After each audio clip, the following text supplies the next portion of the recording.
Hello. What's going on? How's everybody doing today?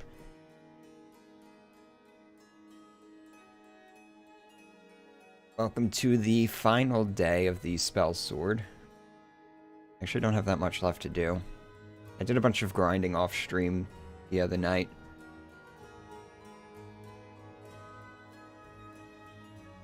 Oh, you're off work today. Nice. You get to waste your time in chat, shit posting. So I don't really have much of a game plan for today. I feel like the characters, she's pretty much getting to the end now with what I can really do with her. So I spent the other night doing a bunch of grinding. I got my blacksmithing up to 100, got enchanting, I got enchanting to 100 and alchemy up to 100.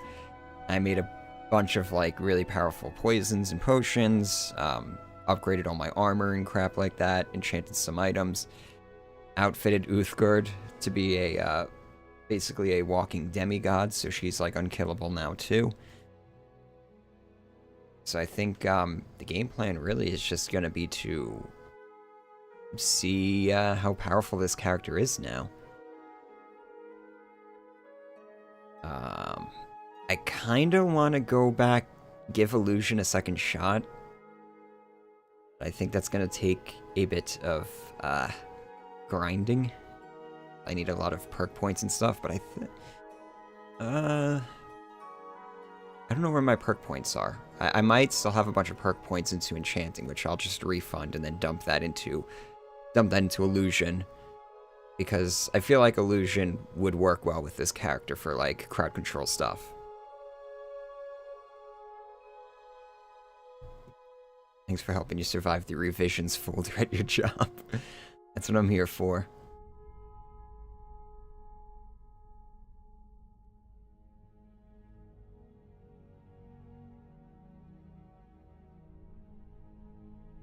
But, yeah, I don't think this character's gonna... I think I only have like maybe a couple more hours left on this character, because I don't wanna like sit here and just kind of grind mindless bullshit with it. Like once I've found how powerful it can be and stuff, and I get the footage for it and everything, because that's really the whole idea with these streams, is that I'm doing testing and stuff for character builds for the sake of the video. So once I run out of material to really mine from this character, I'm probably just gonna shelve it. But I don't really want to. I'm not gonna do a 2-hour stream, so that's the question, Gonk. I'm not sure yet. I have a two-handed warrior build that I've been messing with as well. I could probably just pop into that, and screw around with that for a couple more hours, because that character's got a long way to go before it's like super viable. We could switch gears and do that. But I also don't know if I'm going to be doing streams next week, because I really want to catch up on recording for the actual Skyrim video. And I'm recording a bunch of Oblivion stuff off camera too. I might actually do a poll and see. I'm going to assume most people would rather see Skyrim than see Oblivion stuff, but the Oblivion stuff's actually pretty interesting too, so I think I'm going to put that to a poll.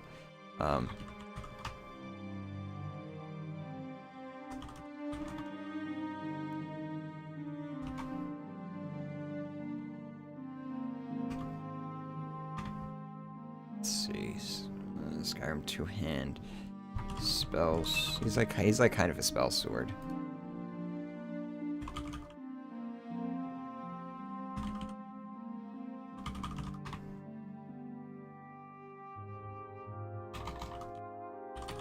So I've been working on... Yeah, I'll just leave it at 2 options. I've been working on like a mod overhaul for Oblivion. So I've been doing some playthroughs with that now.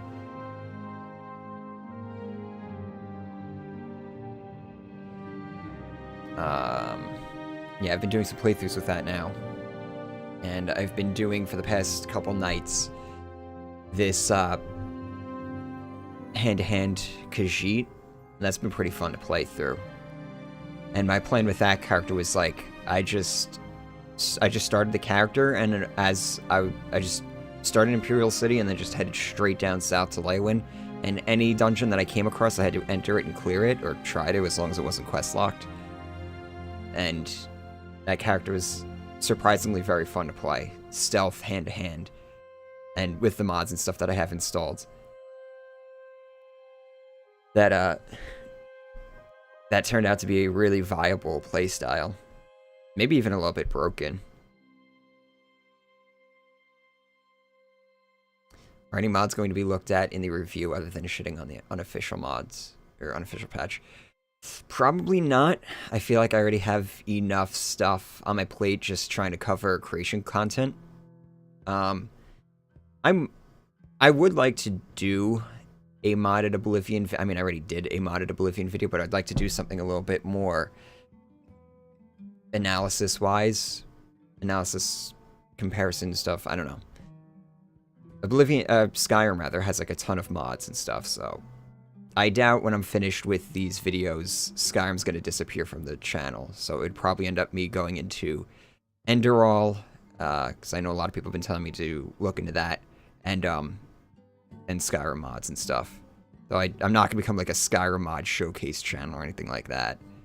Just funny because it's usually the opposite. So like I see like mod showcase channels trying to become Skyrim analysis channels now. So it'd be silly if I did the reverse, went from an analysis channel to a mod showcase channel.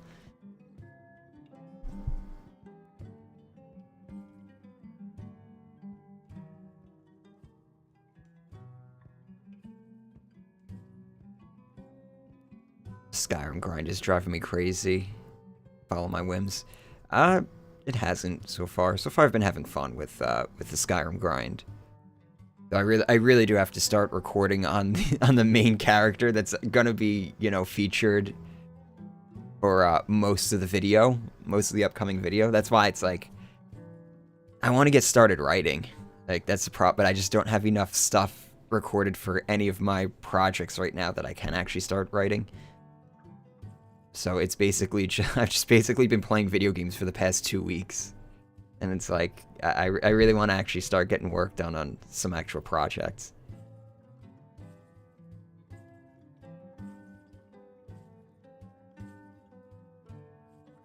Cleared every dungeon from Shaden Hall to Anvil with a level 3-ish character and had a lot of fun. But it made it clear how repetitive Oblivion dungeons are. It's funny, so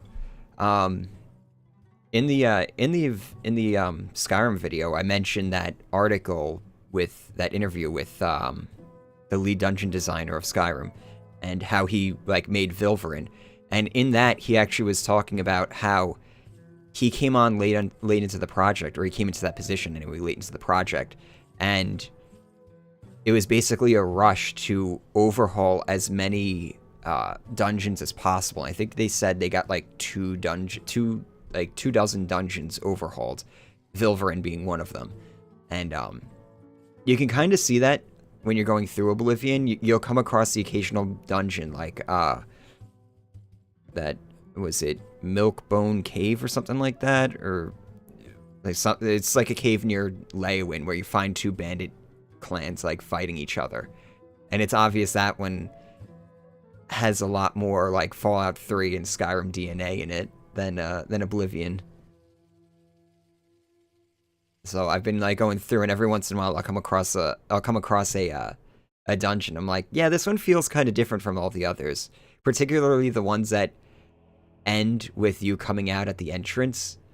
I've always found that a little weird how, especially retroactively going from Skyrim back to Oblivion, some of the dungeons would do that.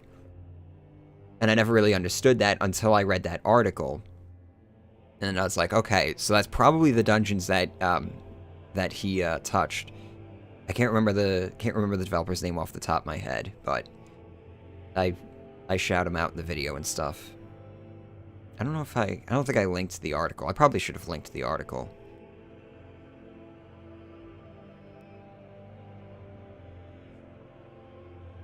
one of the interviews Pat watched during the work streams, they talked about how they tried to add stories to a lot of the Skyrim dungeons. Yeah, it's because he was given the lead dungeon design role for Skyrim. I think he might have been lead in Fallout 3 as well. Which, like, when you're playing through Fallout 3, it's a lot of... That's one of the things I like about Fallout 3, is the dungeon designs.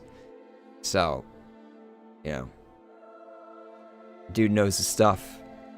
They were very impressed. So Vilverin was actually like a... I really should look this guy's name up. But Vilverin was kind of like a testing ground for him. He, like, made it as a proof of concept. And they were so impressed with it, they're like, oh, we got to put that right in the beginning of the game. Like, once you get... That's why Vilverin is where it is. But it's kind of funny because it's a little misleading, too. Because you go into Oblivion thinking, oh, this is how all the dungeons are going to be like in this game. And it's like, nah, Vilverin's like one of maybe a handful of dungeons that are actually very well, like, constructed and everything. The rest of them, especially the caves, feel very, like, copy-pasted. Daggerfall's lead dungeon designer was the randomize button. I'm wondering if Starfield's gonna have, like, procedurally generated dungeons. I mean, we know they're gonna be using proc gen for a lot of the worlds and stuff. Are they gonna have proc gen dungeons too? Valheim has that, and it works pretty well. If you have interesting gameplay mechanics, proc gen dungeons are fine. Honestly. Problem with Oblivion was that the gameplay mechanics were not all that interesting. So, well, at least not long enough to justify grinding through like 50 dungeons that are all copy-pasted. It just starts to get very monotonous. Only 8 people did all the dungeons in Oblivion. Yeah, I think that's pretty much around it. Which in Skyrim, I'm pretty sure that number was like well over double.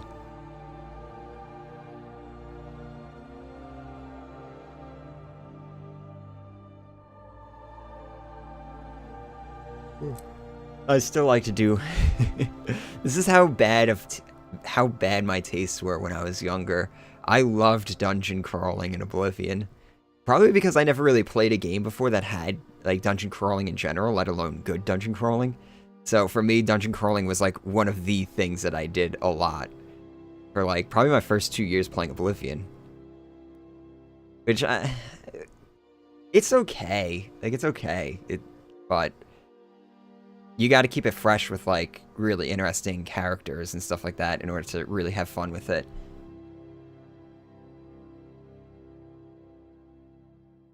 Prediction for Starfield is that they'll have a few handcrafted but mostly proc gen. Probably. I mean, if the gameplay systems are good and the proc gen is half decent, this should be fine.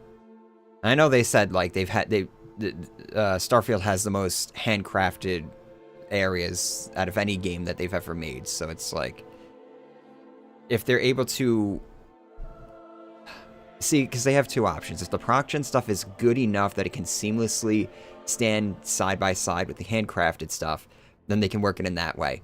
Or otherwise, they would want to do it so that the handcrafted stuff is so compartmentalized that players who don't want to mess with any of the proc gen stuff can very easily ignore all of it. It'll be very like clearly flagged, like, oh, this type of world and this type of dungeon will always be proc gen, so I'm just going to avoid it all the time. And as long as none of the main story or main gameplay content steers players into this proc gen stuff, then they would also be in the clear. I think the worst thing they could do is force players into the proc gen stuff if it's not up to snuff.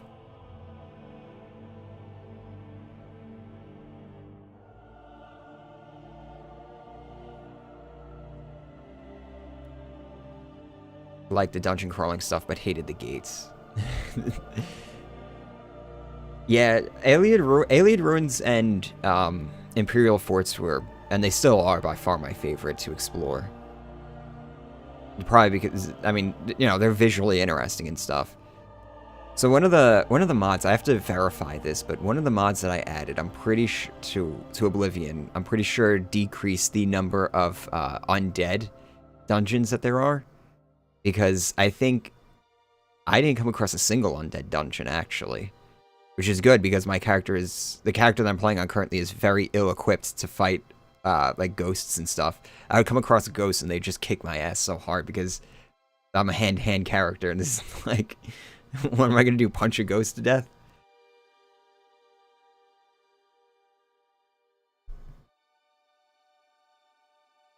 I'm kind of pessimistic on Starfield, and then the immediate second comment is Starfield makes me a little hopeful for TES 6.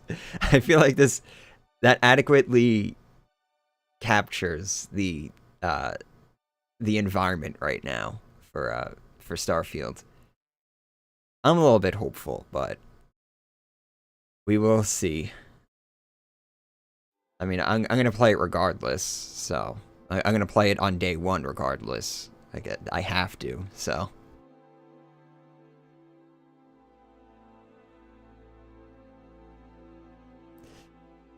So yeah, for those of you just coming in, we're just bullshitting right now. This character that I'm playing on is kind of reaching its end of life. I don't really have much left that I want to do testing on it, so that's what the poll is right now, is to figure out what we're gonna do afterwards. And it's, as I expected, the two-hand spell sword that I've been playing on is winning by leaps and bounds. Which is fine. I kind of want to play that character right now anyway, so it'll help me kill two birds with one stone. So if I can knock out that character in the next couple days, then next week I can focus on just principal photography for the main character of the video, and that will let me start writing. I really want to start writing this next video. I have a lot of ideas for it and everything, so I kind of want to. See, I wanted to do an Oblivion video before the next Skyrim video, just because, like, I have a bunch of things that I want to test out. First and foremost, a new microphone that's, like, sitting off to the side here all sad and lonely because I don't use it during streams. So there's, like, certain things that I really wanted to do, so I was just gonna, like, kind of put together a quick Oblivion video, but I'm having trouble, like, getting motivated to work on an Oblivion video while I'm simultaneously working on a Skyrim video. Especially when I'm having more fun playing Skyrim than Oblivion, which is crazy to think, but...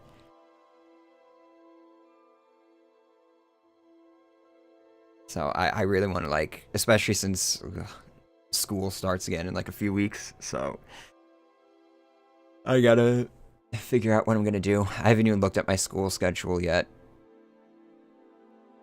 But I gotta grind these fucking videos out. I want this done by I want these videos done and out by the end of the year. That's my goal. Just have it all done before the end of the year.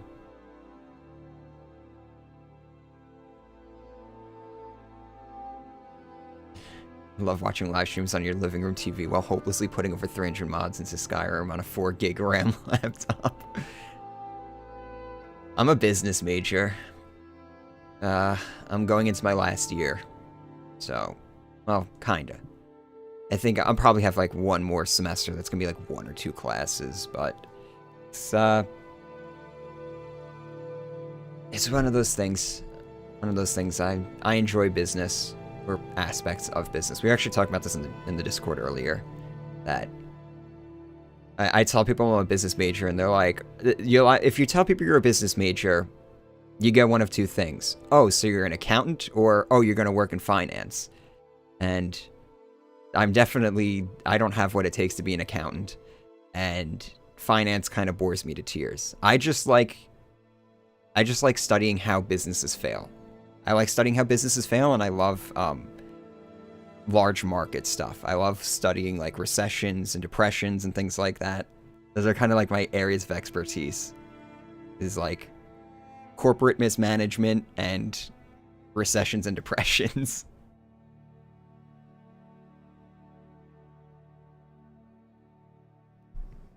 That's like, if I was to start a second channel, it would be a business channel. I really, that's something on my to-do list at some point in my life. But video games get the views right now.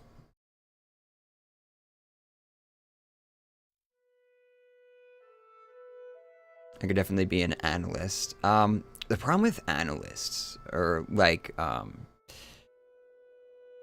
consultation and stuff, is that the people who really need that are the people who either can't afford to pay you or they're going out of business regardless. Going to get into the shorting market? No, I don't short any shit. I don't trade. I invest. I'm awful at trading. I am god awful at trading. I am much better at investing. That's how I've ever made any sort of money on the market, is when I put money into a company that I actually believed in. And then fucking sell that shit once it hits something, like a firm.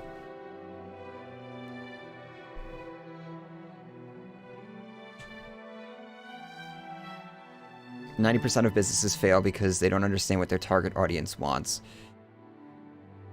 Businesses fail for all sorts of reasons, and that's what makes it so fucking fascinating. Because, especially when you're looking at it in retrospect, it seems so obvious. But the problem with a lot of businesses and stuff is transferring vision, getting that across to the more people you hire, the more diluted your vision ends up becoming, and then that can ultimately work against a company. So I've always found most of what causes a business to fail is a failure to communicate.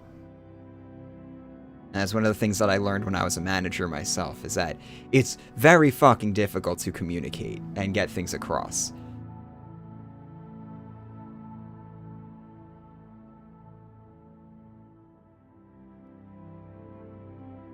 How do we get into this topic? Somebody asked me what my major is. So I like talking about business. That's honestly like one of my that's one of my major passions. Yeah, I like talking about video games and stuff, but I like shooting this shit about business. I think the whole streaming thing is a fad. I mean, you say that, but you say that ironically, but it's actually kind of true. Streaming is absolutely you're already seeing it with Twitch. It's very easy for the entire medium to get saturated, while video production on YouTube, this is why YouTube will outlast Twitch. Twitch will fail. YouTube will outlast it. Like, I would bet money on that. Twitch is already having a lot of fucking problems, while YouTube continues to grow. We're still not sure. We know Twitch is not profitable, but we're unsure if YouTube is profitable or not, which is better odds, I would say.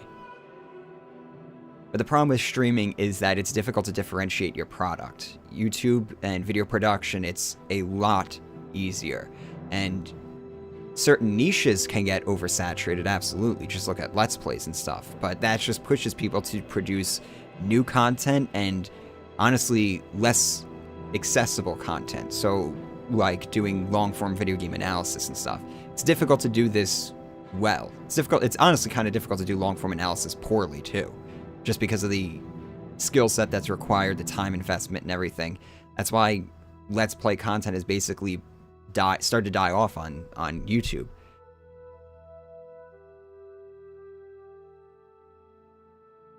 I would say, and this is another channel idea that I had that I don't know if I'll ever have the time to actually do, but heavily edited Let's Plays. So you take say you take like a 60-hour long Skyrim playthrough, and then you edit it down. It's like a 15-20 minute video. I don't know if, I'm sure there are people who are doing that, but the key is to do it well and do it entertainingly. And I don't know, I just haven't really seen that.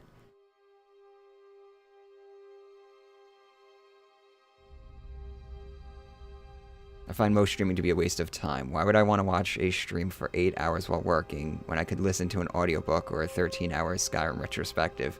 I mean, people are watching this right now, but at least, like, see, the reason I'm streaming, this is my problem with streaming, is that streaming's good for my channel and stuff. It's, since I started streaming, my channel is, like, really blowing up because YouTube loves engagement, so the more people you have talking in chat and watching videos and stuff like that, and watching streams, that pushes engagement, so the algorithm pushes your videos harder. It's one of the reasons I live stream. The other reason is I have something that I want to live stream. I have something that I think is interesting to watch, that chat, you know, people are helping me like figure things out with this character and stuff, coming up with new ideas and stuff that's definitely making it into the videos. So there's definitely a there's utility to these streams. I'm not just sitting here playing Skyrim because I want to play Skyrim, or that I just want to push out Skyrim content. But at the same time, it's like, streaming is also very profitable on YouTube in general. Streaming is just profitable in general still, even on Twitch. But the problem is that you run into oversaturation issues, especially on Twitch. It's very difficult to break out on Twitch. If you're on YouTube, it's also funny because I'm seeing a lot of people switching from Twitch back to YouTube and stuff. So I don't know. So I have a funny relationship with streaming. I've always wanted to do more of it. I honestly feel like I'm pretty decent at it too. If I was a viewer, I would watch myself. So that, I think that says something. But at the same time, I'm a YouTuber first. I've produced videos first, so I kind of go back and forth on this. And I think a lot of professional full-time YouTubers and stuff can sympathize with that sentiment. You never watched streaming before you found me and Patrician. Watch in the background. It's like a lot of streams just end up being like background noise and stuff. It's the same thing for me. I watch streams. I'm almost constantly watching streams, but it's always on my second monitor. I'm never really like engaging in chat or anything like that. And I'll just like kind of tune in every once in a while, like listen and be like, oh, what are they doing here? Okay, and go back to playing Skyrim or something like that. Go back to recording, go back to writing.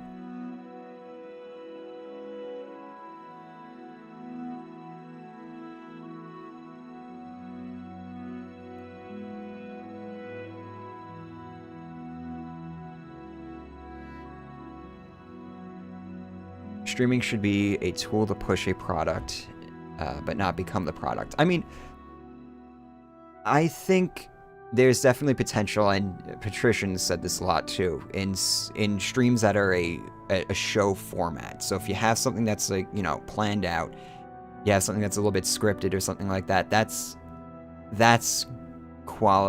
something worth putting out there.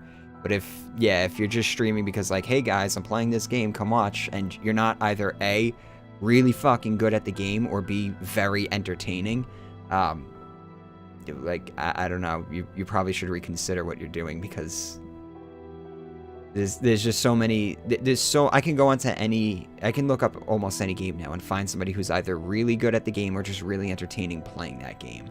So you're not even doing like a service of like showcasing games that are really obscure or something like that. This is almost always going to be somebody who's better at it.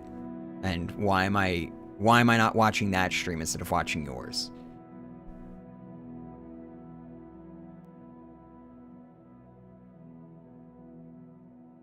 YouTube's money comes from Google Ads. Twitch's money comes from Google Ads and Amazon. YouTube will outlast Twitch, not because they earn more, but because Twitch's video player sucks. There's a lot of reasons. I think the main reason Twitch is going to fail is because Amazon is a terrible business partner. Absolutely awful. Amazon has a horrible management issue where they just see something and they're like, all right, we're doing that now. Grocery stores? Yeah, we're doing grocery stores. And then it fails spectacularly. So then they try again by buying Whole Foods, and then it fails spectacularly. So now they're doing it a third time with Amazon Fresh, and guess what? It's gonna fail spectacularly. Especially when they're going up like head-to-head with people like Aldi and Lidl's and stuff, they're fucked. But that's what Twitch is, that's Twitch's boss now. That's their owners. So once they get bored, which I'm pretty sure they already are bored of Twitch, there goes the money, and then they're just gonna have a silent partner sitting there just doing nothing. I think they sold to the wrong company, honestly.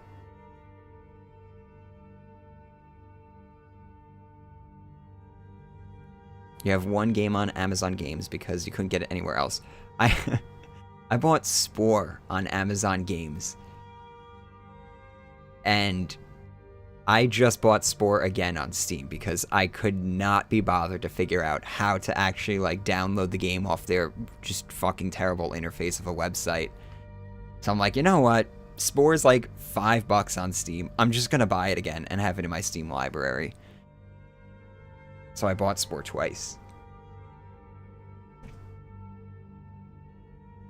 I went to one of those Amazon stores. It was way more expensive than Subway down the road. So I visited Seattle a couple years ago, and that's when they had the Amazon. They had like the Amazon Go store, which is like in downtown Seattle, and I was shocked by how many people they had working in that store.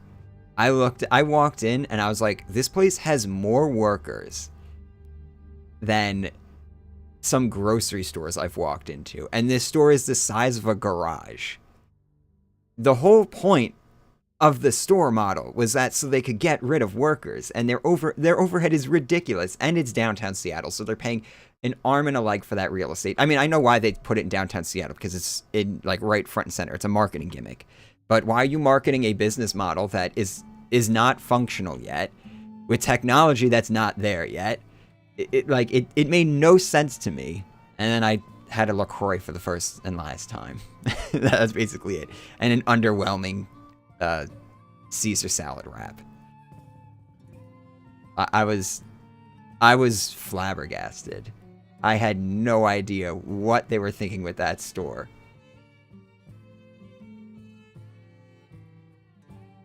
And now they're opening up a bunch of them around here. They're opening up the Amazon Fresh store, so I can't wait for that to happen, so I can walk in there and I just love watching companies waste money. It's one of my favorite pastimes.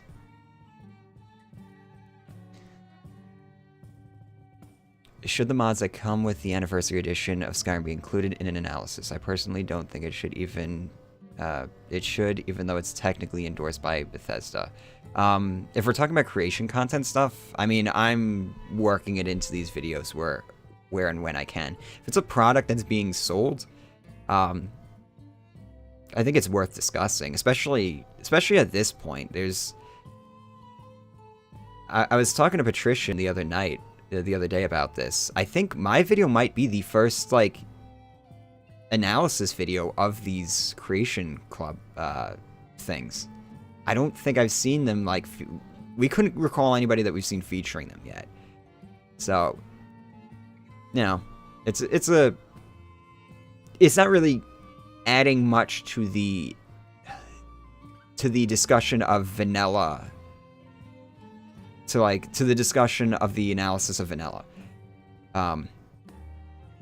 Like, even how I'm approaching it is kind of like, oh, tangent real fast, let's talk about this stupid creation content thing. So it's like, you can leave it out, and you're not going to miss much, but Amazon Fresh could just be a PR stunt. It's absolutely not a PR stunt. This is...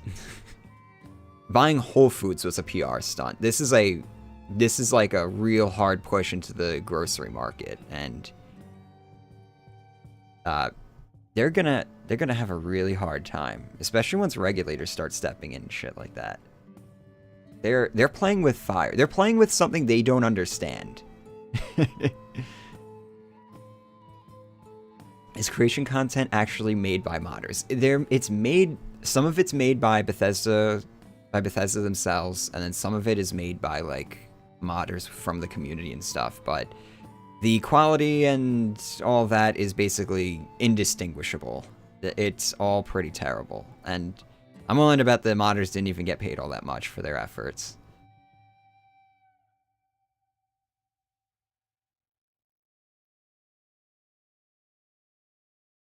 Love Amazon because you live in Seattle. I mean, the convenience of Amazon and stuff is great, but I'm not a big fan of their business practices. I'm really not a big fan of their how they handle their workforce and stuff. I think they just have problems from top to bottom. And it makes me nervous watching them put more and more retailers out of business because their business model is completely unsustainable. So they're trying to basically puff themselves up, become too big to fail, and hope that I don't even know what the end goal is. I don't think there is an end goal for them. It's literally a company that just lacks cohesive vision.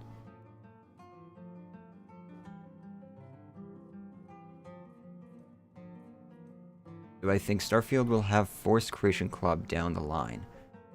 I don't know what you mean by forced, but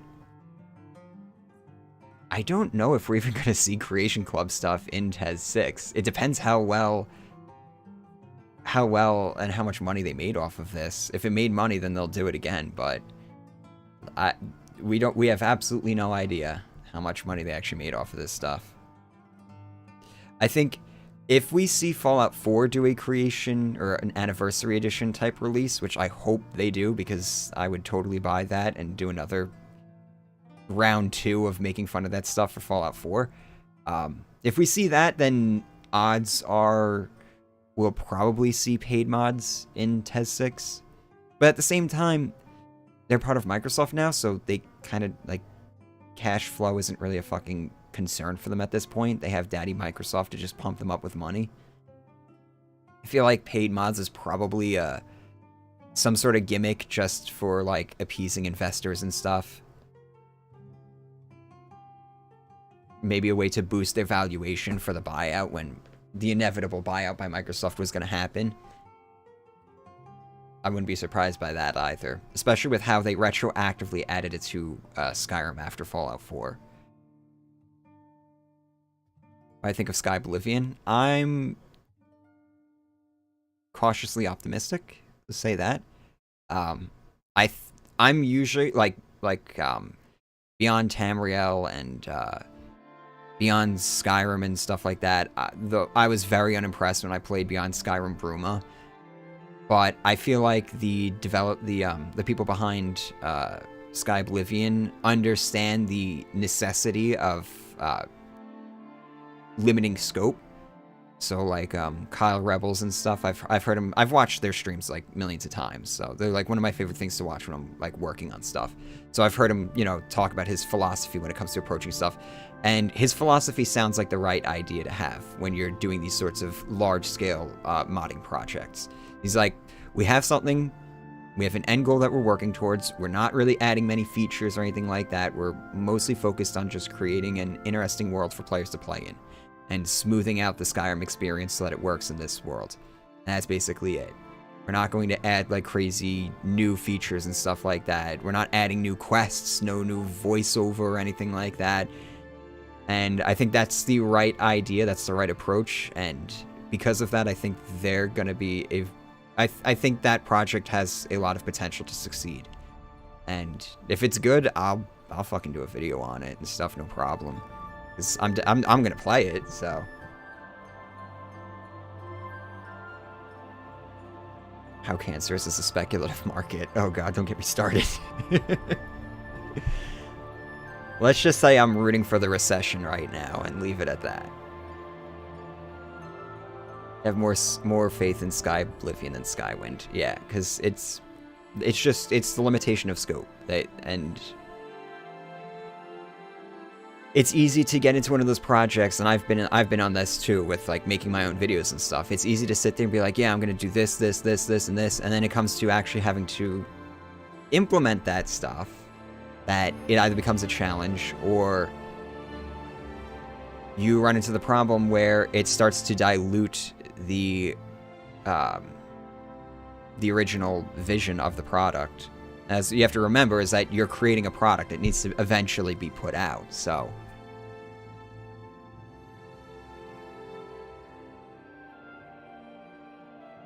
I think they genuinely thought console fans wanted the Creation Club. I don't think it was a cash grab. I think it was both, honestly.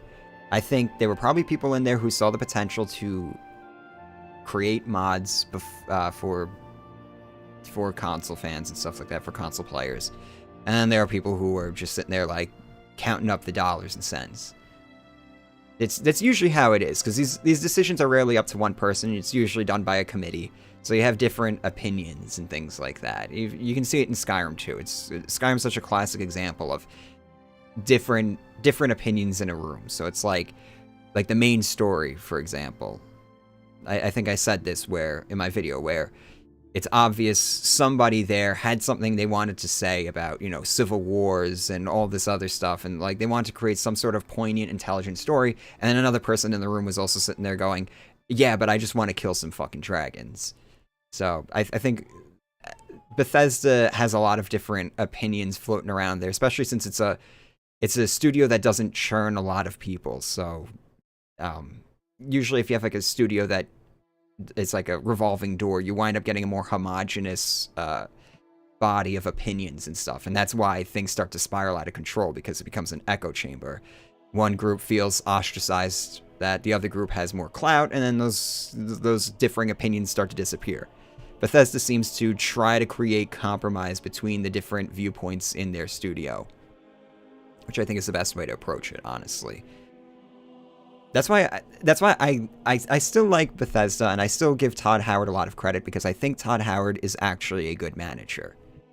I question a lot of his design choices as a lead designer and stuff, but he always struck me as somebody who's good at managing projects. And in all honesty, that's a really underappreciated skill set to have. And I am terrified of the day he leaves Bethesda, because power vacuums are very rarely a good thing. So I hope they're doing their due diligence and grooming people for top positions now. Or they should have been grooming them for years now, but we will see when he eventually leaves. And I think it's either going to be after... I think it's after they release the Indiana Jones game that he really wanted to work on. That's when he's going to depart. Todd has the unfortunate role of being the face of the studio. He's a good face, though, and that's why he's such a good manager. Is that he's a good spokesperson, he's a good salesman, and he seems to be a pretty good project manager as well. Like I said, design-wise, I question a lot of his decisions, but if he learns to be more hands-off, especially with Starfield and TES 6, and let some of the ideas that we've seen, especially in like Shivering Isles and stuff, there's definitely people who work at Bethesda who know where like a good direction they should take, and who will hopefully find a good compromise in the design choices for the next few games. If he's able to let those people have more hands-on roles, and he stops sitting there insisting on, having a cart ride open up the game or something, I think Bethesda will be fine. What's my opinion on Pete Hines? He always struck me as just, he's just a money dude. He's just a business dude. I don't really know if he has any real input at the company. It's difficult to say. It's very difficult to say, because we don't know much about Bethesda. We don't even know how their production pipeline works. We don't know, me and Pat were having this discussion the other day. We don't even know how the world of Skyrim was designed. Were all the holds developed simultaneously, or was it how it seems like it was done in okay, we're going to start with Whiterun, and then we're going to go to East March and Winterhold and Riften and stuff, and then by the time they got to the Reach, they're like, shit, we don't have enough time, just throw the Reachmen in or whatever, and we'll just hopefully nobody goes there.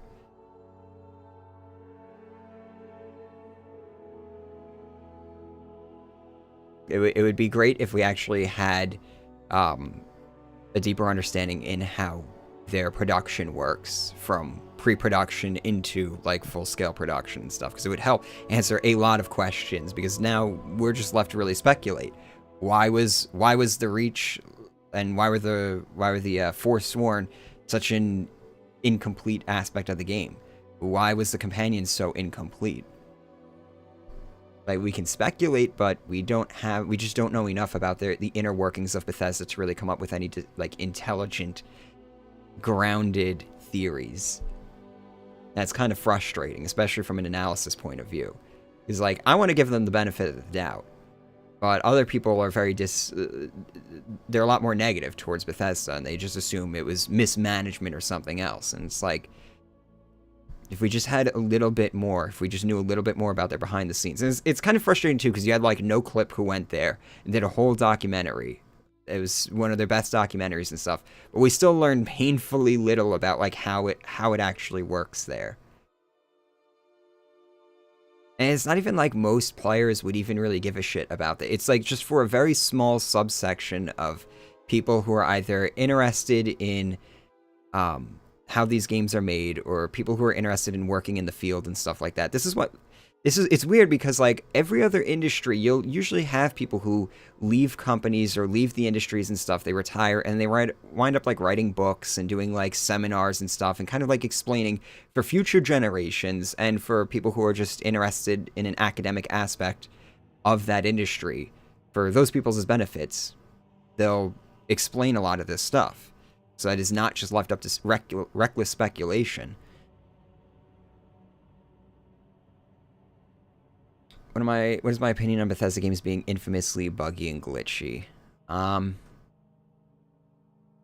think it's the price for specializing in ridiculously big and untestable worlds. It's one of those things where it's like, if we knew more about their workflow, I'd be able to understand more.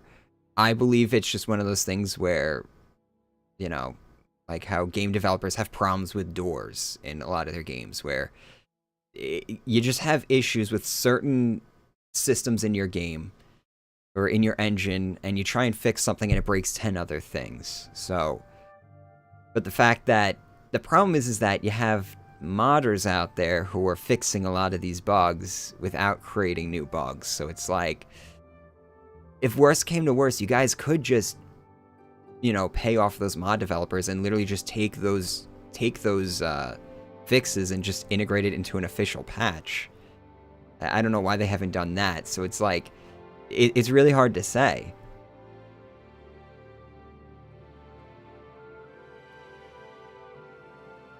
Falkreath has almost nothing, just Daedra Quest's house and some nature. Yeah, Falkreath is another. It's like that whole southwestern part of the map is just completely ignored. And it's kind of a shame, because it's honestly some of my favorite locations. Visually speaking, anyway.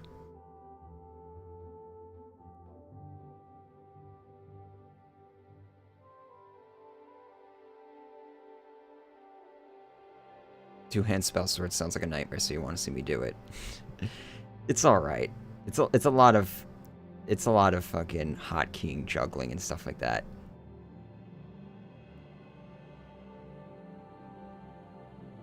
I would say Bethesda's a bit lazy with letting their community fix problems. I think it's some of the people would probably want to fix a lot of that shit, and some of the other people are just okay with it. I mean, you had that interview that Pat put into his Oblivion retrospective of Emil literally admitting to how he wanted to put thief mechanics into the game, but he knew modders were going to put it in anyway, so he just didn't do it. And it's like, first off, why are you saying that? That's awful to be said. And if somebody really wanted to get litigious on your ass, that would definitely like pop up in a court of law. You don't say crap like that. Second off, that's just shitty. That's like saying that it's one thing to say, I wanted to do this, but we just didn't have the time. Okay, that's fine. But to say we didn't do it because I knew people were going to do it anyway is just like, even if you're saying that in tongue-in-cheek, that's just insanity. What is my least desirable build so far? That's a good question. It might actually be the pure mage. We'll see when I hit the stealth characters. I think I'm going to be pretty fucking bored with stealth archer, to be perfectly honest. Right now, I'm actually enjoying all my warrior classes a lot more than I thought I was going to. I think when I get to stealth archer is going to be kind of boring, but I have some other stealth characters that are probably going to be a lot more interesting. So it's probably either going to be the stealth archer or pure mage, because pure mage is just miserable.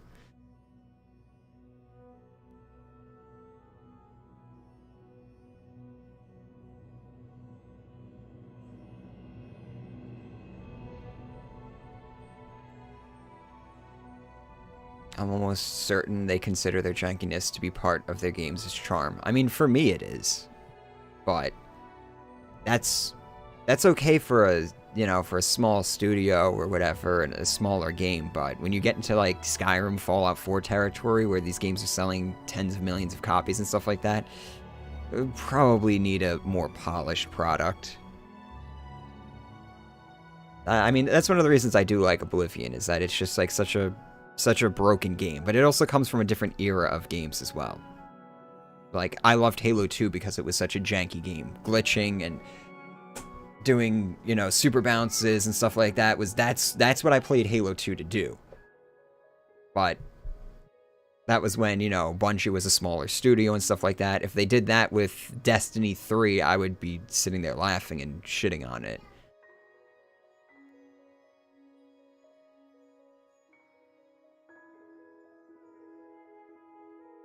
Fallout 76 was terabad engine-wise. my favorite experience with Fallout 76 was trying to figure out what bugs am I coming across that are server bugs and what am I coming across that's engine bugs. You start to develop this like weird dissonance when playing that game.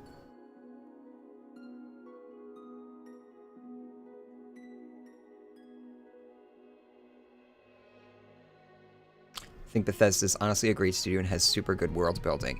Their issue is implementing their ideas. I think their issue is probably scope creep, honestly. Skyrim felt like it was just way too ambitious for what they were trying to achieve, or what they were realistically going to be able to achieve. And this is why their games take so freaking long to produce and stuff. And I also think they just have a tools issue as well. I understand why they are addicted to Gamebryo and creation, the creation engine and stuff. I had this discussion during the premiere. The problem is that because Bethesda doesn't churn out developers and stuff, they have people there who have been there for, you know, literal decades now. And to force completely new tools on them, that's going to literally require them to relearn basically all of their skills and stuff. You're going to have limited output from those people who are very talented, no doubt, just for the sake of producing something that might be slightly less buggy. Then you have to also consider they have to pay, you know, licensing fees on all that external technology and stuff like that. You know, time was, Bethesda, like, Oblivion was actually considered for like a few years, that game was actually considered a technical feat of like serious like programming engineering. So it's like they had at one point the ability to produce in-house engines that really wowed people. So the question is like, do they still have those people? Do they still have that ability? Is the engine capable of still being duct taped that way and stuff? As far as I'm aware, Creation Engine 2 has been almost a complete rebuild of the engine anyway. So most likely what they did was just rebuild like a lot of the back end stuff, but made it so that the workflow remains the same, which is pretty much the best that they're going to be able to do in their situation. Because if they changed the tools and stuff, they'd likely lose people. Those people would wind up probably quitting, honestly. So it's like, do we want to lose that talent who, like, they're the reason our games are successful? They're the people who are able to make these worlds so engaging. Do we want to force those people out just so that we can switch to a new engine? Our games still sell, despite them being buggy pieces of crap. You know, the real compromise would be that they have a long end of life, a long support phase at the end of production where they can focus on just bug fixing and stuff, rather than relying on the community to fix those things. It always comes back to that discussion. I only give them so much credit up to a point. After at the end of the day, they're still relying on people to make community patches that they could easily take and just integrate into the game itself. Like, Anniversary Edition was a perfect opportunity for them to literally just take the existing community patches and just integrate it perfectly into it. Like, I don't know why. It's literally a data file.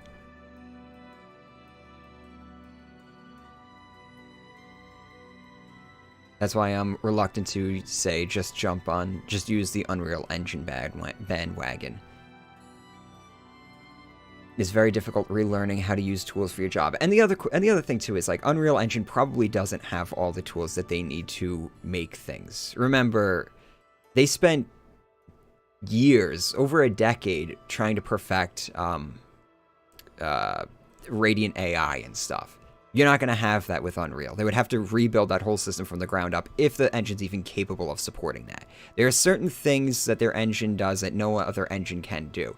The engine's also very good at like large-scale distance LODs and stuff like that. From what I've seen from Starfield, it looks like they really nailed. They're like really blowing it out the park with their LOD technology.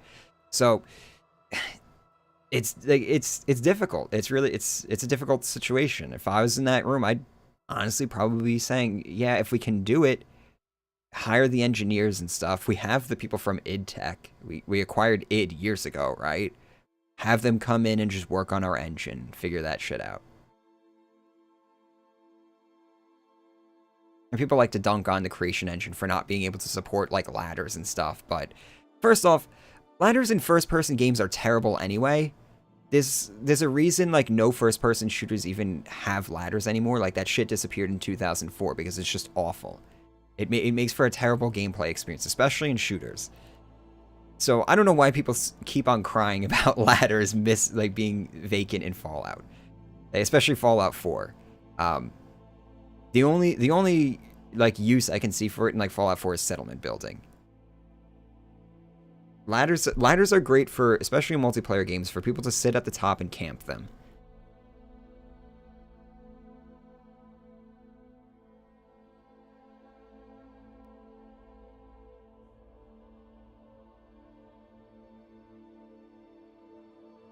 COD and Battlefield have ladders. I have some very bad experiences playing multiplayer games with ladders.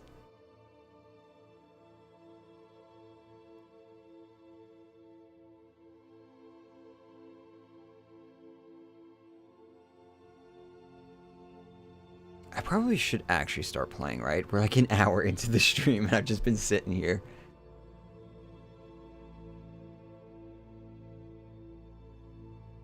Yeah, ladders and well, they're actually, see, the reason I'm harping on the ladders thing is that there's literally a mod that just came out the other day that I was seeing making the rounds for Fallout 4 that adds ladders to settlement building. And it's like in that situation, I'm like, okay, yeah, ladders are effective, but if I don't know. It's not really something that I've ever really missed. But my point is that there's certain things that people harp on when it comes to engines that it's like, oh, this engine lacks this engine lacks that. But at the end of the day, it's like, is that actually part of the core design philosophy that these developers are trying to go for, right? If the game doesn't have certain physics models or something like that, is going to have that really going to make it for a better game that this developer's trying to work on? Maybe, maybe not. Well, what's funny is like people saw ladders in Starfield, and he actually got asked in an interview. They were like, "Oh, does that mean that ladders are actually going to be in the game?" He's like, no. It's just like a loading screen transition, basically."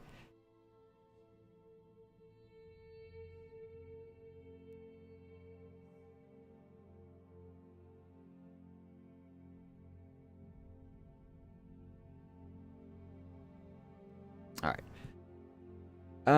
I guess let's get playing. If I kill enough time, I won't actually have to do. I won't actually have to play too much. I'll just play the 2 hours of content that I think I'm gonna get out of this character, and then call it a day. I always do this. I forget to turn off the music.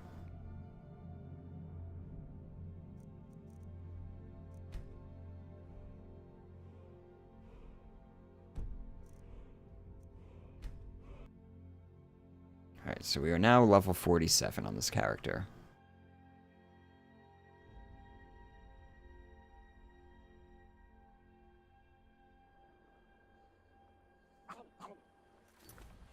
Gotta switch.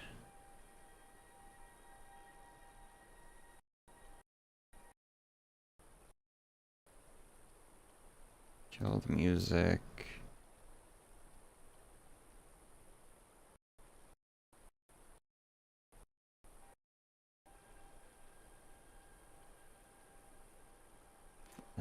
Why is it not popping up? There we go. Now I gotta lower the audio in-game. Damn, there's like an insect sound effect that's playing right now, and it's, See, I don't usually wear these headphones when I'm playing games, so now that I am playing games with these headphones on, there's just like certain sound effects that are just driving me nuts. Okay, so this is what I was working on the other night off stream. So I got smithing, enchanting, and alchemy to 100. And I used that to craft a bunch of stuff. Like, Uthgerd's got her unkillable armor stuff on now. So I gave her a sword that absorbs health and stamina, so she's basically never going to ever be out of either. Then she's got her armor that just increases like her health and her heavy armor.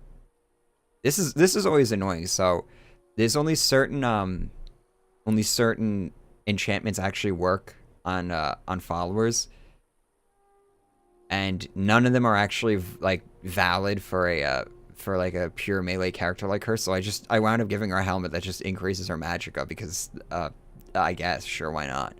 Might as well enchant it.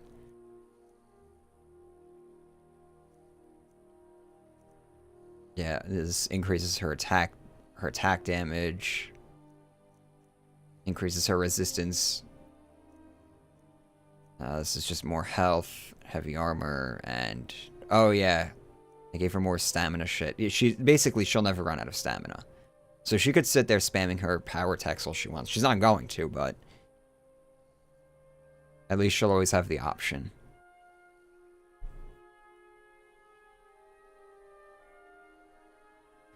In doing a melee playthrough on Fallout 4, are you aware that there are melee executions? Yeah. The melee system for Fallout 4 is kind of interesting. It's not terrible, I'd say. Yeah, the Daedric armor is CC stuff. This is the plate armor. I just found it in some dungeon or something like that, so I gave it to her. The rest of the stuff, I think I just fucking... I wound up using, like,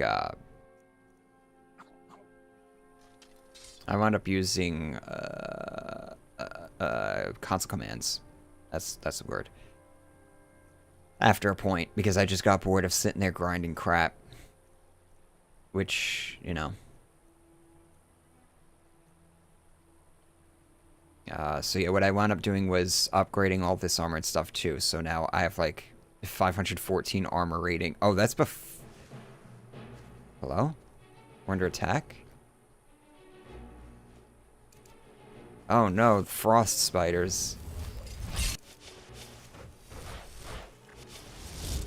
See, Uthgerd's not gonna cross this body of water, I don't think.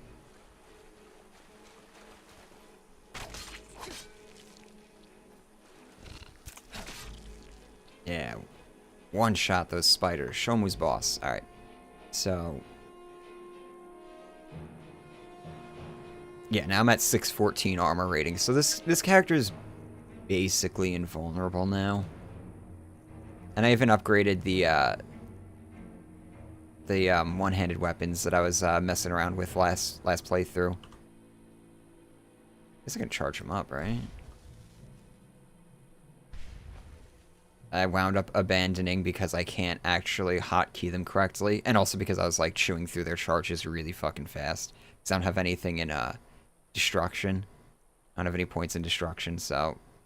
but yeah, 149 on each is kind of a lot.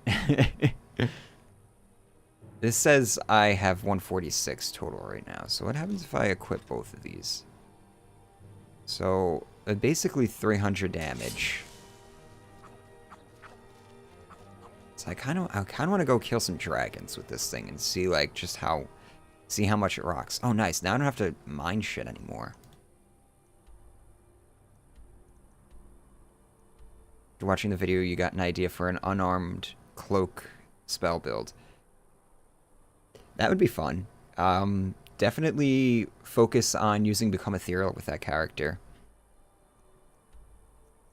Become ethereal with cloak. It doesn't take you out of cloak. Or out of become ethereal, I should say. So that's always a fun thing to mess around with. Alright, so let's see. Do I have those weapons still? They should still be favorited, right?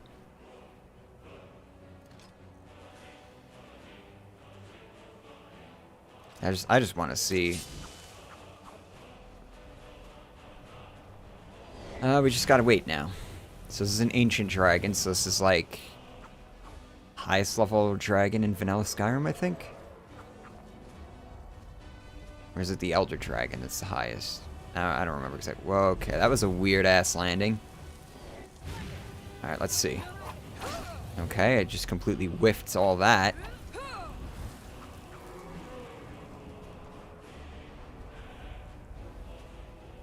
Where'd it go? Ah, come on. That still hurts.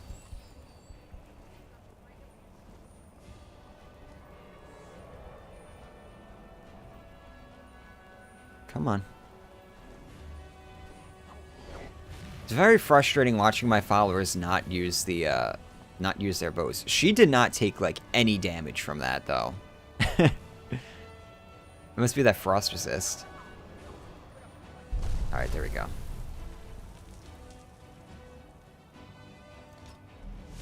Let's yeah. Yeah. And that was without the poisons that I made the other night.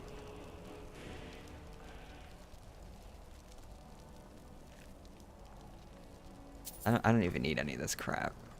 Like I'm beyond needing money and loot and shit.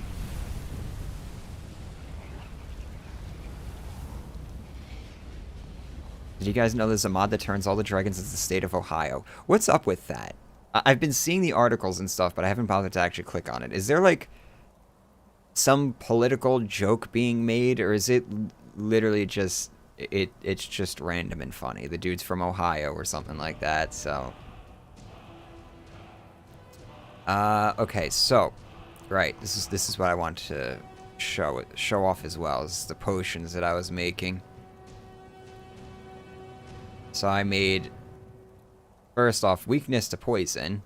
So target is 47% weaker to poisons for 30 seconds. Then I made this poison, which is target is paralyzed 23 seconds, drains their health by 23 points for 10 seconds, restores their magicka, but who fucking cares, they're going to be dead anyway, and then damages the target's health by 47 points. So when you stack this and this, I don't even know what's going to happen.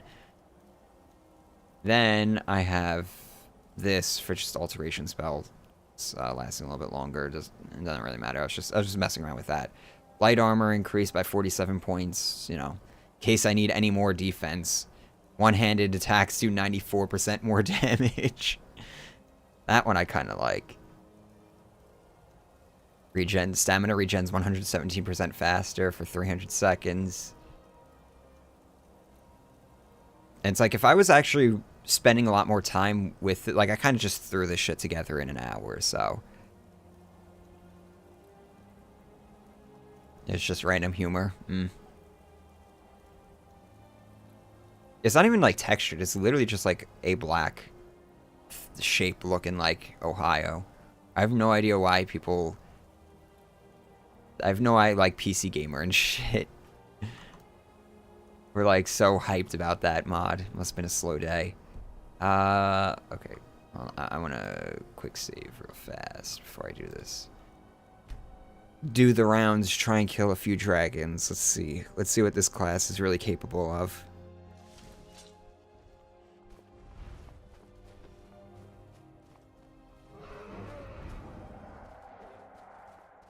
Like, I'm not even going to bother putting down summons. Uthgard's literally just shrugging it off.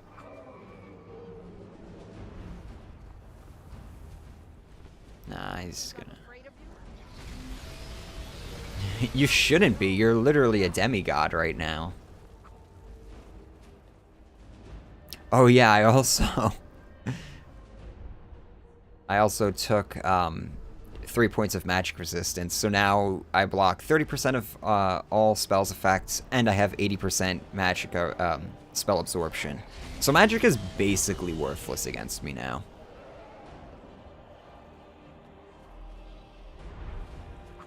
And I'm pretty sure I'm on master difficulty.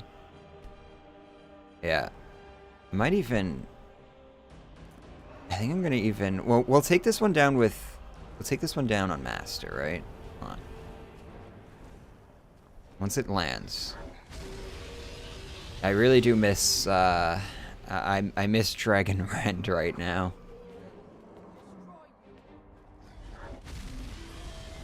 Any day now. This is one of the annoying ones. So Uthgard's taken 3 of those. Okay, now she's actually taken some damage. Wow. 4 strafes. Where'd you go? 5 strafes.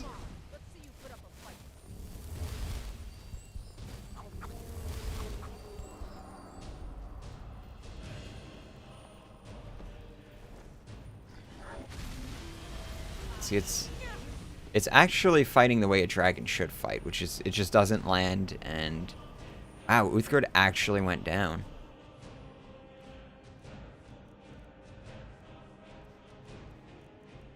That's okay.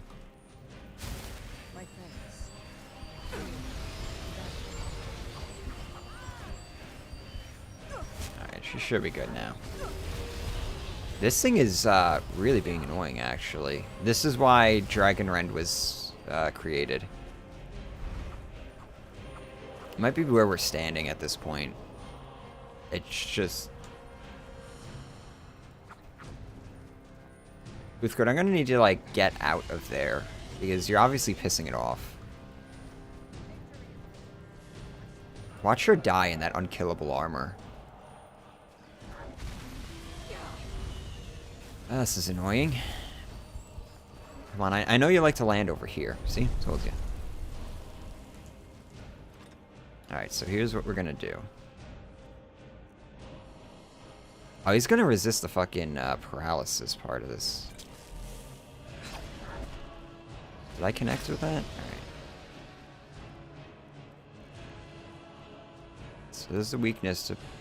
Oh, my weapons. So he put it on... Alright, on the left one. Right, we'll do that, and we'll take one of these, and... Oh, Hold on. I'm about to die, though. Character... Damn, my character is still very squishy, though. Oh, there we go.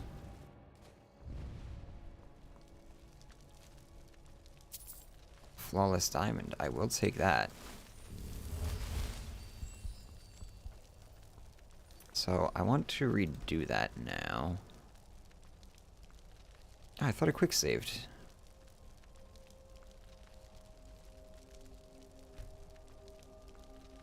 Oh, I want to redo that fight now, but on legendary difficulty.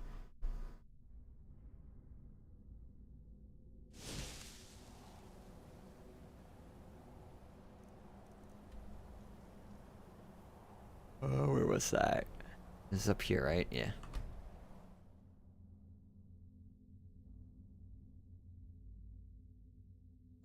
It's one of the Dragonborn unique. It's Blood Scythe and Soul Stealer or something like that. Soul Render. Oh, I heard it land. Hold on. Don't go anywhere. Don't go anywhere. Okay. He's probably about to just like annihilate me, especially once I kick this up to legendary, but we'll bet. Okay.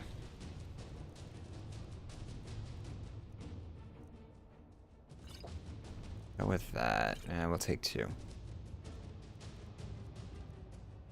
Yeah, screw it. Take the light armor one as well. Wonder... Nah, I can't. It'd be interesting. It'd be cool if I could apply... Oh, I put that in. I put that out of order, too. I should have done weakness poison first. Oops.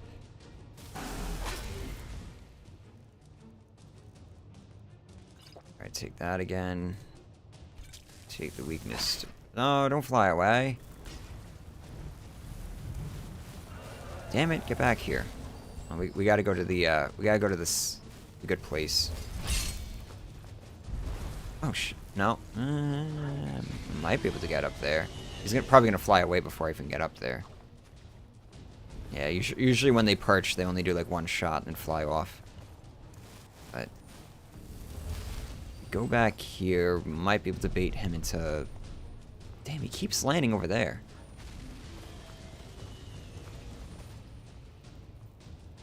So now we're having the opposite problem where he keeps landing too much. Yeah, Uthgard, you're not going to do anything to this dude on Legendary. And let's see, where's he going to go?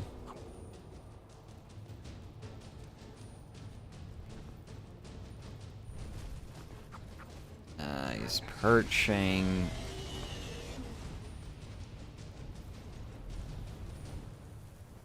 Yeah, she's just hanging out down there, but it seems to be working. Alright, there we go.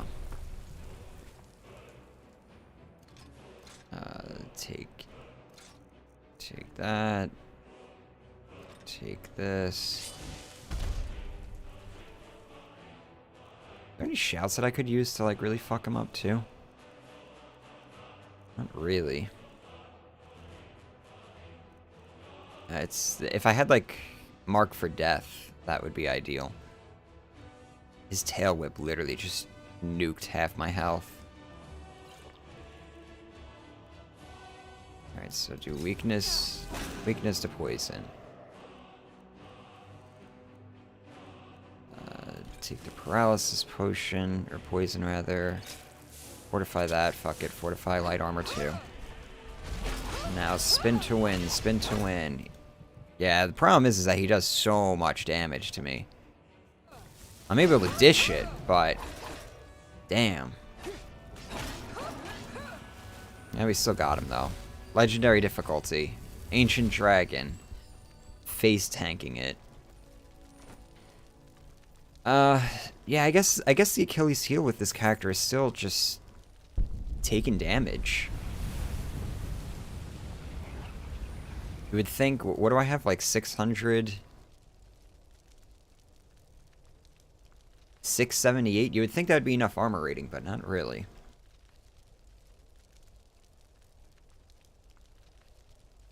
And that's with me having like the Atronach Stone and magic resistance and stuff like that. It still hurts pretty bad.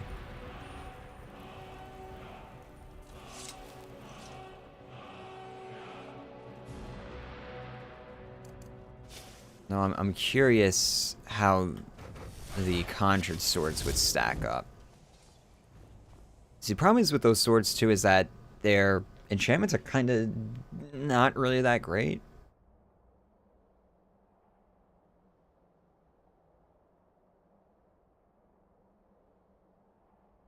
First word of Dragon Aspect buffs power attacks.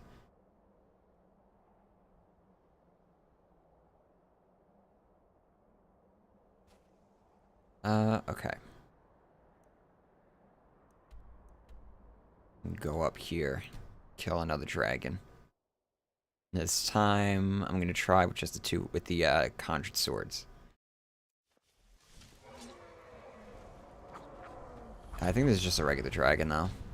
I don't think this is gonna be anything really super fun. Yeah, this is just a regular dragon, so we'll, like, two-shot him.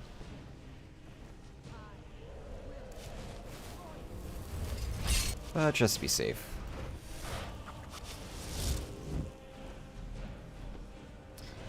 Get down here.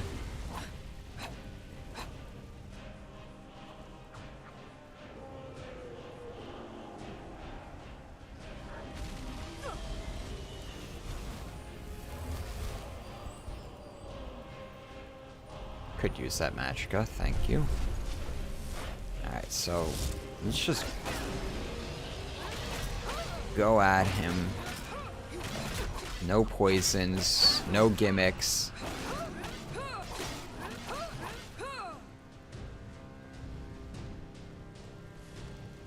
I definitely want some sort of gimmick. Gimmicks are what make this fun. So we're still on legendary.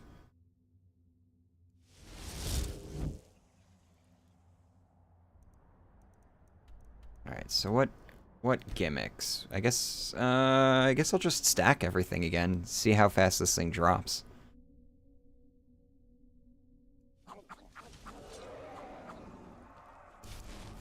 I should do is quick save once it loads. Or once it lands, rather. Nice shot. You can try again.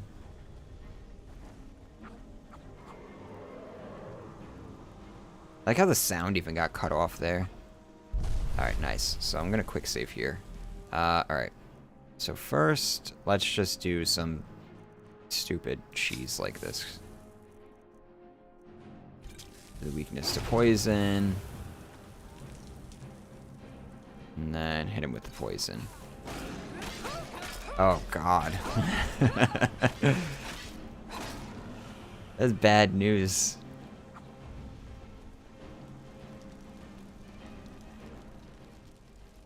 Wow.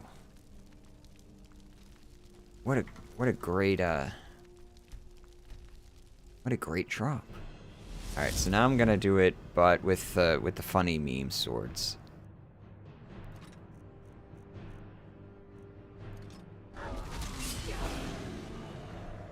Alright. Weakness to poison. Fortify one hand.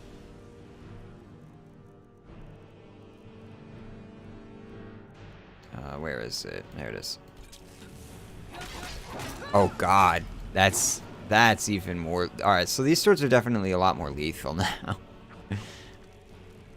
See, before I upgraded them, because now they do 289 damage each, or a combined of 578 damage. Before I upgraded them, they were comparable to the dual summoned swords. But now, though, I don't even remember what the enchantments on them do. So this absorbs health and has a chance to weaken enemy armor. Now, if I remember correctly, though, dragons don't really have armor ratings, so that's not really going to be that helpful. When wielded with Blood Scythe, absorbs 15 magicka and has a chance to dispel magical defenses.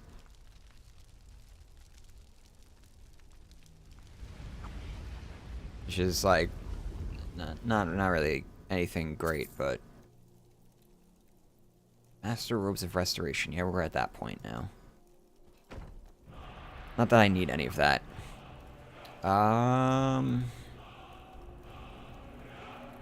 Let's see about doing a dungeon.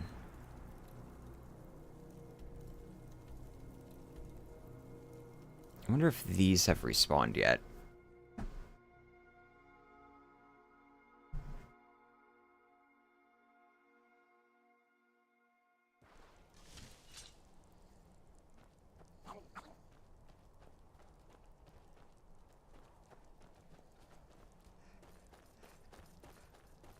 It has. Nice. Alright, real quick.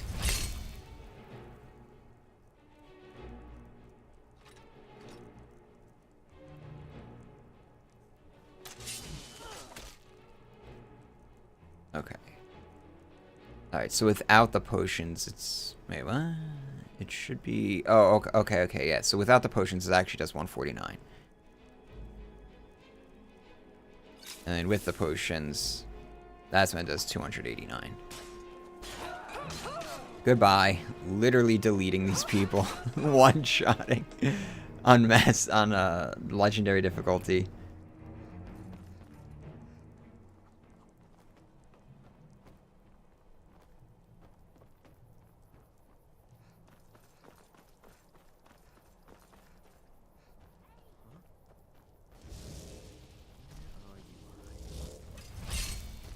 Hi. That's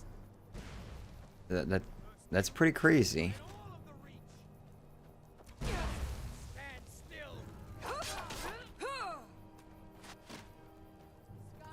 Take these potions, though.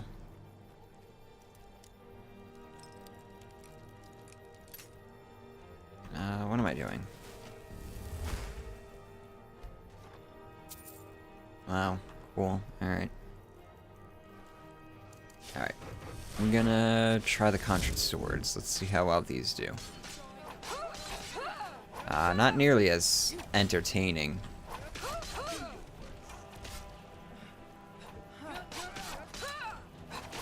But that's what power attacks are for. Because I can basically sit here and just do them ad nauseum now.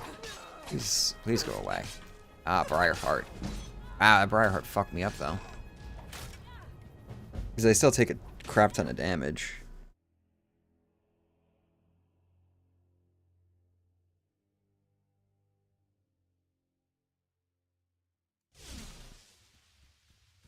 Oh, now I gotta do the fast travel again.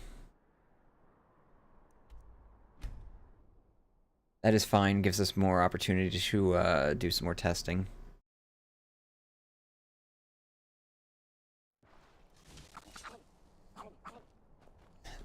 This thing never shuts the fuck up.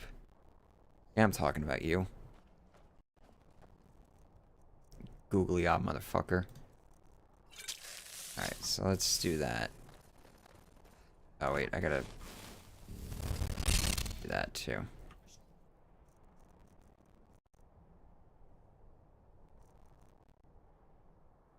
I guess I'll hotkey. Do I have any like open hotkeys left? Anything on number 6? I don't think so. So I can at least...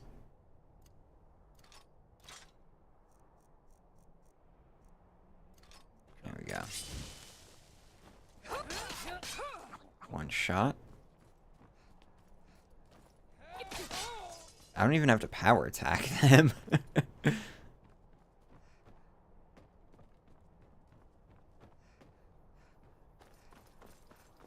And how much stamina do I have? I don't remember actually. 312. That's without me ever investing a single level up into it. I'm at 312. Can't hide from me. Like, I don't even have to power attack them. I just sit there and whack them a bit. Who did that?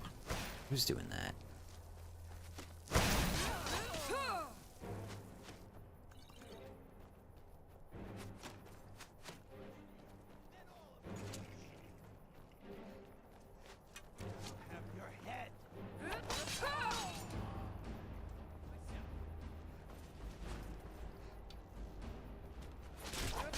Oh, she... Uthgar just went right in with that. Alright, where's that Briarheart?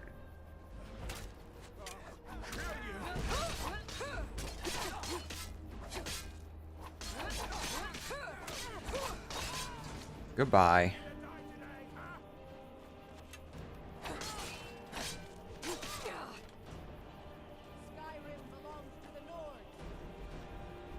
Random troll? Okay.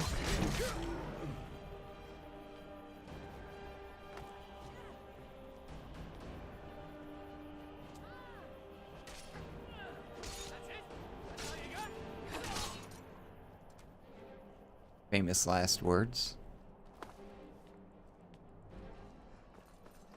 Yeah, I think it's safe to say this character is already just like it's done. This is it. This is the game being played on the highest level difficulty at level 47. So these are pretty much, I mean, I can get up to like level 60 and force some slightly higher leveled spawns, but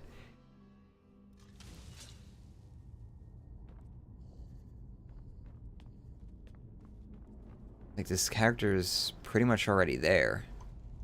I don't know why I keep looting shit either. I don't need loot anymore. This is without any exploits. I use some console commands just to make it quicker to level up, but that's about it. Thought I heard something. Someone there? And people say stealth archers are broken, overpowered. I think the moral of the story is that almost every... Wow, this lady is going to kill herself before I even get to her. Can you please just stop? Thank you. I think the moral of the story is that just about anything in Skyrim can be brokenly overpowered if taken to its extreme logical conclusion. It's a little dark. I could use some light here.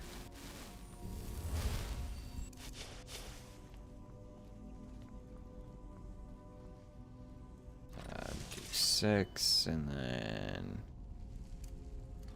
there we go. Oh, maybe I should activate.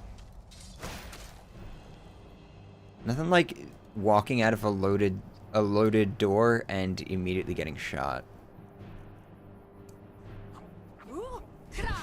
Use dragon aspect too. Oh, another Briarheart, cool. And he's gone.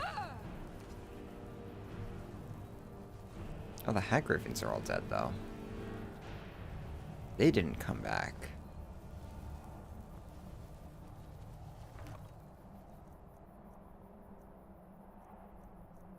I think the game is telling me something. It wants me to spam muffle. It's actually not bad, 22%. Better smithing. And this isn't even like this equipment, like nothing here is actually maximized. I could have been a real bastard and really tried maximizing my crafting skills and stuff to get the best enchantments, upgrades, and alchemy. I kind of half-assed it. I could have spent like another couple hours or so like really stacking things just to make it even more ridiculous. I don't know. Hold on, let's see. How many perks do I have? I definitely have enough to max out illusion. I kind of just for the last bit, I just want to see what this character is going to do with illusion. That means... Okay, so here's what we're going to do.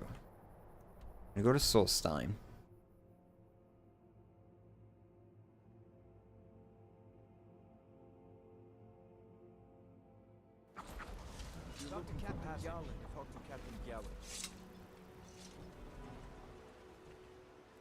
Before I do an analysis of Enderall, I should do one on the prequel Nehrim. Now, did Nehrim come out before that? I've heard of it. Did that come out before it, or is it just like... It's literally just a prequel to it. Alright, so... Let's get rid of... Where is it? Enchanting.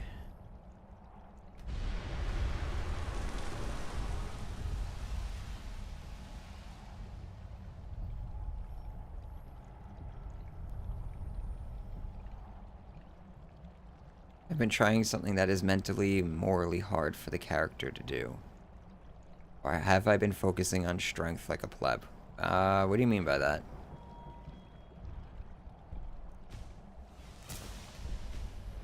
Alright, so... Because this is illusion, we gotta fill out the whole tree.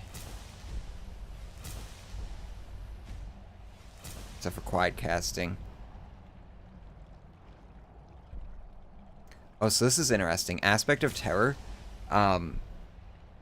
is actually something that works very well with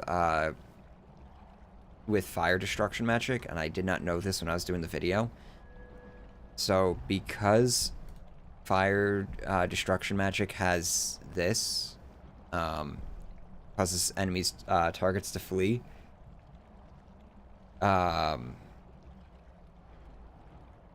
That perk in illusion stacks with this and actually increases the physical damage flame spells are supposed to use. Are we finally getting to the illusion build? Yeah, I'm gonna give it another shot. Now what I have to do is get on the muffle grind. Fortunately, I already made equipment that makes illusion free to cast, so I'm just gonna go get that stuff real fast. Actually, how much? I might not even have to bother with that. The muffle might already be like dirt cheap. No, that's still pretty expensive to cast. Let's go. Let's go get the free spell stuff.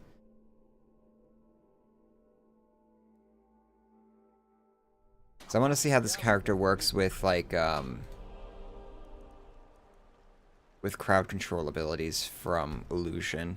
That might be just like the cherry on top to make this the most overpowered build I'd ever done.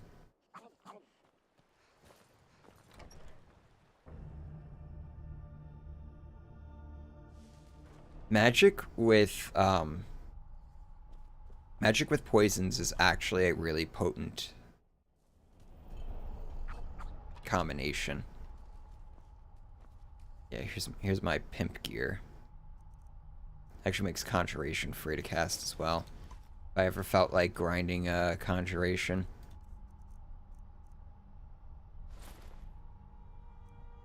Add equip, yes. Okay.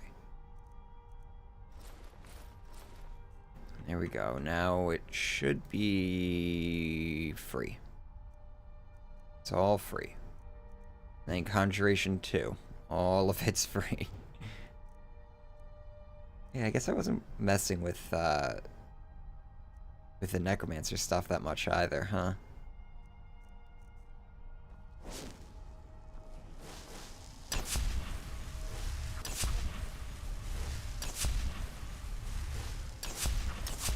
I just gotta get into the rhythm.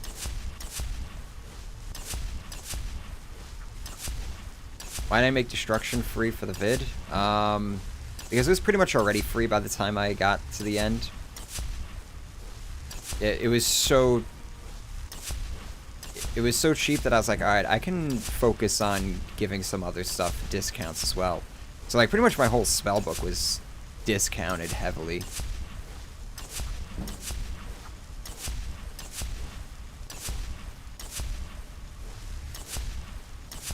How loud is that? It looks like it's fucking loud as shit on my end, so it's probably coming out a little bit loud. Because, magic in this game is loud as fuck.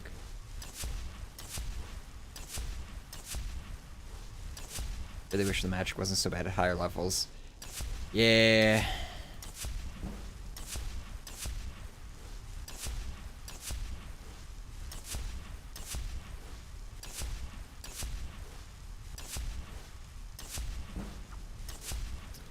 There's nothing really to say except I miss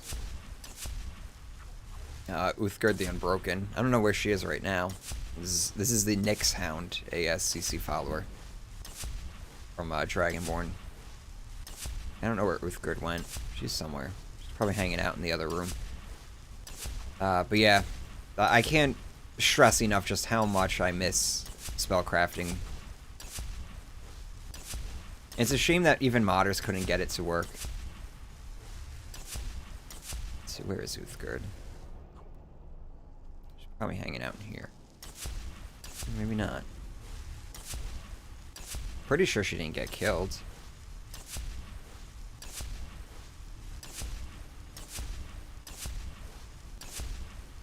These pets are glorified collectibles.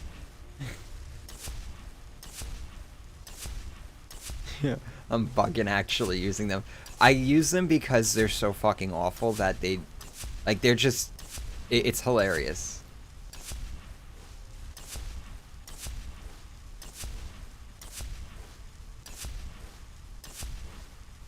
And people really liked it in the video, so I gotta figure out what pet I'm gonna feature heavily in the next video. I don't know what sort of pet a orc would want. So in the original pet creation. You have the goat, you have a skeever, you have a spider, you have a rabbit, you have a fox. I think that's it.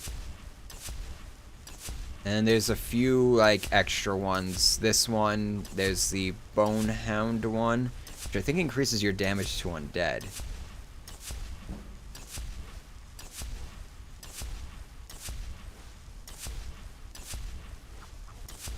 Yeah, I'm leaning towards the rabbit.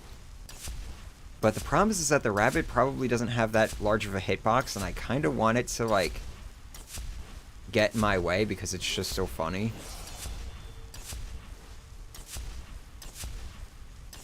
I can give the rabbit a shot.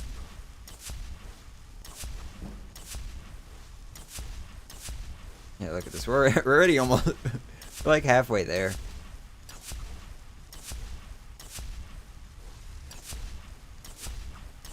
And you don't even need, like, I was doing this the other night without using the infinite, you know, free to cast thing. You just wait. Like, that's it. That's all you got to do. Actually, if anything, what I should be doing is sleeping.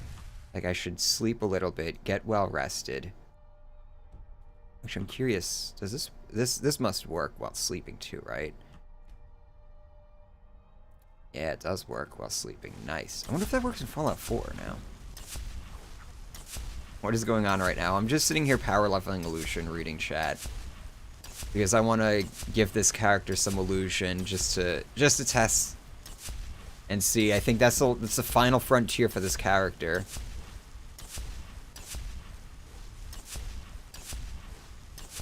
Because she already deletes enemies, so what's funnier than deleting enemies than making them run away before you delete them?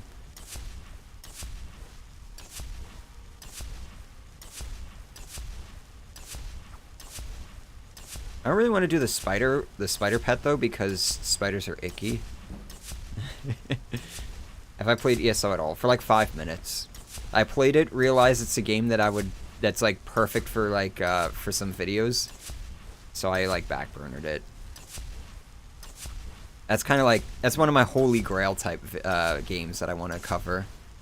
So I think I could have some good mileage out of that.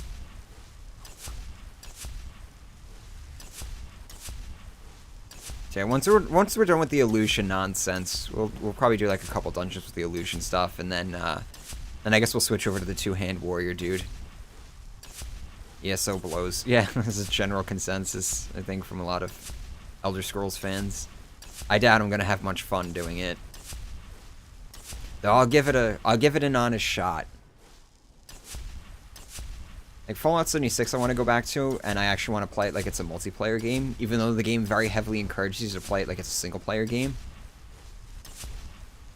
But I have a feeling if there's any fun to be had in that game, it will be in the multiplayer aspects.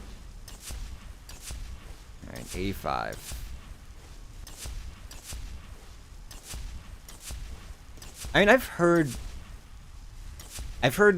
mixed things about ESO, even from, like, hardcore Elder Scrolls fans, like Morrowind fans and stuff, too. They said, like, it has its moments, especially, you know, when you're playing it like it's an actual MMO.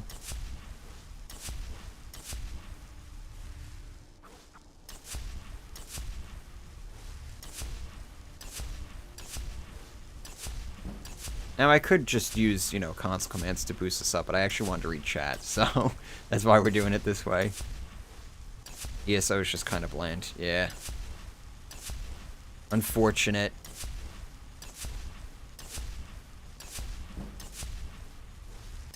Also, they're abusing the lore of Elder Scrolls.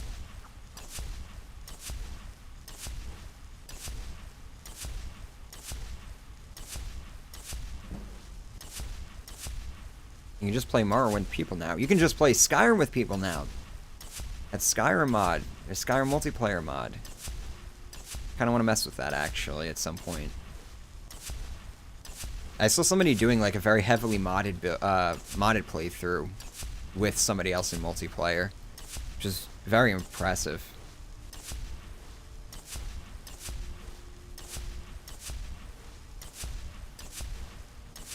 NPCs that use magic, like Mage, has a damage multiplier applied on top of the difficulty damage multiplier. Wait, are we talking Skyrim or ESO here?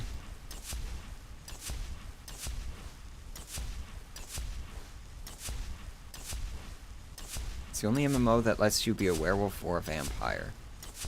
I'm sure there are others out there, there's so many fucking multiplayers. You got, what is that? V Rising, which isn't really an MMO, but it's a vampire game that is, like, heavy multiplayer. Want to try Skyrim together with your sister? It's one of the, yeah, it looks like it'd be fun to, like, play with somebody who's, not too into Skyrim yet. Like, play with, like, a more casual player. Skyrim. So NPCs that use magic, like mages, have a damage multiplier applied on top of the difficulty's damage multiplier. I'm gonna have to look into that. I never heard of that before.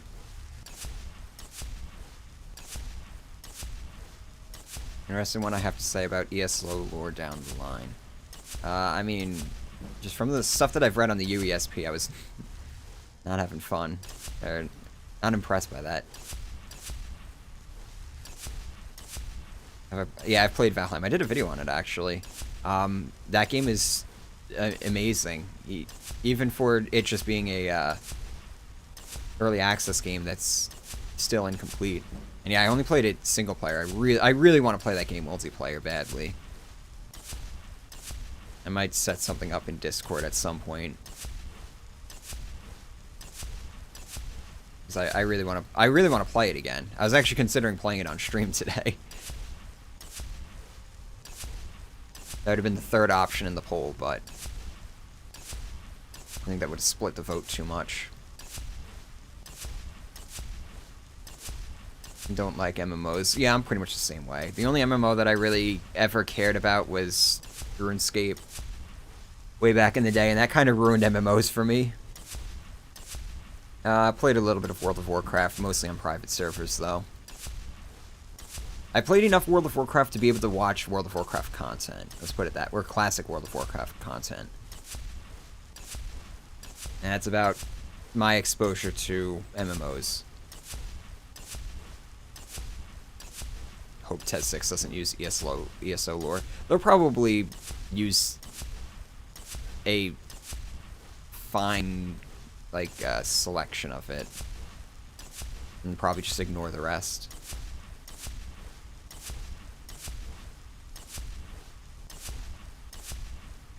Fallout 76 has to be played like an MMO. It wasn't fun solo. That was kind of my read with it when I was playing it. Alright, there we go. Now we're done. Oh god, my ears are literally ringing from that shit. I'm pretty much good on Magicka, so I'm just gonna dump health. I'm not gonna get the Master Illusion shit just yet. Okay, I will. Do have the points for it. With 1 to spare, what am I gonna dump that into? Maybe something related to Conjuration? Do I have anything? I didn't really get anything in Conjuration yet. I mean, I could get this. I did reset Conjuration to take that out. I don't really have anything else I need to invest in. Oh, wait. I think I have some light... Yeah, I have some light armor perks that I could invest in. 25% increase. Yeah, I could use that.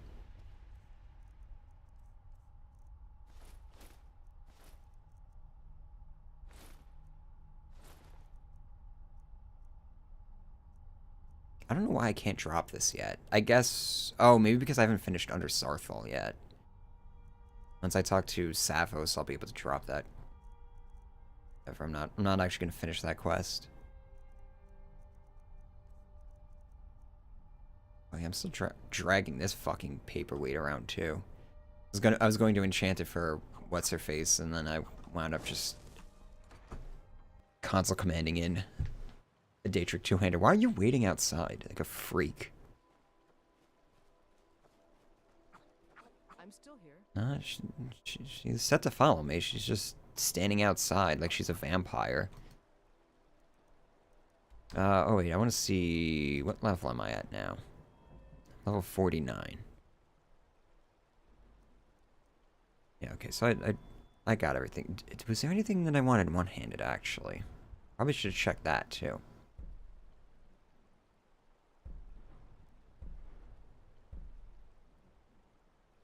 Like, I could get these. And then get this. So I can, like, force critical attacks. In one-handed... it's just a backwards power attack thing. I guess I don't really... I guess I don't really need to mess with any of these things. I'll do that on a different character. Now I need illusion spells.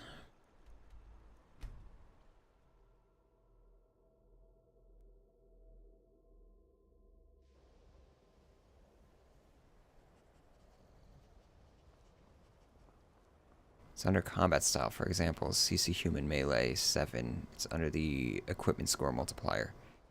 Oh, you're talking in the creation kit. Oh, thank God you're right here. I'm gonna have to go chase you down. Oh,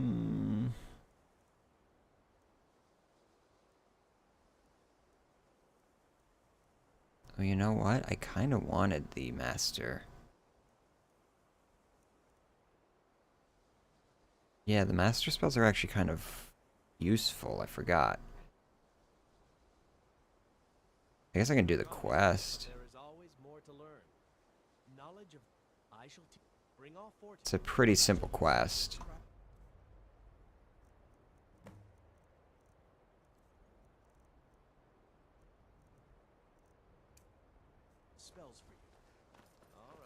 I remember where all the locations are, because I had to edit that section of the video, so that's going to be information forever burned into my brain. Do I share my Xbox gamertag or Steam ID on Discord? I don't. If I was to play with people, I would give it out, but I haven't really actually played with anybody on the Discord or anything like that. Where is it? It's like on this table over here, right? Yeah, there we go.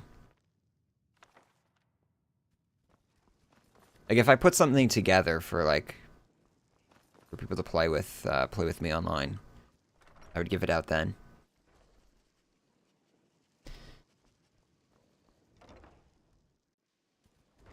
An NPC's combat style determines how they act, essentially.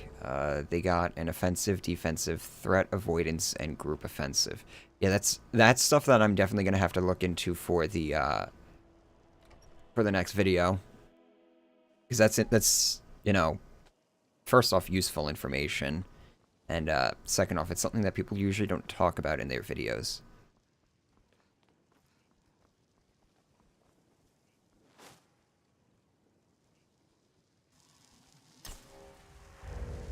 Hey, it's not glitched this time. Nice.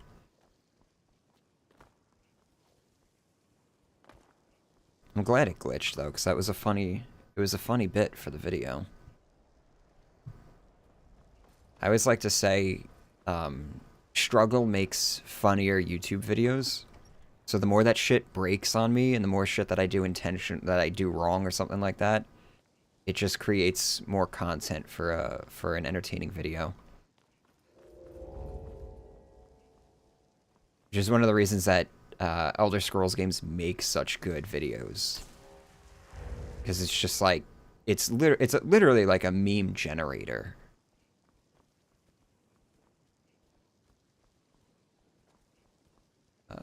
Is it downstairs? I thought it was upstairs.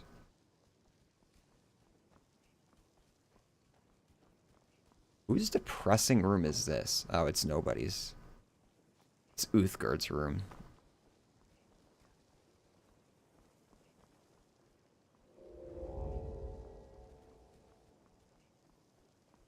Oh, maybe it was in the other. Were there actually two in the Hall of In the Hall of Constipation? I remember being... Oh, am I thinking of the Alembic? Yeah, it's in here.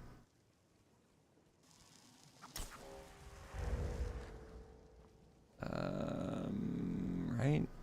It's like in this room somewhere.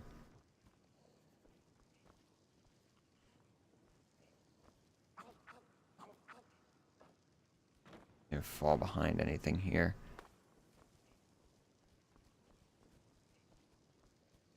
Shit, now I'm getting confused with the spawn locations for Tolfdir's Alembic.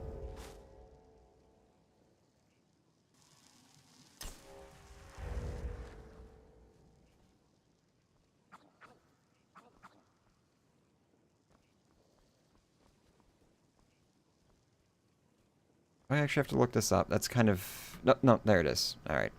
See, I am getting confused with the spawn locations for Tolfdir's Alembic, because it can, like... I think it can spawn... I know it can spawn in this room, on, like, one of these here. And, like, in one of the rooms, it's, like, spawns under the table and shit like that. Yeah, that's right. It's under Enthir's fucking seat. His bench.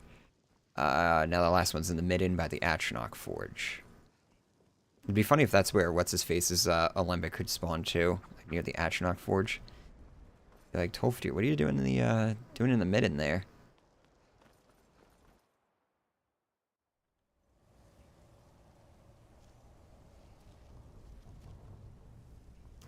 Okay, so this is the... I never remember how to actually get to the Atronach Forge. I kind of like just bumble my way through this place until I come across it.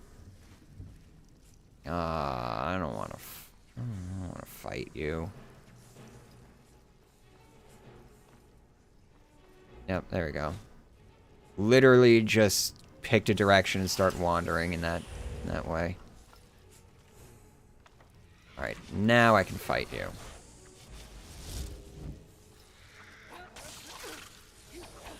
Don't kill me, bro.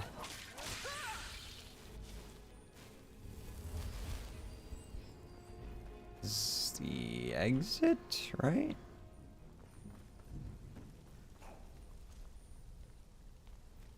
I thought this was a Falmer. I was like, what the fuck is a Falmer doing down here? I don't remember Draugr being down here. I remember there being skeletons. Does it spawn Draugr instead when you're like a higher level? Why do we have Draugr underneath the school?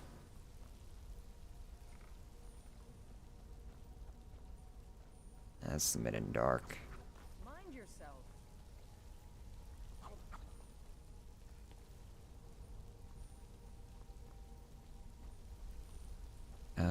Where is the exit? I really don't feel like finding my way out of here, so this is what I'm gonna do.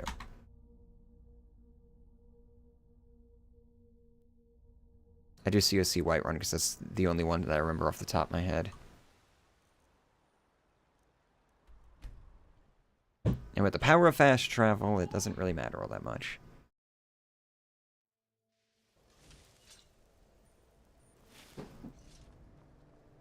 Biggest mistake was you were creating a custom follower for the first time. And you set their sword shield equipment multiplier to 10. That made them deal 10x damage. I actually did try, I did make a custom follower a long time ago because I was working on, what was I working on at that point? I think I was working on a web blog.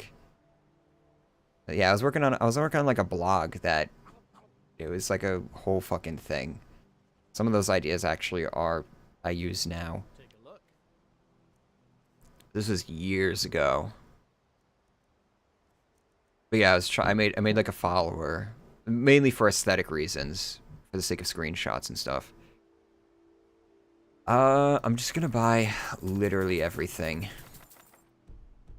Oh, I'm out of money. I didn't expect to actually run out of money. Do I have anything to sell you? I know I bought like a bunch of books that I wasn't... Here, you can have some soul gems. I just need enough so that I can buy the few remaining books. Literally does not matter. This character is done. Alright then. Alright then.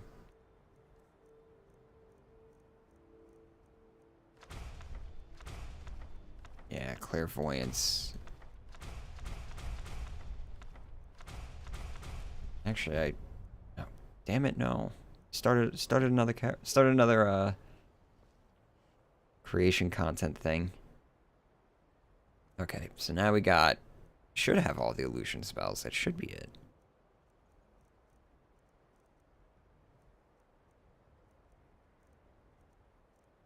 So let's see, what would be the funniest cheese to do?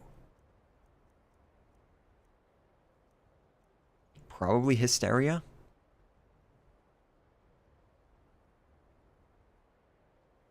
Flee from combat for 35 seconds, or level 35.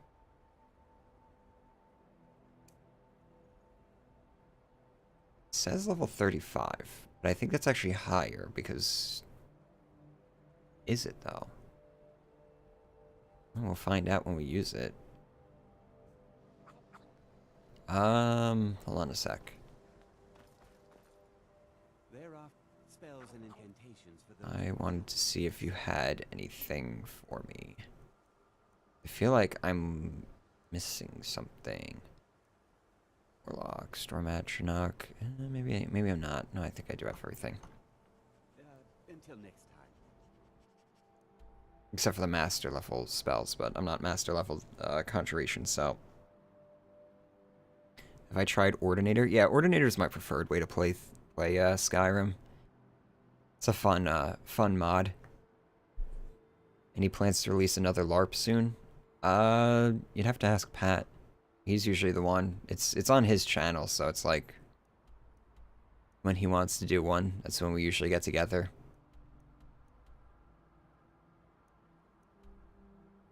Where am I going?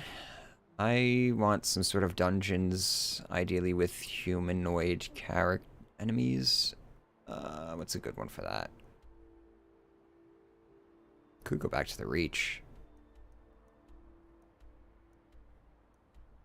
This probably respawned. I need a Briarheart. Hold on.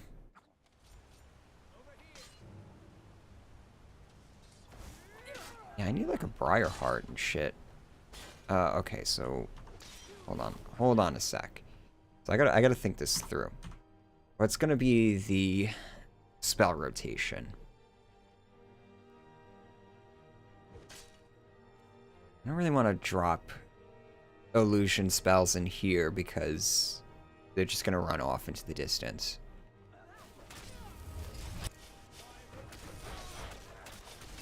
We got a lot of dudes here. Hold on, let's pop one of those. We'll take the light armor one too. There we go. There we go.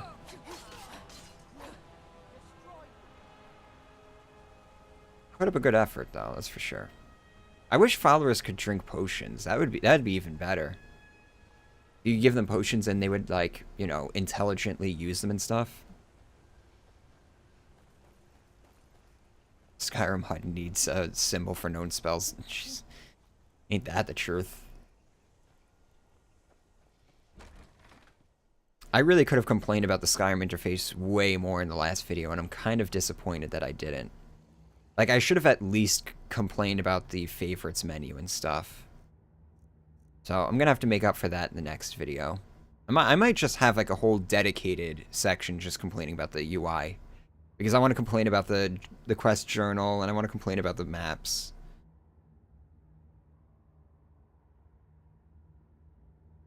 Pretty positive followers do use potions. Really?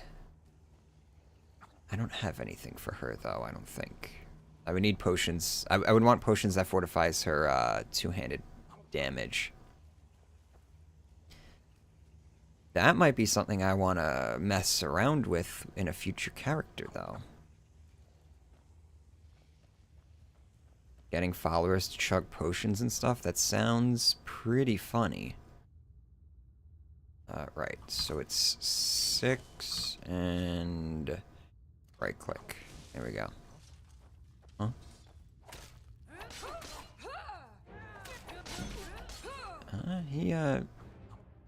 He tried putting up a fight. Oh right, illusion. That's why I came here. Actually, I'm gonna reload that then. I completely forgot why I even came here. I just started mindlessly killing things because it's Skyrim. But no.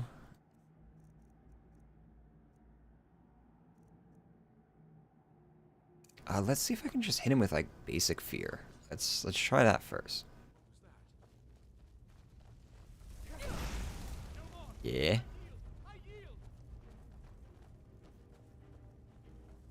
Go get him, Uthgard.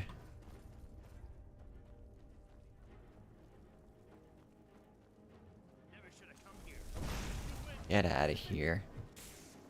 Oh no, a mage.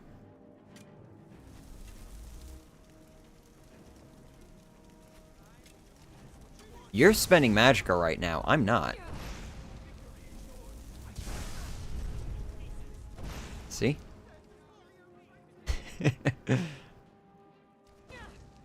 Ow. I'm out of magicka right now, so that's kind of annoying. Go. Get out of here. Alright, so now I gotta figure out what the end goal here is.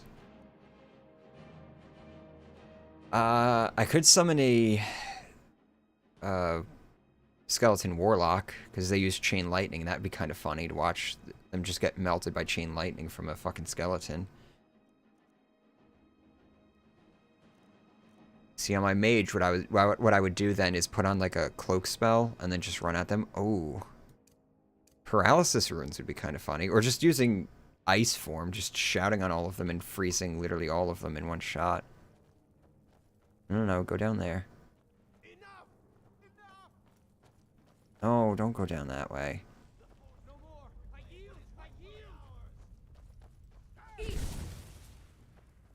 It's supposed to be a Briarheart here. Yeah, Briarheart. Where is he? Meet one of the most overpowered spells in Creation Club. Okay, it just absorbed my, just ate my spell.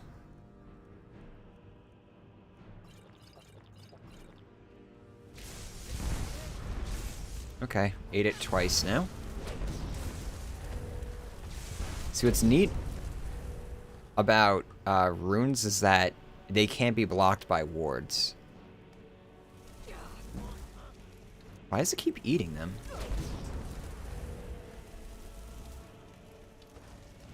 That's really annoying. Because it's like... It's taking my fucking magicka.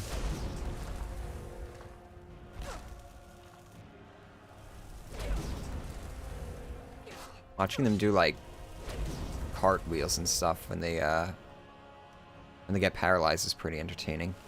I don't know where Uthgard is. Next hound is barking at a wall. Alright. Let's see. What other illusion shenanigans can we do? Like, just drop harmony. I wonder if that's even going to work on the Atronach here. Oh, there's the Briarheart. Have I actually been... No. Where is the Briarheart?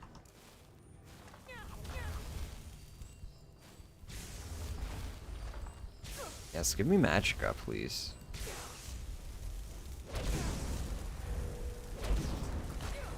Atronach cannot be paralyzed.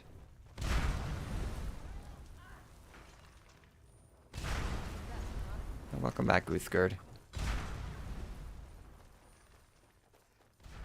Why is he running away? He's supposed to be pacified, but he's acting like he's feared.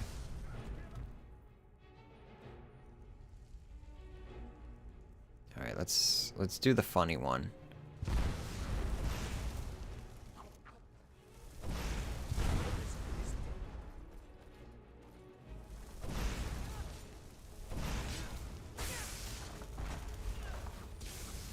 Alright, now it's time for just total chaos.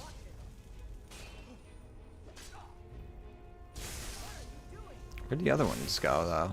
They just sitting up here killing each other? Yeah. But don't get too close, because they might attack you instead.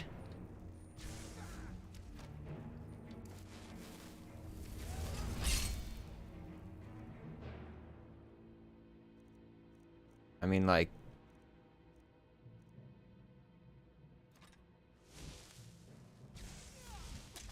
The utility here is obvious. Like... Oh, you got a lightning cloak up? Oh, this was the Briarheart. I've literally been fucking with him for like 5 minutes now. I did not even realize.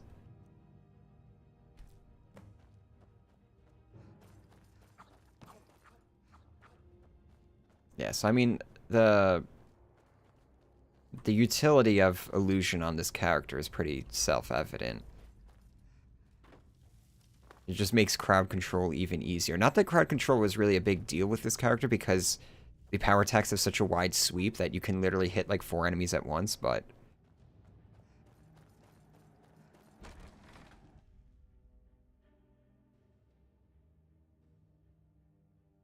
It is possible to heal damage and quickly return followers into the fight by having traded with them some standard healing potions, but not potions you made by alchemy. See, that kind of spoils the fun, though. Like, the joy of it would be to just sit there and give them stupid, broken, powerful potions, watch them use it, and then just start clobbering everything in sight.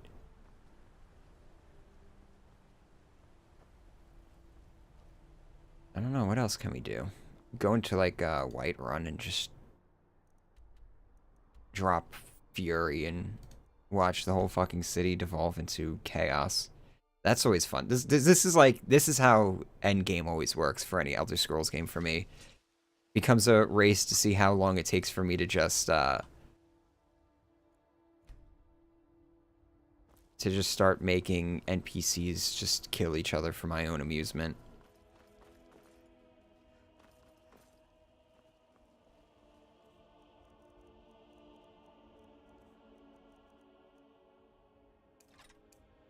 And see how long this character can survive in this chaos.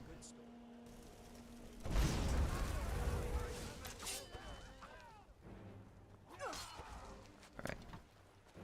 Let me put up my shield, please.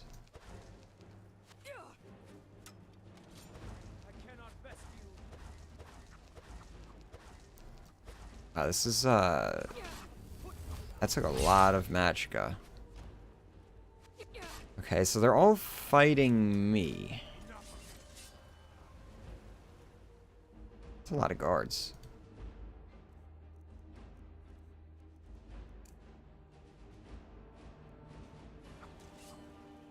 Let's see if we can't thin this herd a bit.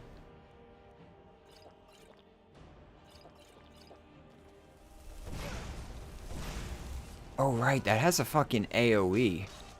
Forgot about that. There we go. That's how you take care of the guards.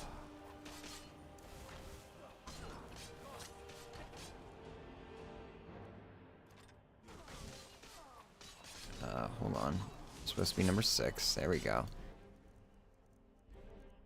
Now we can do this and just mow everyone down, I guess.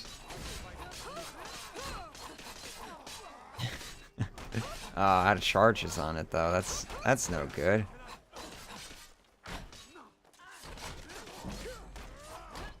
Literally a blender. Oh, they got me.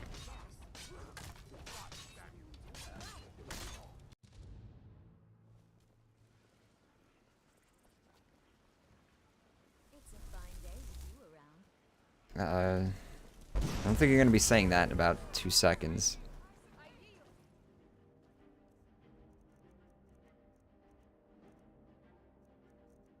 Where is it?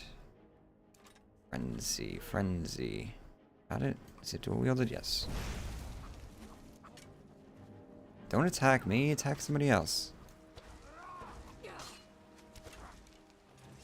This is the problem with frenzy. It doesn't always work. let's pop a few more potions.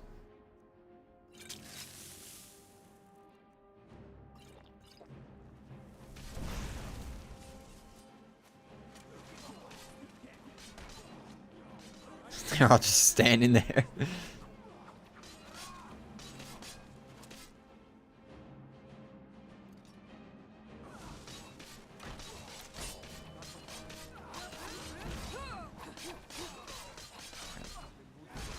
Let's see how long this character's actually gonna last.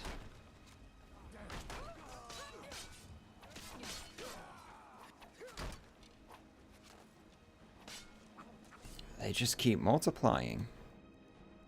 Take the veggie soup. Oh, this isn't good.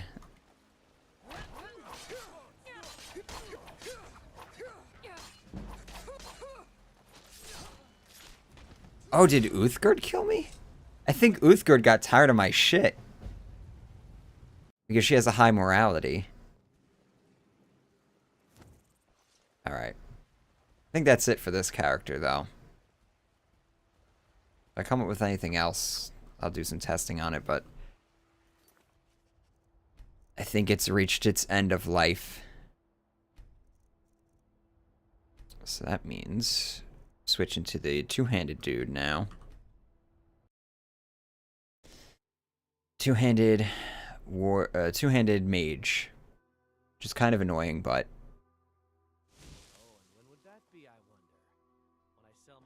why did I come over here? It's been a few days since I've played this character.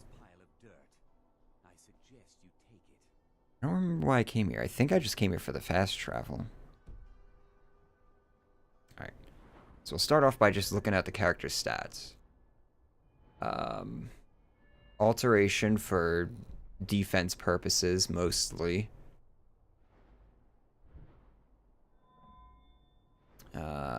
Restoration. Why was I getting restoration?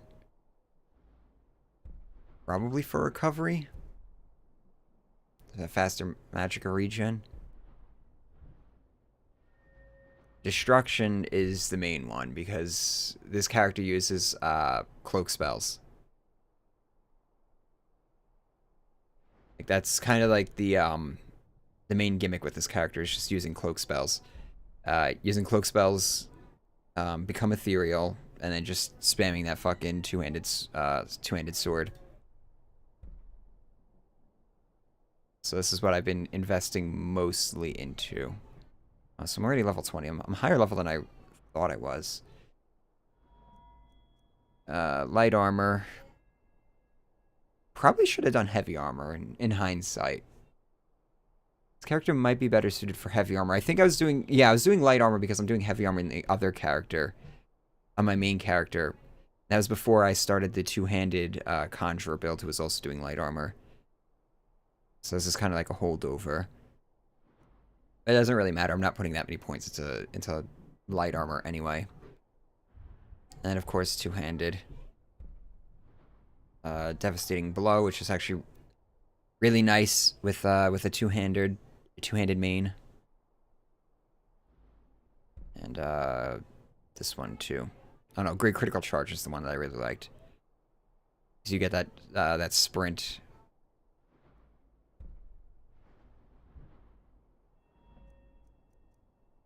I think that's it. Enchanting.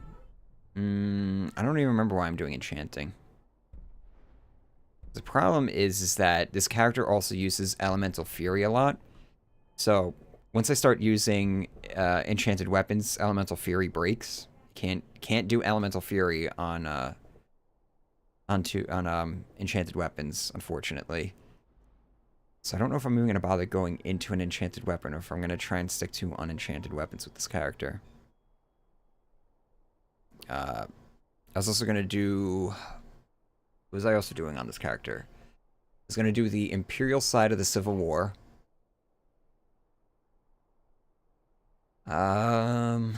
What else is planned for this character? There were a few different ones that I wanted to try different angles from. Oh yeah, I think I was going to do Dawn Guard on this character too. And oh yeah, I was gonna do Dragonborn as well. Guards have a minimum level of 20 and scale up to level 50. So yeah, I was probably fighting level 50 dudes there yet. Settled on a weapon yet? Not exactly. So there's a weapon in Dragonborn that I want to grab. I might actually do that right now. It's a two-handed sword that, like, when you swing it, if you do a power attack with it, it fires off like a ranged spell effect. And you can do that without breaking become ethereal, apparently. So I think that's kind of funny if I was using that and cloak spells, and then I'd go become ethereal, because then I'm literally unkillable. I might actually go do that. Go grab that thing real fast, because it's pretty easy to grab it. I don't really have much of a plan on this character just yet. Yeah, Blood Scald. There's probably some other good two-handed weapons out there. I'm sure there's some, like, CC stuff for two-handed weapons as well. Alright, so let me remember what how this character even played. It's a Breton as well. Do I have the Atronach Stone? No, I still have the Warrior Stone, so that's what I'm getting first. Okay, so it's gonna be a bit of a walk. But the last character did exceptionally well once I grabbed the Atronach Stone. I think this character's gonna work very well with it too, so. Because it's funny, the Atronach Stone only reduces your magical regeneration 50%, so for a character like this that isn't going to be like casting that many spells, like I cast a bunch of spells before combat starts, or like once combat starts, but once I'm in it, it doesn't matter. I'm done casting my spells. So the downside of the Atronach Stone really doesn't matter. I'm going the right way, right? Not really. Stone's like down here, I think.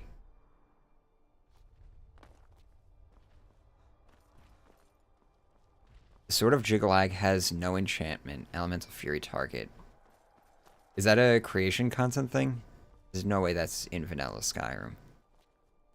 Creation content loves the Shivering Isles, by the way, in Skyrim. Anything Sheogorath is in this fucking game because of creation content.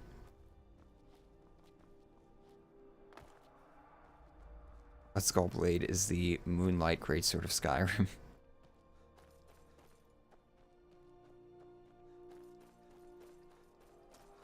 So, with this character, was I putting anything?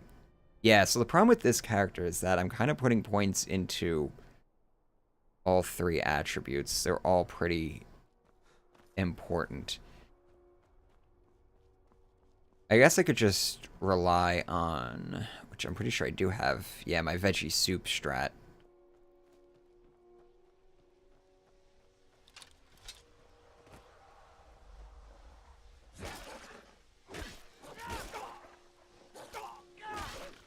Oh man. Two-handers are so slow though, especially two-handed axe. I need to get like a two-handed greatsword. And no restoration on this character.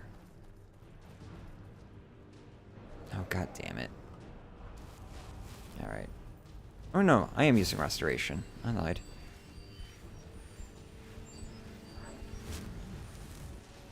I don't have a file. No, I have Lydia.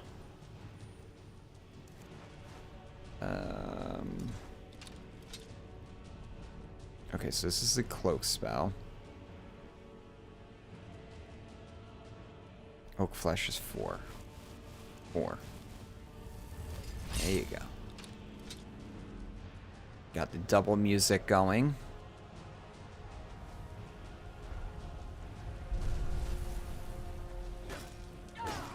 Oh crap, I'm still on Master. Or Legendary, rather. Let's go back to a sane difficulty setting for this character. Damn. Even Expert's gonna be a bit of a slog.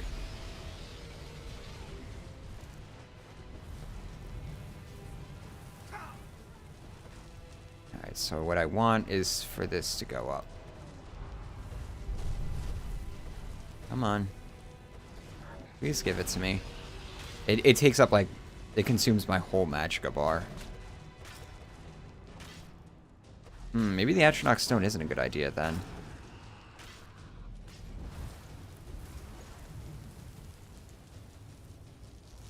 Yeah, oof.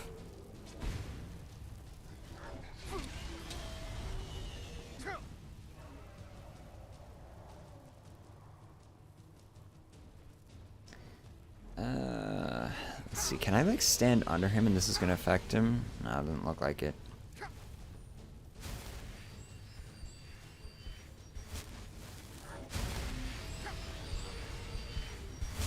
Man, one thing I do like about playing Destruction Mages though is that I can just sit here and snipe dragons out of the sky.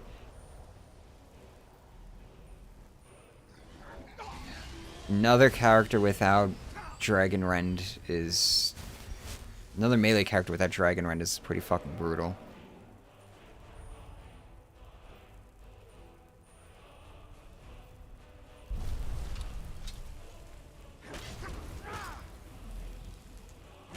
You know what I want? Where are you? I already have Elemental Fury. Alright, he's about to one-shot me, I can tell.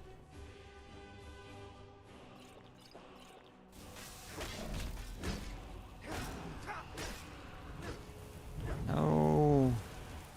And my cloak also wore off. It's rough going from a character that was literally deleting enemies to this.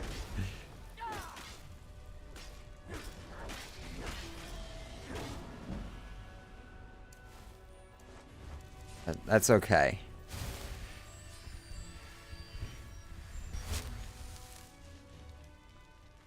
I guess I should be looting shit again, right?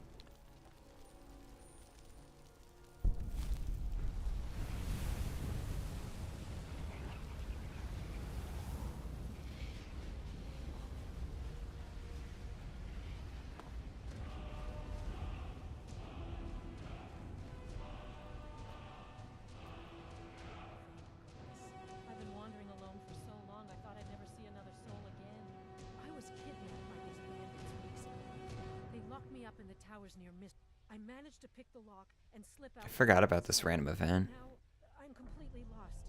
Can you help me, please? There's a town nearby in that direction. Oh, thank you. But I should be fine now that you've shown me the... They're at Mistwatch.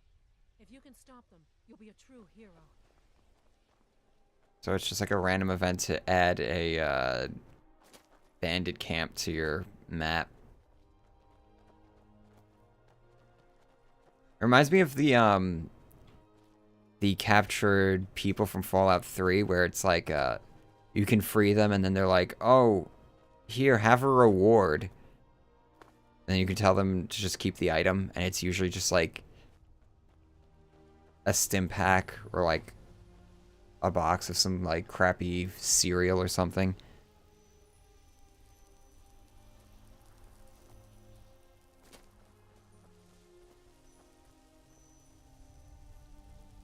Have I equipped the Golden Saint armor on Uthgard yet? I haven't even done the I haven't even done any of the Saints and Seducers thing. I really gotta get on that at some point. All right, so we got the Atronach Stone now.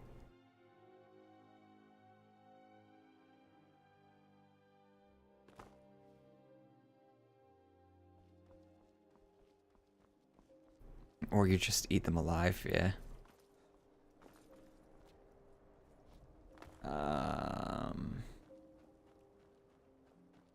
Yeah, that should be good, right?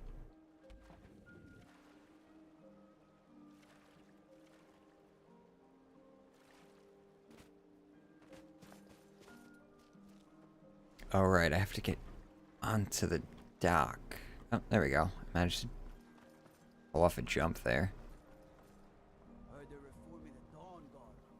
Vampire hunters or something. The old fool of the original. If you're looking for passage to Souls, sure. Yeah. Now hold on. It's hard. The next been something strange. Have you been listening to me? I'm not going. All right. Besides, maybe you can put a stop to what. It always puts me off when I pass a speech check, but I don't get a level up, because it's kind of hard to tell if you actually pass a speech check if there's no, like, feedback for it, aside from them, like, you know, actually agreeing and shit. Well, here we are. This is Raven Rock. I'm just so used to games, like, showing that you pass a speech check. Good luck. Maybe you can figure out what's going on around here. Alright, so we gotta go into the mines.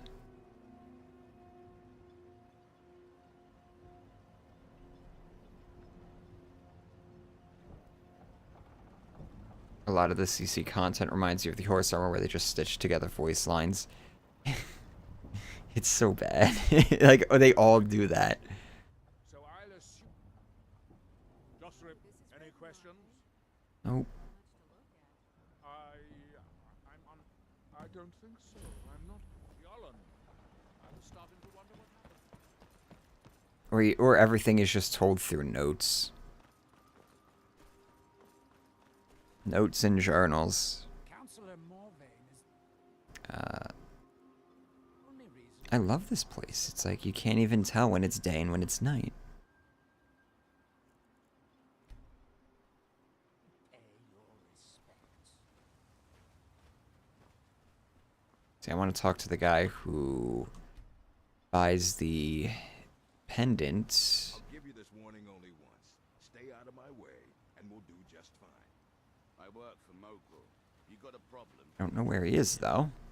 My husband Bendel feared visitors would shun Raven Rock. I'm glad to see you. It's literally the middle of the day and nobody's at their stalls. No wonder business around here is slow. Off this island if I had the coin. What a waste. Mining here. It's an they gave them. They're no longer being made. Yeah. They could be So you can find a bunch of them in the mine, so Solstheim. Bring them it's worth talking to him before you do the quest because it's an easy, like, 4,000, 5,000 gold. I'm gonna need that because I need some freaking level trainers in here.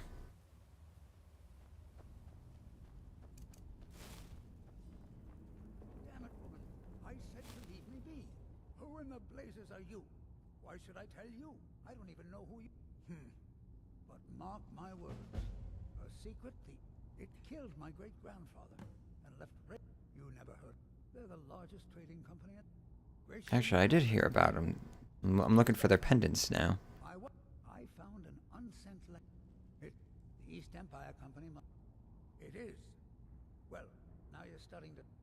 I'm telling you. Look, time's my enemy. I do. Gretchen kept. Here's everything I have. The letter, the key. Please, do this for me. Alright, cool. And let me regain the respect that I've lost. Oh, I do have mage light. Good. The mine. I've never been able to get that far. Be careful down there. Mine can be treacherous. I could use Fenric's Welcome, because now I have to pick these fucking, because these are always going to be expert locked things.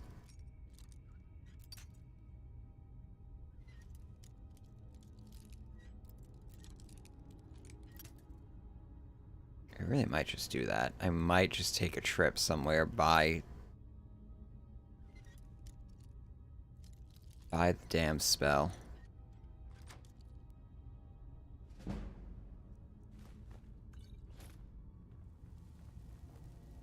'Cause I'm gonna run out of lockpicks.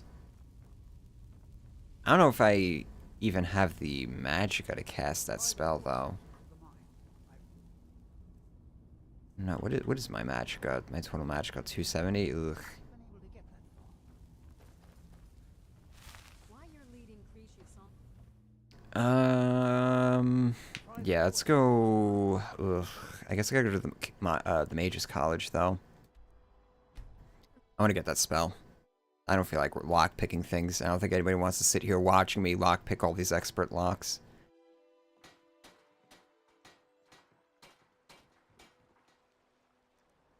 Oh, yes. I forgot. I'm already in the College of Winterhold. Nice.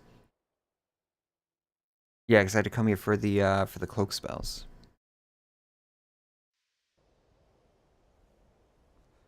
Alright, so it's nighttime. It should be relatively easy for me to find the illusion salesman. You aren't. You aren't him. He's probably asleep right now. It's not. He might be.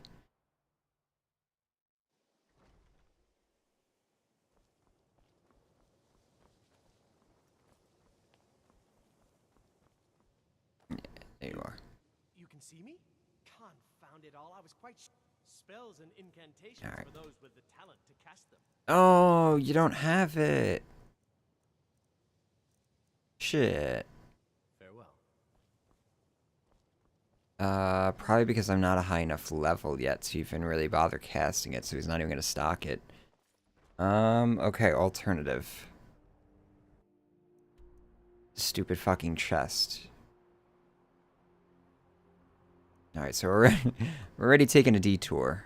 But, I think the chest is like somewhere around here. Might be quicker for me to go from Hellas Folly. And I'll just go through from Winterhold. Whatever, there's no real rush here. This gives me time to read chat.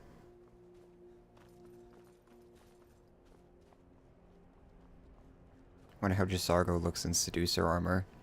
Probably wonderful. This is a new character, so we got Lydia back.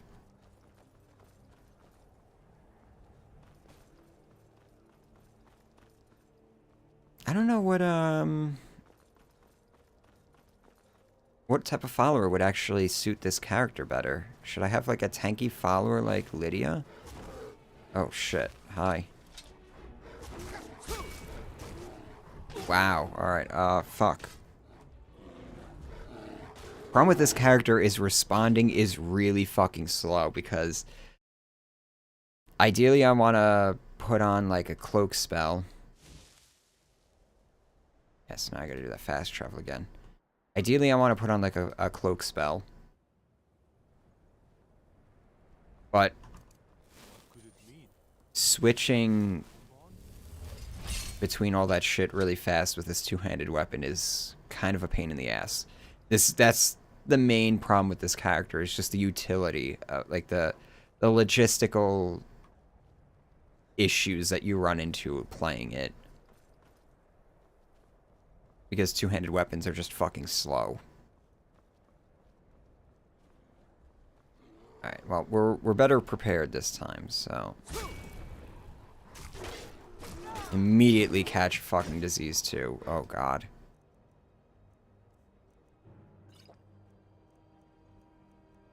Do I have a... Yeah, I do have something to cure disease. I'm gonna take it.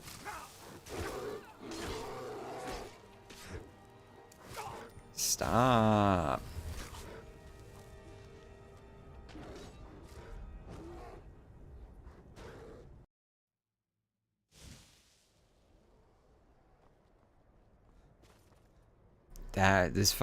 This bear is my nemesis now. Alright, let's... It's even difficult to do, like, the spin to win, baiting the backstab type strategies because you just move slow when you're swinging a two-hander. Like, you see how slow you move? It's not like a two-hander, one-handed weapon where you can just, like, spin around characters or enemies really fast. I guess I should just always be running with my axe out. And always keep my shield up.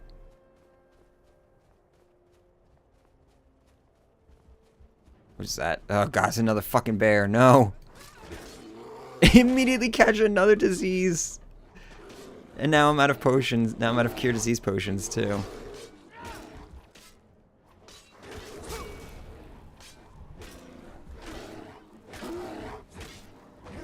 I need a two-handed sword is basically it. I don't need anything off their bodies.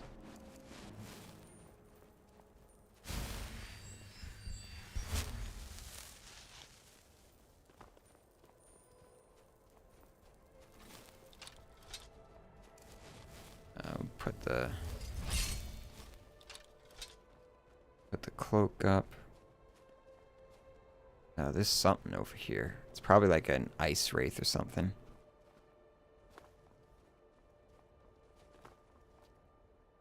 No, just a wolf.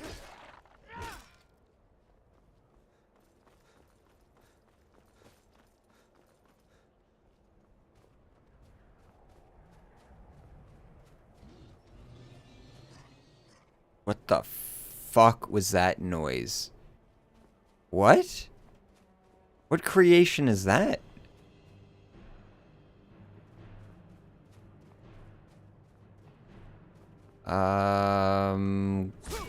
Gargoyles. Okay. Is this Dawnguard? I never seen these before in my life. Alright. I'm gonna pop a level up here. Oh god, see, this is brutal because I'm strapped on all of these. I'm gonna go with Magicka though because I'm struggling there on that.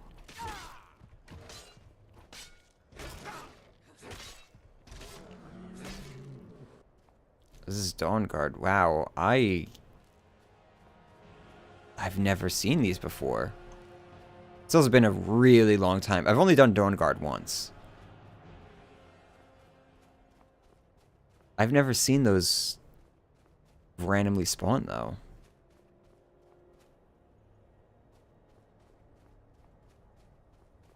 That is really weird.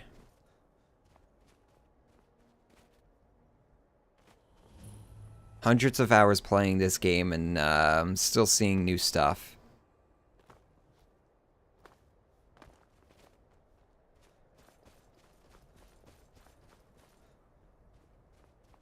Yeah, I've only done Dawnguard once. I'm gonna rectify that with the amount of times that I'm gonna have to play it for the sake of the video. I'm gonna have to play it like 3 times at least.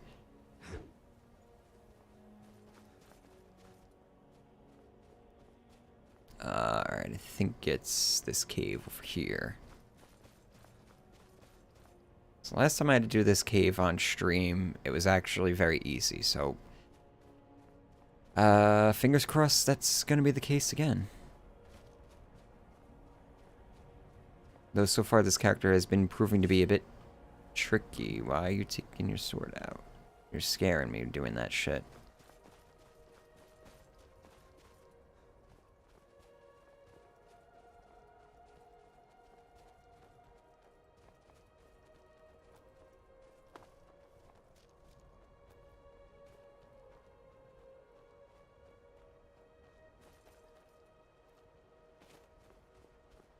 Is that another bear or is that a wolf?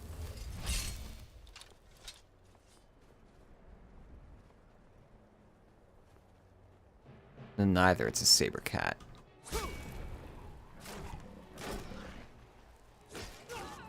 Damn, 2-shotted. Yeah, this character probably should be using heavy armor.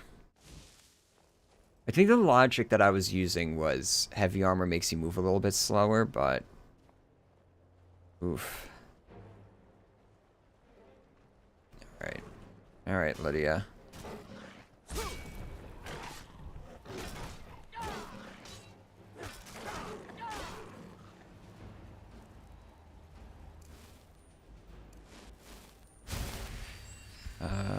Where is the cave?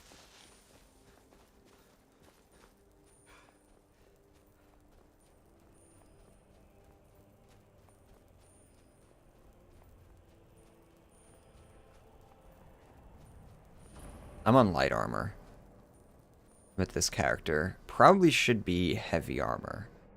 I mean, really what I should be doing is just using my companion correctly by baiting the enemies to attack her instead. Okay. Well, now we're actually going to be fighting real enemies, so I should still have time on my shield.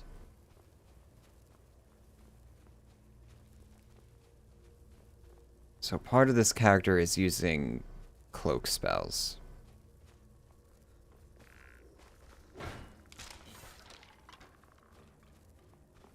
Which does make a big difference. Yeah, you can put your ward up. That's not going to stop the cloak spell, though.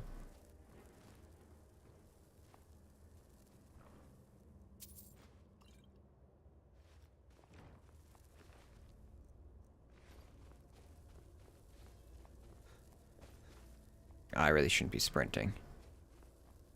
Nah, see, this is the problem. I want to sprint because yeah, my cloak spell's gonna wear off like that.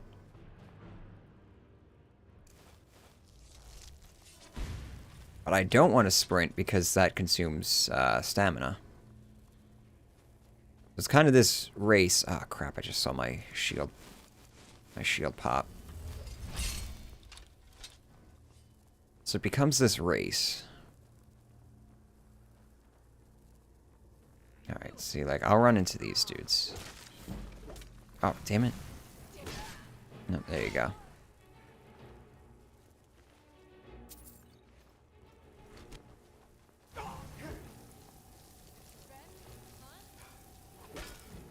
Ah, you took all my stamina. This character is actually pretty potent against mages, which is nice because that's usually the Achilles heel for a warrior. And I haven't even been showing what this character can really do, which is this. And then you just killing a goat. Okay. Oh god.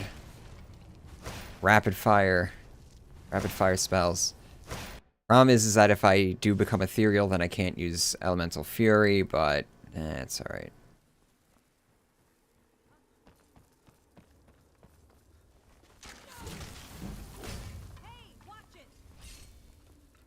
Who said that?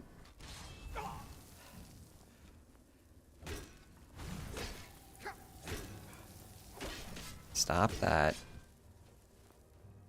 How do you resurrect somebody that far away without using targeted spells? I want to use whatever spell you're using as a necromancer.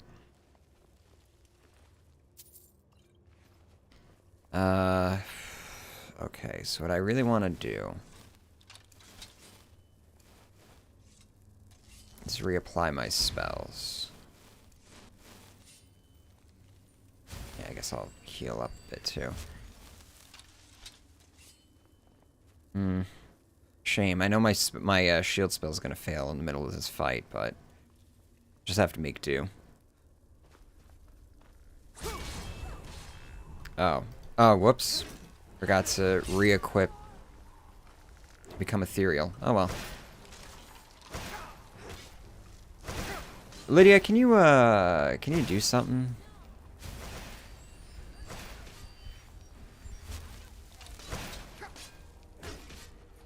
There we go. Take his head off. Eh. Am I running the unofficial patch? I am.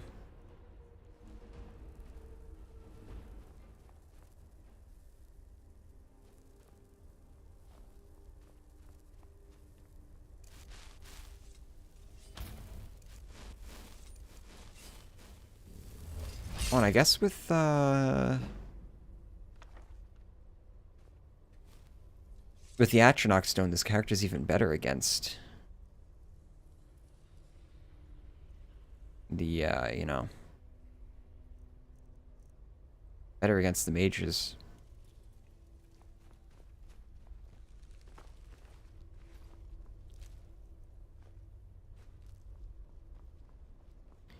Here's what we came for.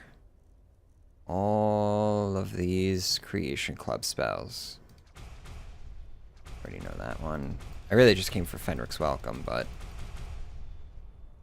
And I'll take that one to sell.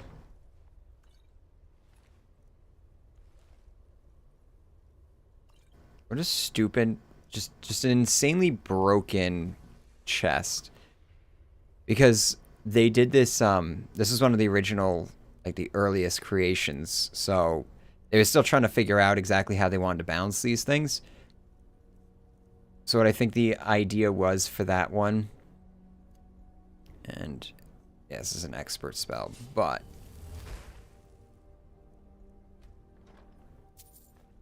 it's still worth it.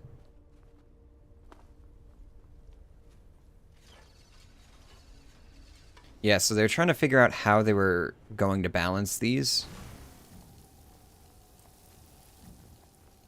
And I think the logic originally was like, well, people paid for these, so they're really going to want to use them ASAP, so might as well put in like a place where they can instantly unlock it. Which is about as stupid as you would think. As stupid as it sounds. Alright, so we're gonna become ethereal cheese this dude here to close the gap. Am I winning? Yeah, I'm winning now. Dude, like, did not even stand a chance. When this character works, it works. Stone flesh, I already have. When it works very well. Okay, so we're going into, like, a big fight here. I don't know if I even have my shields up, but I'm gonna rush in anyway.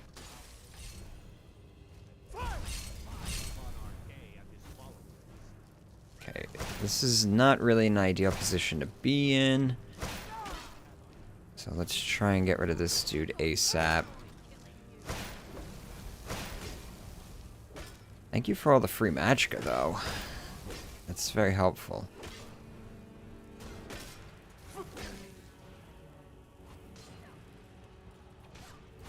What isn't helpful is that they took all my fucking stamina away.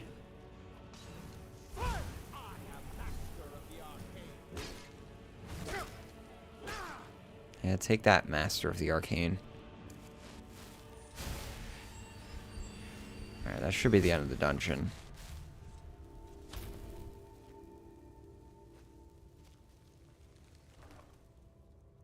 A flute. Conjure familiar. I think I already have that.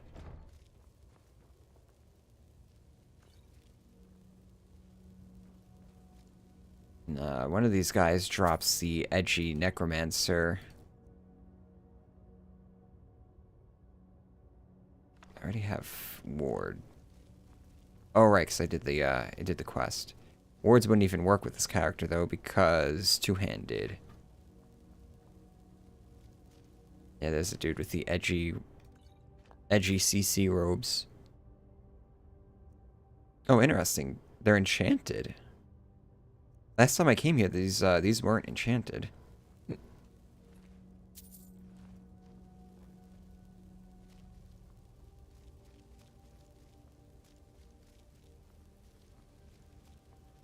Fishing breaks the early game further if you got the patience for it. That's a creation I really gotta mess with. Because I want that in the next video.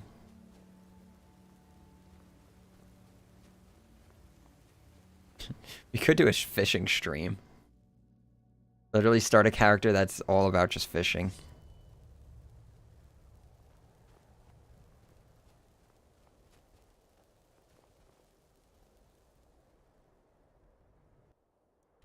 Okay, so now we got Benrick's Welcome, which is the only reason I was going through that. You can fish up dwarven stuff in Markarth for just free at any time.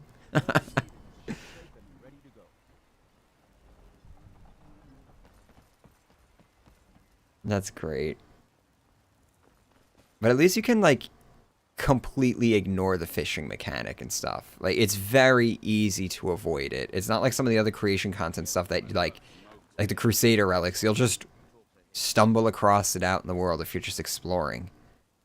There's so much stuff that you can find just by exploring.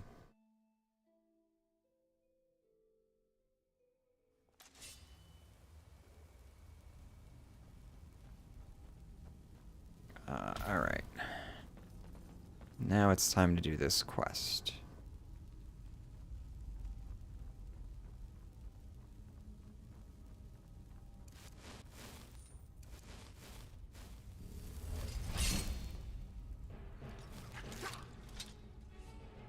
God damn it. Oh, right. I have like all these diseases and shit too going on right now. That's my second disease. I really should get a potion of cure disease at some point.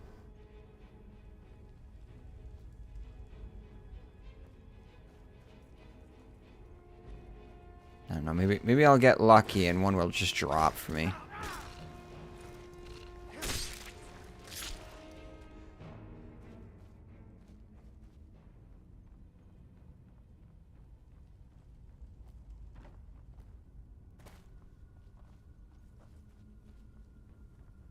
Guys got any pendants around here?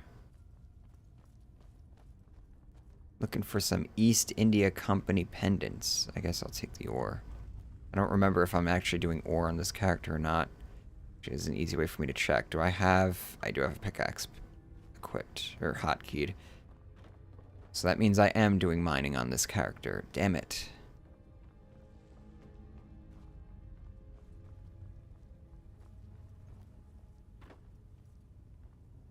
How do we get down there except for just like dropping straight down?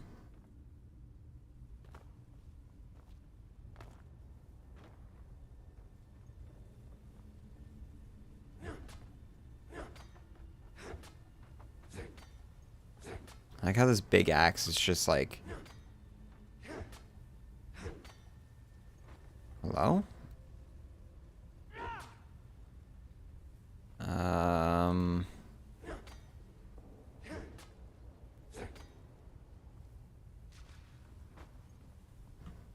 Oh, they did fall. They're just not actually falling.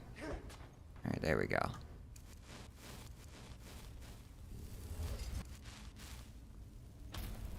Hold on. Just want to make sure there's nothing back here. Oh.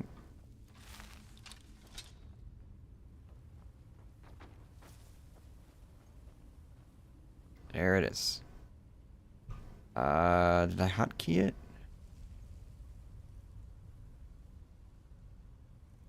See, what else do I have? I want the pickaxe on 8.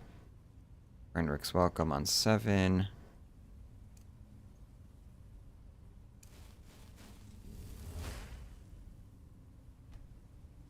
I like how casting this insanely powerful spell at like, what am I, like 15 illusion or something? 20 illusion. And it's not even really like hurting my Machka. I still have a perk point to spend. What are we going to put that into?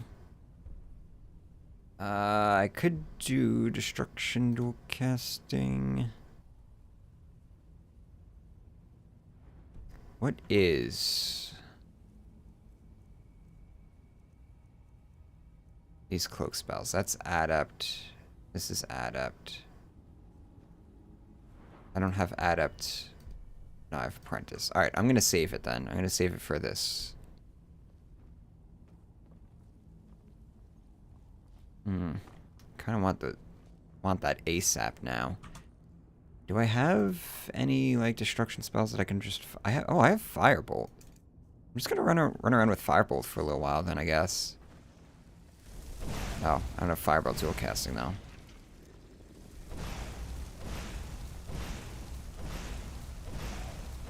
Oh yeah, problem is... Yeah, it's fine. Because I have my axe that I can switch to.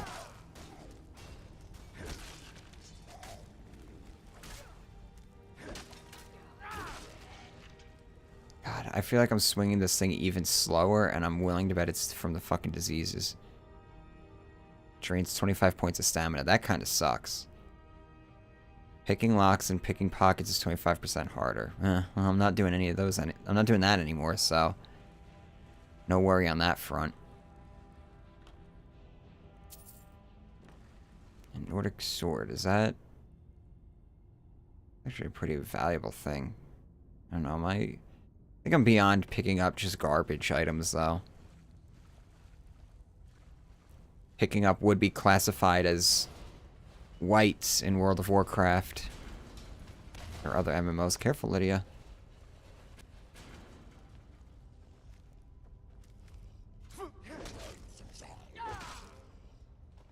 Oh, man. It really feels like I'm swinging this thing so much slower than I normally do, too. Lydia, I really could use your help here.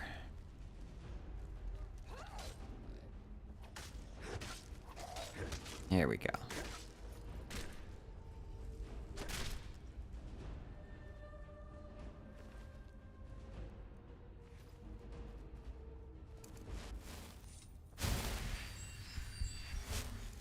Gotta put these back up.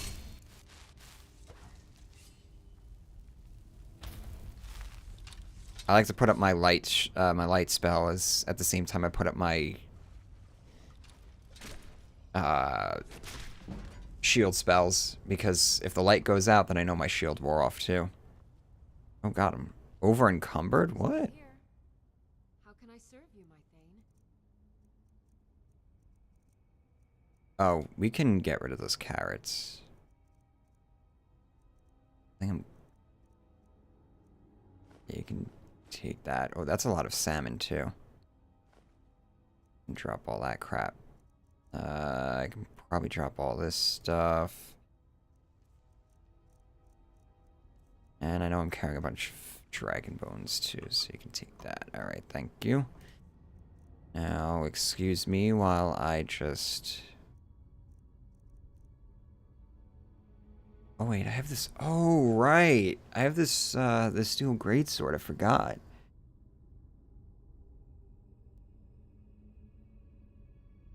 Burns the target for 10. Yeah, this thing is actually pretty good. Maybe I'll switch to using this then.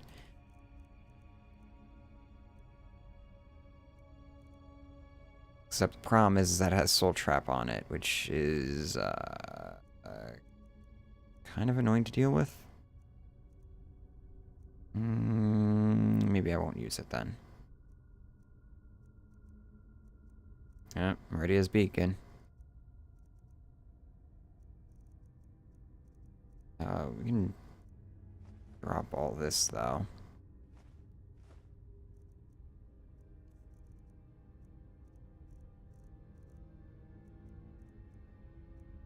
I should actually like... I have this for transmute, because I need that to discount transmute as much as I can. Because of course I'm doing the transmute bullshit on this character. I don't need that. I don't know why I carry that around.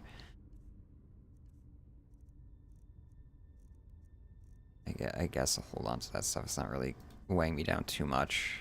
239 out of 375.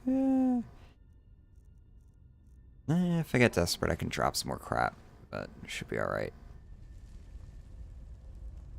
I guess it's been a while since I've done any selling and inventory management on this character.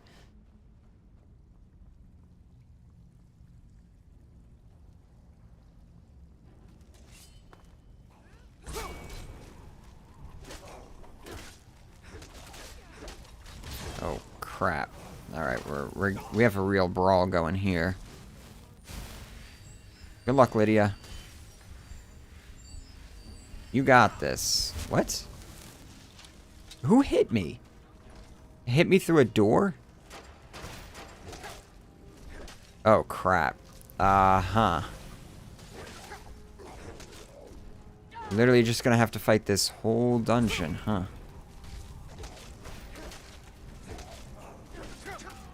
Alright, so we're gonna have to do that a little bit more intelligently. I might actually bust out that sword.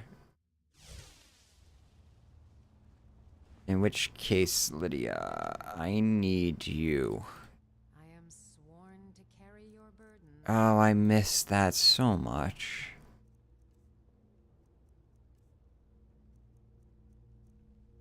I don't think you need all of those cabbages. Oh, I don't need all those potatoes, too. We can drop that stuff. We'll ease your burden just a bit. You don't need 2 swords, so you can take that. Or I can take that, rather. You don't need that steel helmet because you have a dwarven helmet. You have a steel horned helmet. Okay. Alright. Here. Hold on to that, and hold on to these black soul gems, because I don't want them filling up with random crap. Hold that Varla stone. I'm about to use a sword that soul traps automatically.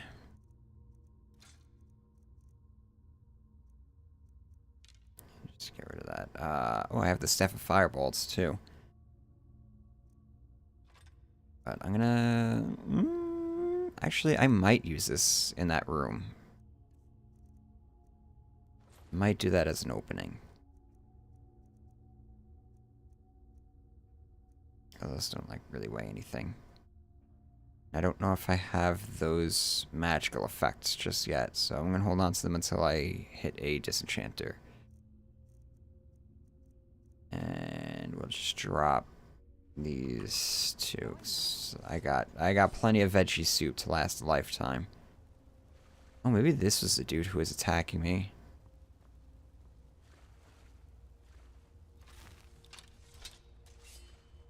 Let's get rid of this dude real fast.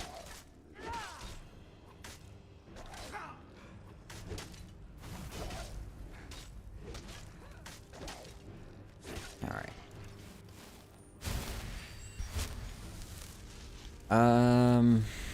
Yeah, right. We'll reapply that shit, too.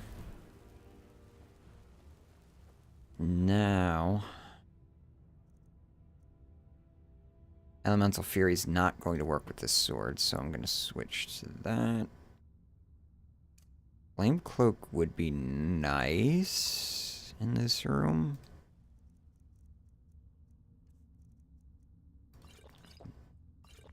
Gonna go ahead and use some mana. Magica potions. Alright. Now we're prepared.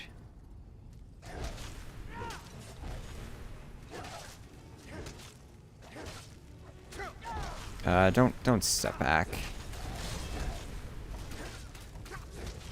Damn. Let's take some veggie soup. Okay, let's see. Yeah, I'm gonna take that. I'm gonna take that.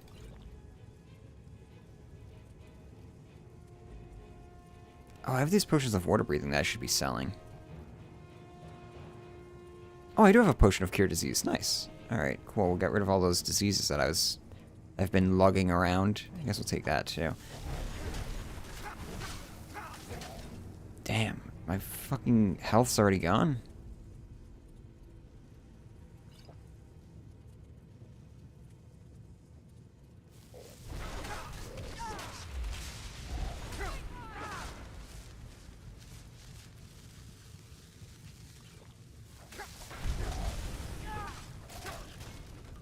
Something's like really messing me up right now. Alright. I need to actually use Magicka to heal. I'll stand here and do some damage. Alright. Alright, we got it. We got it.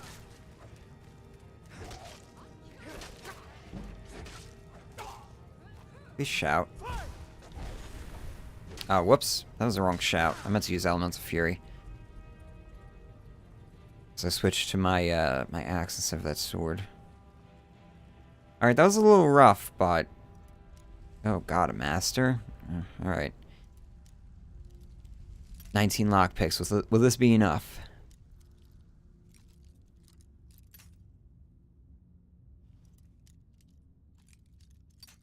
It's a good thing I got rid of that disease that would have made this 25% harder to do. Alright. Got it. Now we just gotta dial it in.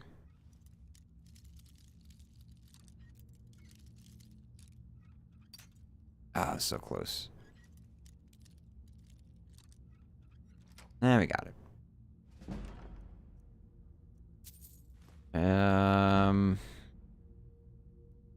Not really worth it. Silver helmet might be an upgrade for Lydia. How can I serve you, my Thane? Maybe. Yeah, it kind of is.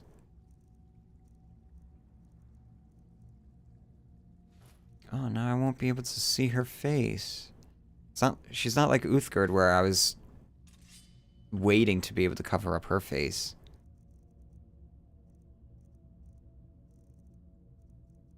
Lydia's really not all that good looking, but in terms of Skyrim characters, she's alright. Okay, so we cleared out that room. Sure hope there's nothing else that crazy. Because I just burned through a lot of stuff.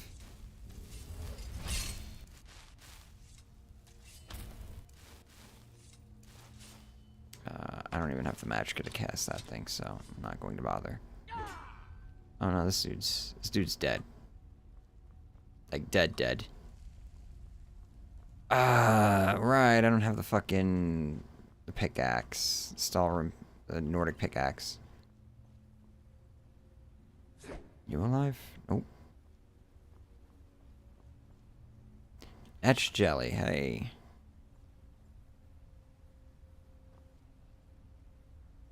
Not like I'm actually doing alchemy on this character, but Etch jelly has its uses. Alright. I have become ethereal on, right? Yes, alright. I do like how I can just pick these up without breaking become ethereal.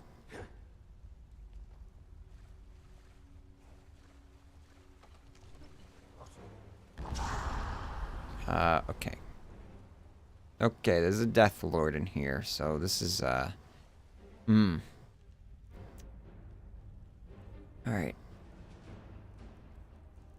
Gonna do Fire Cloak again.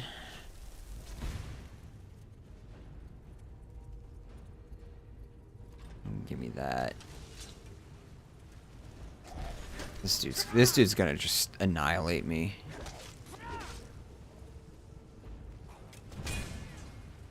Interesting. Oh, I absorbed it. He tried disarming me, but I absorbed the shout. Alright, I'm playing with fire here. I don't even know how I just died. I think that was I guess it was an archer that just got me. I was going to say I'm playing with fire, keeping my health low there, but got me before I could even finish my thought. Alright, so Flame Cloak again.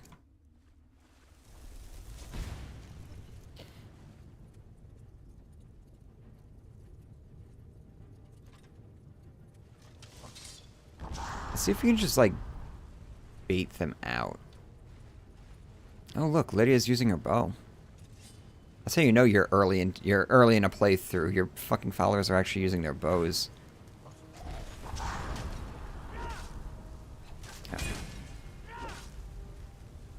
Oh no, he disarmed Lydia. It's alright. Lydia just has to stand there. That's her job. I think I need to take my veggie soup.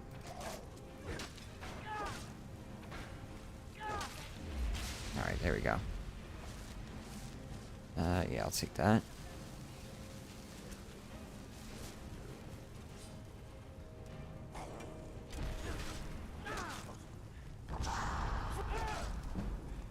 Literally just, thanks to the veggie soup, I can just sit here and spam power attacks.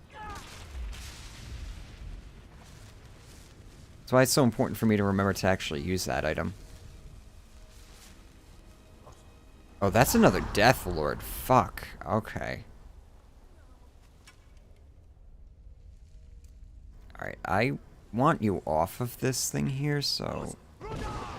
Damn. Okay, so like, all of my buffs just wore off at once.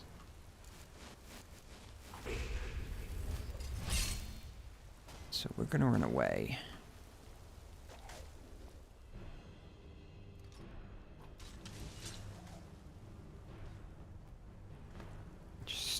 Hang in there, Lydia.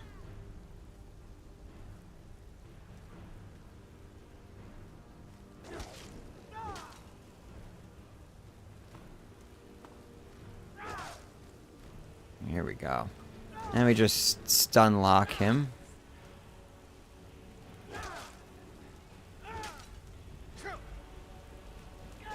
So much damage.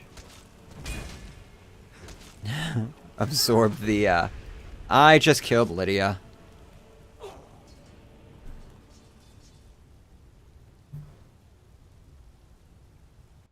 Yeah, that was gonna be a reload anyway because Lydia just died. Okay.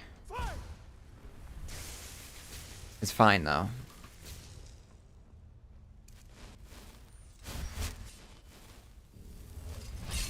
It's fine because I'm just going to do more cheese. Actually, hold on. I want that flame cloak up. Eventually, one day. This is the problem with the Atronach stone. I don't know, I might dump the Atronach stone on this character. Oh, you're gonna come out here? Come on. Yes! Yes! Oh, that's the console.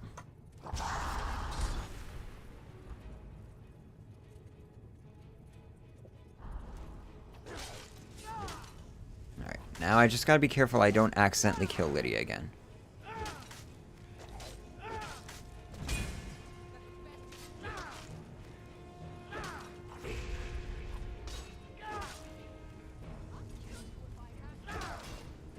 I do like how you only need 1 stamina in order to pull off a power attack, so you can literally just sit there and spam your power attacks. If you got something that's constantly refilling it. Which seems like an oversight. Surprised the unofficial patch didn't try fixing that. Okay, so now let's not fuck this one up. 'Cause damn it. Alright, there we go. I want him down here. Fighting up there's kind of a pain in the ass.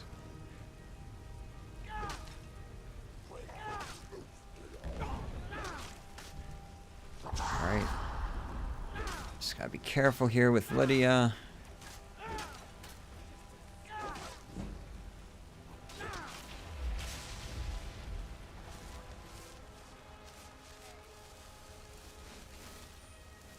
Alright, you go on ahead. I gotta take care of my buffs.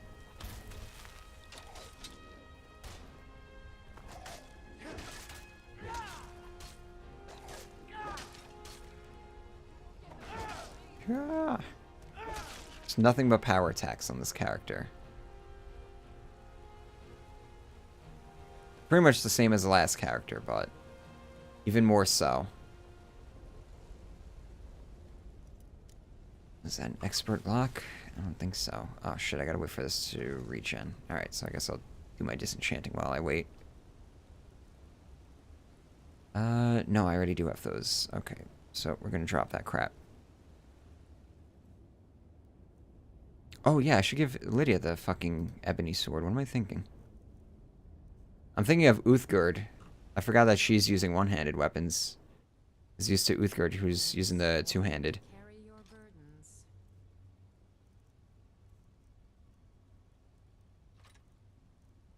Alright, there you go.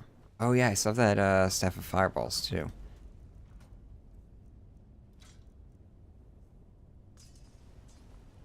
It's funny, I'm sitting here, I'm like, oh, there's a glass sword too. What's better?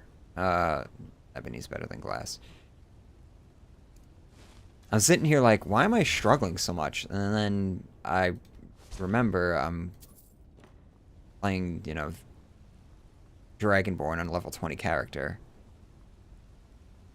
Like, you can technically do Dragonborn, but it really does feel like it's balanced and designed more for higher level characters. Ice spike. This looks suspicious. I guess not.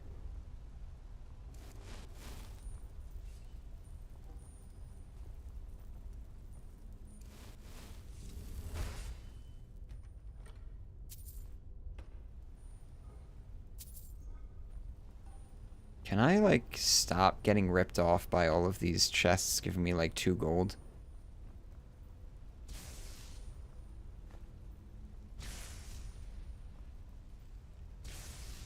What is that? Oh. One of those guys. Okay.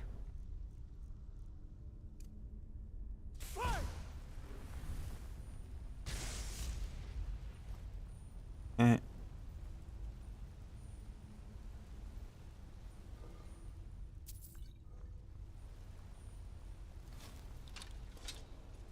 Oh, alright.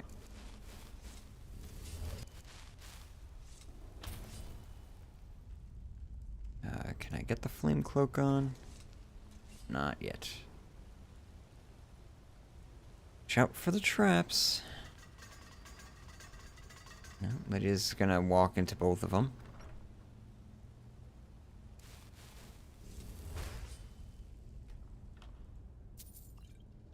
Oh. I appreciate the healing potion, but... Oops, now I stepped on the fucking thing.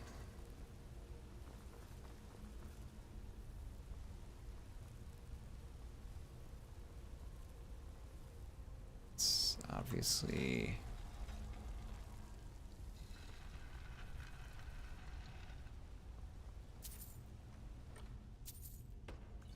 Oh, is this the place that I got lost in last time I was playing? I think it is.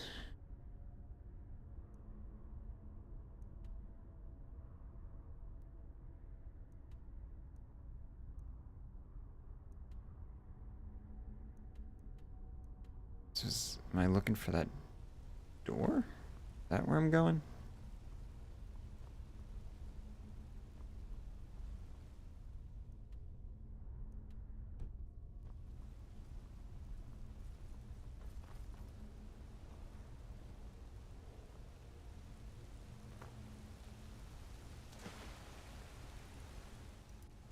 Oh, this isn't even like yeah,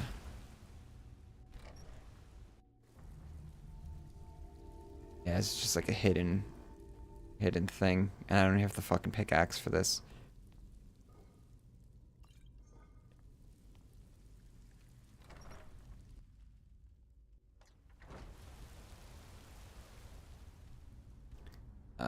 Yeah, so where I'm trying to go is in here, right?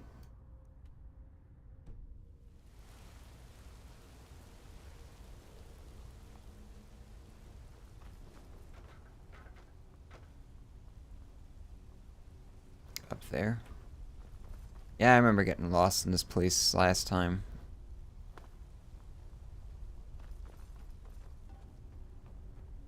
I wish I could remember how I did it last time.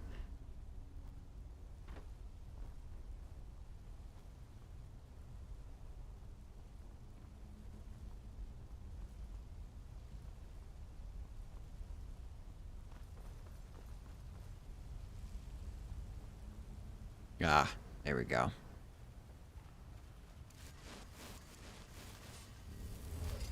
I hear you hit it again, Lydia.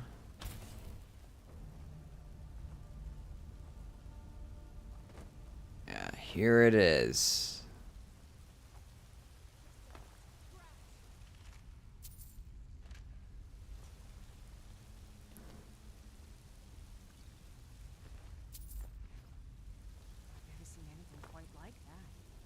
Where's the sword? It's on the skeleton, can't you tell?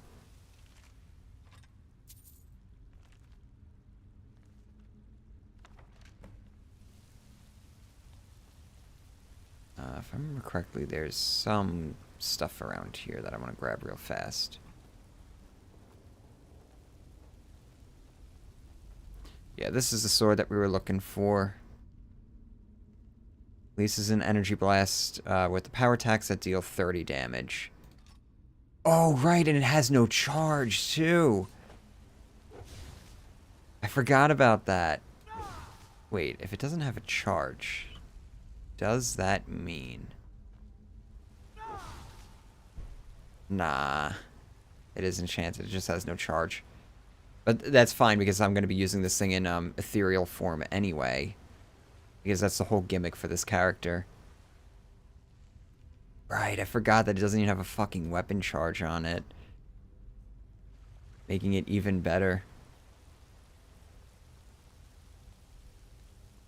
So this was a nifty mechanic that they were messing around with. That would have been cool to see get utilized somewhere else. And yeah, you just gotta like stand back.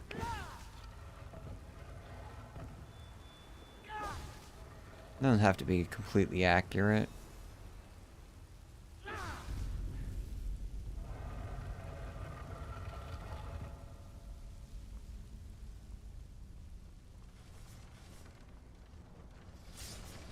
I'm just gonna walk straight through all of this. Okay.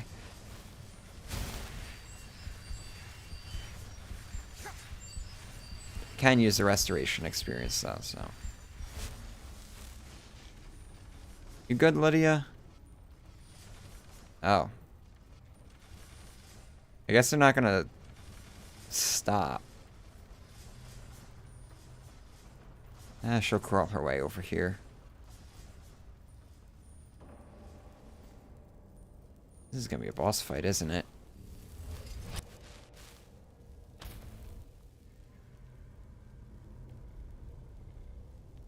Oh, there's a black book in here. Isn't there? Oh, I guess I forgot to get this one on my last character. Alright, I'm gonna need you in here, Lydia. I'm pretty sure this is a troll chest, right? Yeah.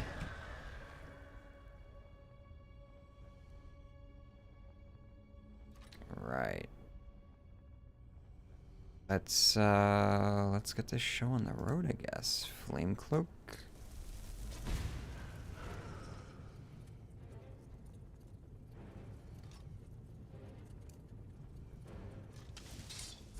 Please shout. Alright, thank you. Ah, crap. I didn't mean to actually hit him. Oops. This is gonna have a bit of a learning curve to it, I think.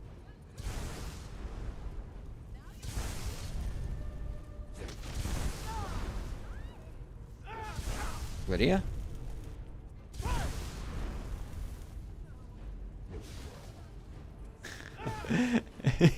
It works. Now I just need more levels of Become Ethereal.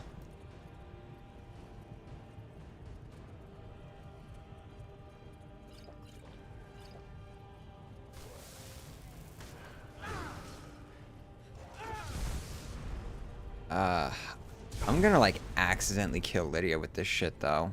Like very easily. See, the cloak doesn't really do a whole lot. Oh, damn it.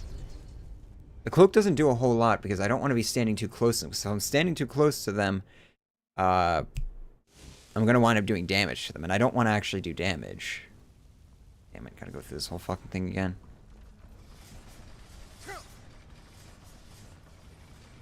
Ah, damn it, I got Ataxia.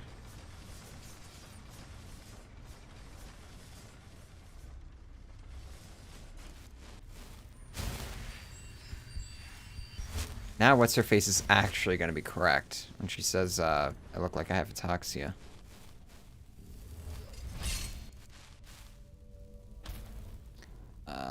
I guess I can use Frost on this dude.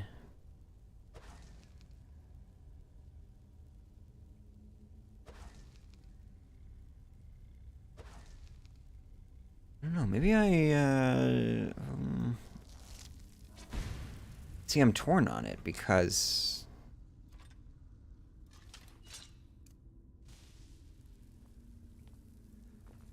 like I said, the whole thing is that you don't really want to get close to him.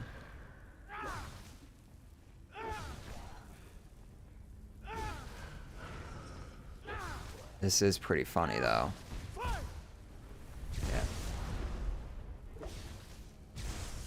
It's difficult to hit moving targets with it, though, especially at a distance. So it's not 100% free. Wonder, does it go through walls? It does. Oh, come on. This is... It's not doing much damage to this dude, but to like regular enemies?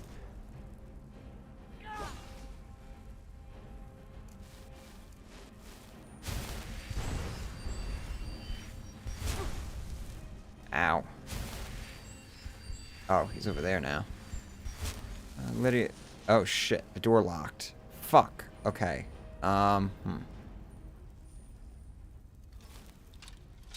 that's not what I wanted. Okay, is there a way for me to unlock this? Crap. Lydia, you're not going to want to stand there. Just letting you know now.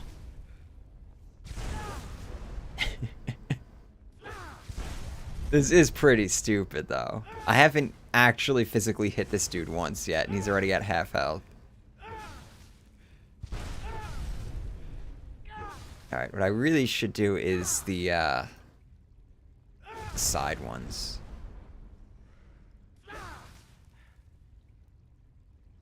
Has a bit of limited range. See, this isn't really like the best guy for me to be testing this on yet.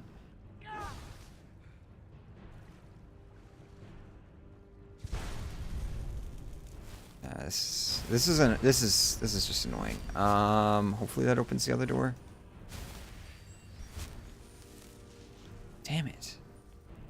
What's up with this? This is so rare. There's never like doors that are like this in Skyrim. Okay.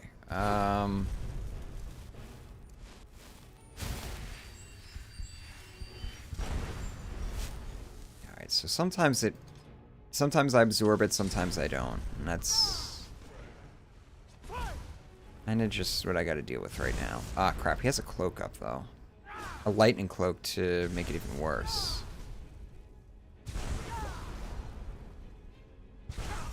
See, what makes it difficult is it's a two-handed weapon, so like he moves so much. That's why I like just doing the top-down one, because I can stand here and she's behind cover.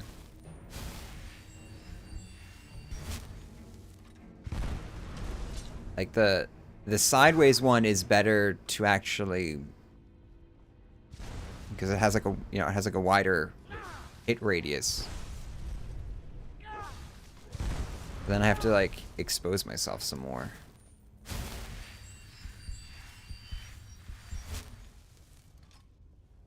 So I kind of prefer to just do the top down.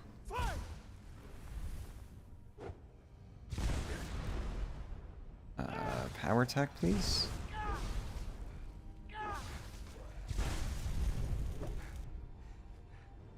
I think my veggie soup expired. That's what's going on.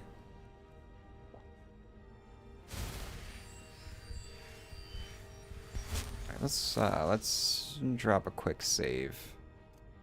I don't really feel like dying and having to redo this shit.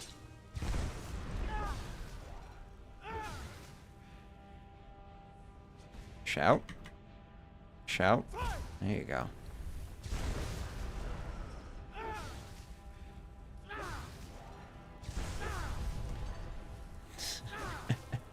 I don't think I physically hit him once. That's pretty funny. Increased shock resistance 50% and shock spell damage 25%. I don't really need that, but okay.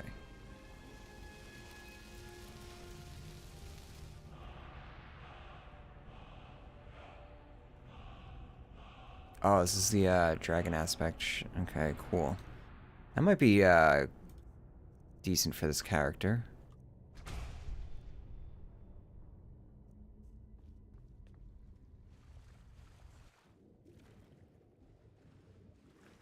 Oh, did that unlock? Ah, that unlocked the door. Unless killing the dude unlocked the door. Whatever, he's dead.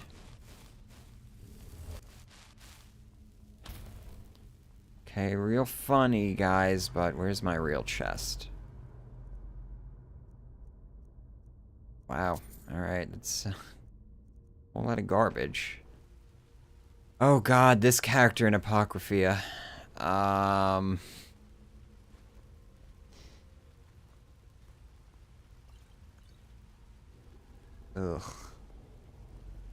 Just, ugh. Do I really want to take that? What happens if I tell Lydia to take it? Yes, my thing? Yes, my thing? Read that book. Can't do that. Sorry. She knows. Fuck was that noise? Oh, it's probably the black book that's making weird noises. Alright, well, let's find out.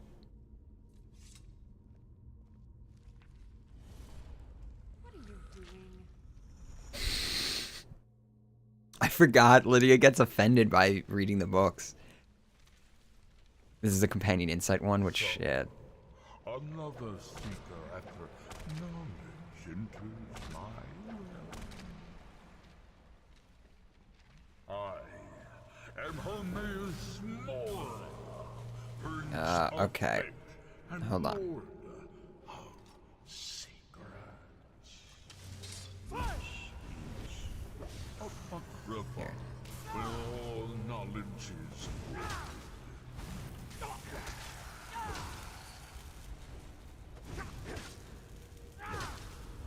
good. No.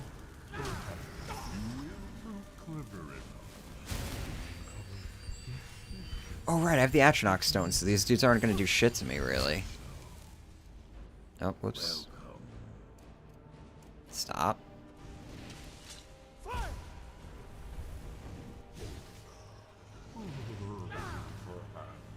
You are a fool.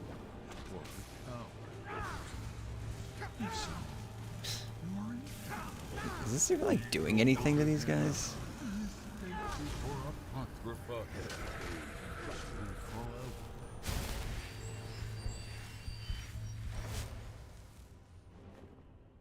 Oh, nice, free money, I forgot. I'll take that, so I can sell that.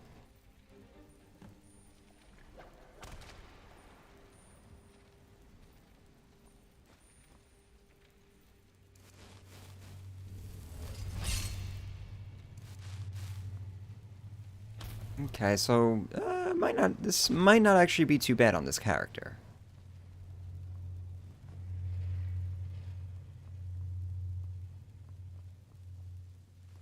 Do like these soul gems though.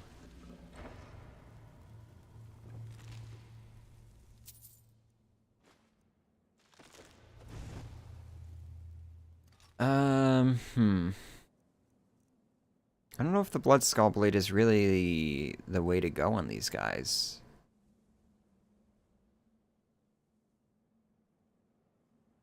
I can do Frost Cloak Cheese on them, though. You know what? Actually, I need Machka. Yeah, just hit me a few times there. One more time. There we go. Thank you. And I'll just Elemental Fury him, I guess.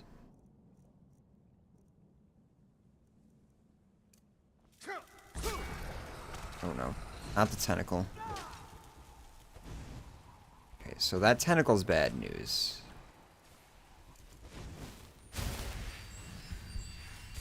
This is annoying.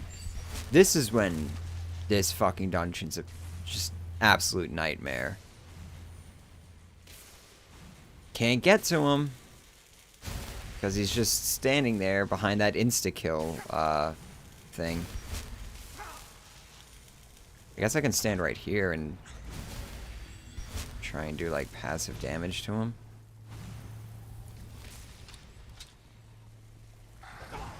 Okay, come on. Come on, get the fuck out of here. Tentacle's probably gonna pop up. Oh. At least the tentacle doesn't spam.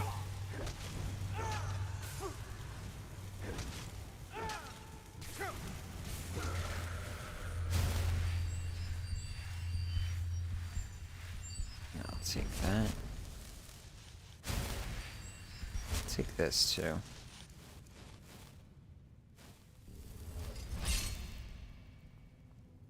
What? There you go.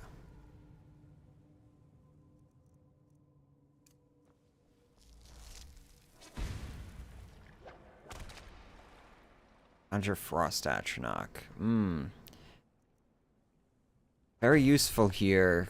I'm not going to be able to actually summon that, though. I'm with my Magicka.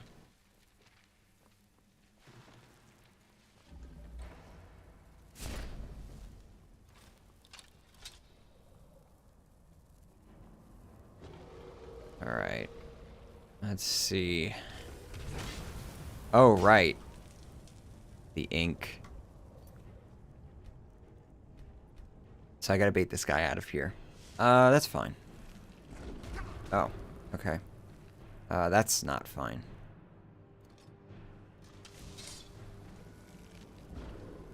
I think this might be...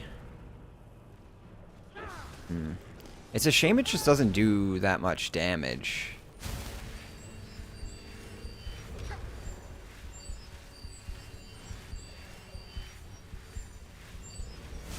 Okay, this isn't really gonna work for this guy.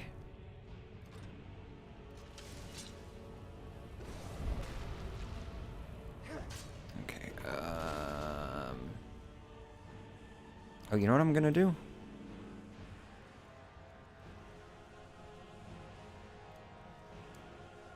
Put Dragon Aspect up first. Damn, okay.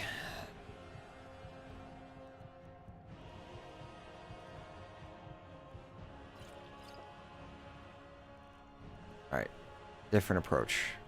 I was holding on to this for a rainy day. I'll use this to soften him up.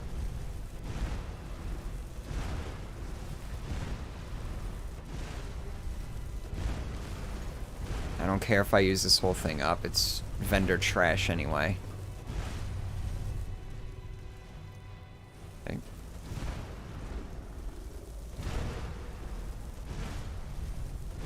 Yeah, there we go.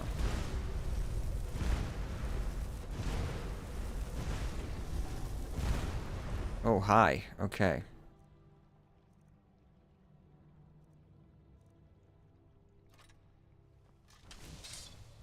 And do I have Become Ethereal? Yes, I have that on.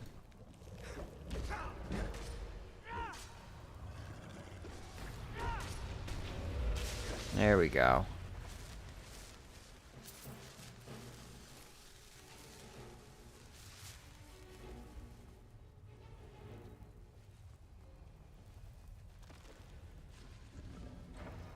Nice.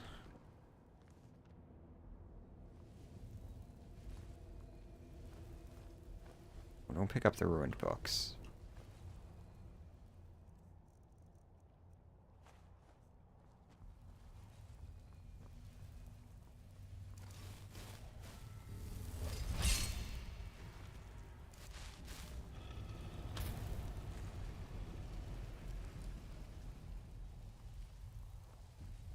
Oh, we're already done? Okay.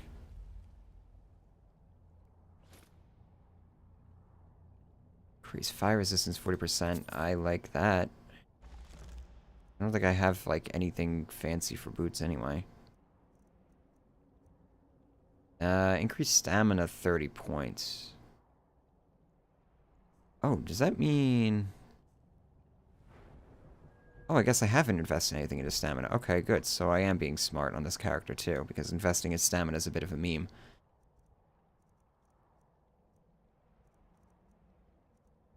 What were these ones? Fire resistance? Yeah. I'll take the fire resistance.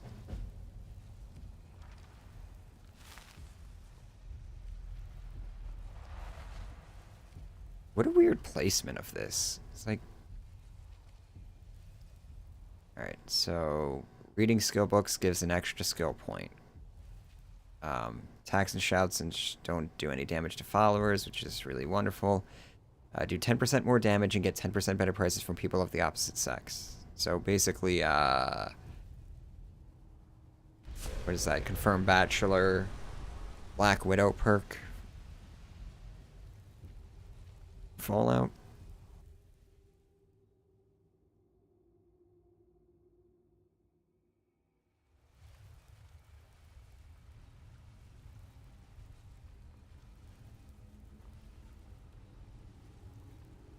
Alright. Now I don't have to worry about accidentally killing Lydia.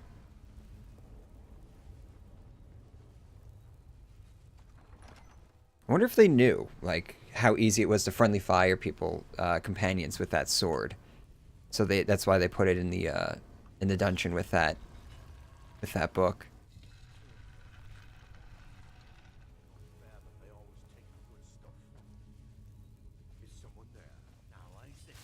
Oh, right, I forgot. You come out in a different location. So these guys should be pretty fun to mess around with this thing. Oh, don't get close. Damn it. You broke it.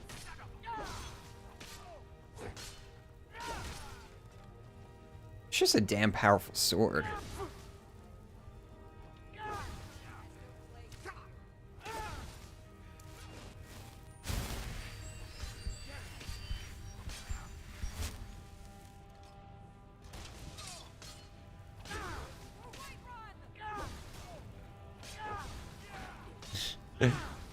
I love it. I just like how it doesn't use charges or anything either.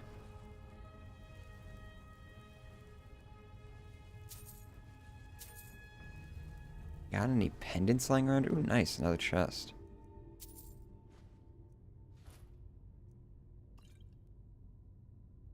Glass greatsword. Yeah, sure. I could use a new greatsword.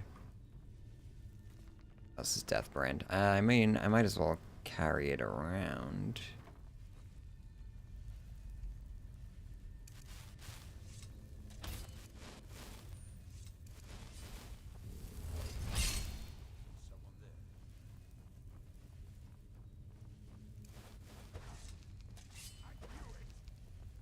And I need more magicka.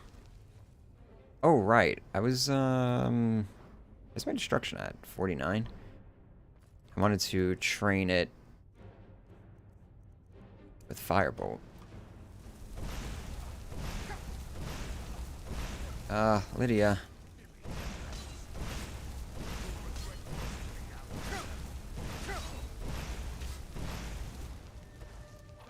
Leave me alone.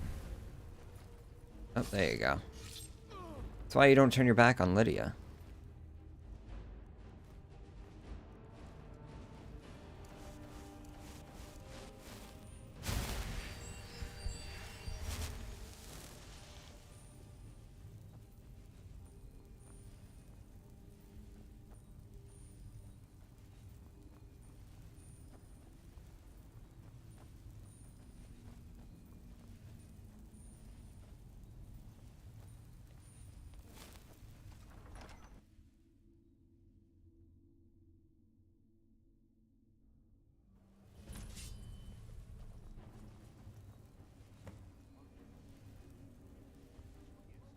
Love the ocean wave animation there.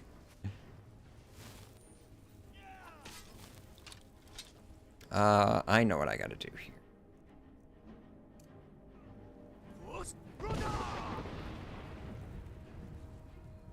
I don't know what that is.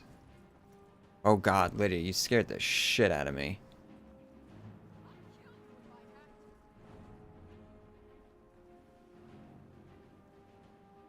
I almost just threw her off of the rampart there.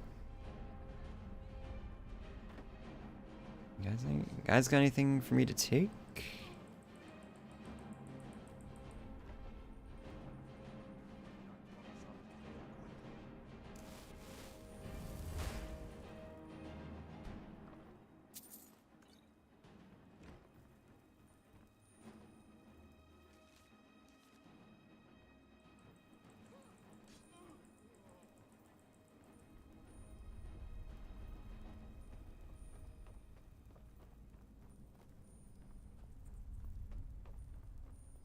See, I'm trying to think. This character has a lot of options now open to it. Dunmer outfit. That looks enchanted, though. What is that enchanted with?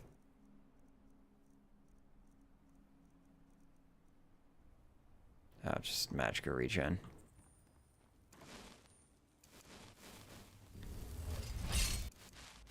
So I don't know about the cloak meme that much. With the blood skull sword. I could also drop the sword, but I'm kind of having fun with the sword. Oh, nice. I could give that to Lydia, I guess. How can I serve you, my Thane?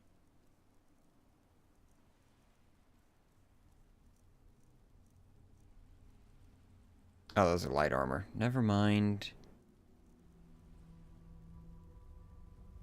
You lead, I'll follow.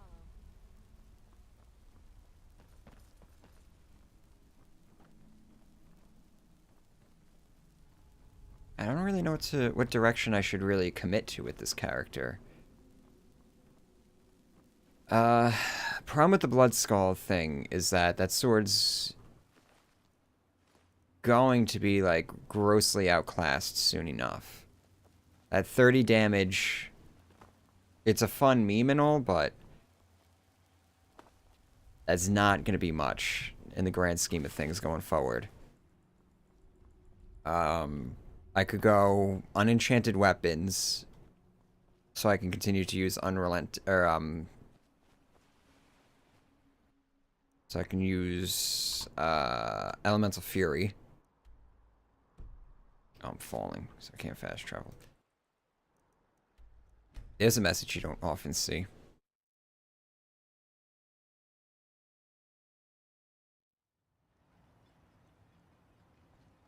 Do Nelos' quest to get the Whirlwind Cloak. What is the Whirlwind Cloak? Is that what it sounds like? And it's, like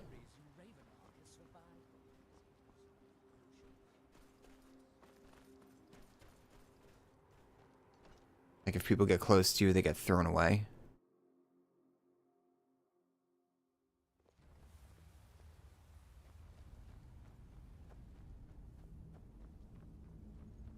Alright, he went back to his house.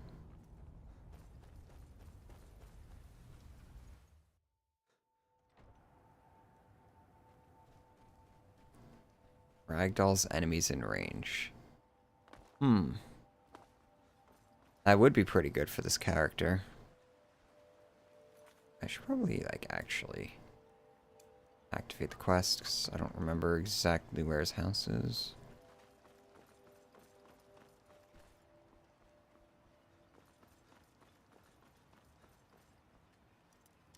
Okay. Guess I'll just wait. I trust you're not planning any trouble. What can I do for you? You're back. Please, tell me what you found. Let me see it. Huh. Now that I have his journal in hand. Thank you. Now, here. It's not much, but it's the best. 500 gold? Really? That's the best you can do? Mark my words. It's fine. I only went down there for the sword anyway.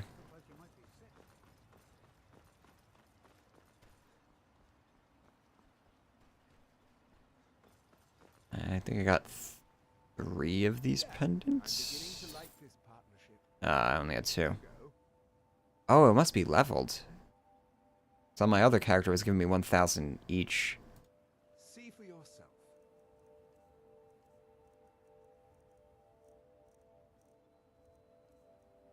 You got anything that I really want? Not really.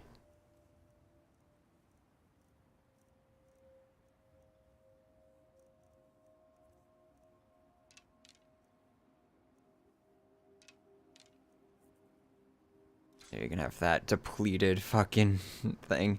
Alright, so what are we doing? I can get rid of this battle axe, because I have the greatsword to at least replace it.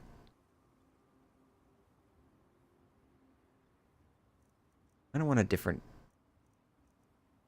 Am I really gonna have to lug around like 4 weapons on this character?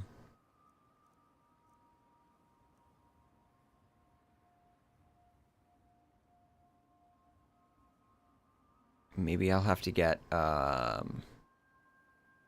smithing up so I can upgrade this sword. I thought I'm really using it in direct combat, but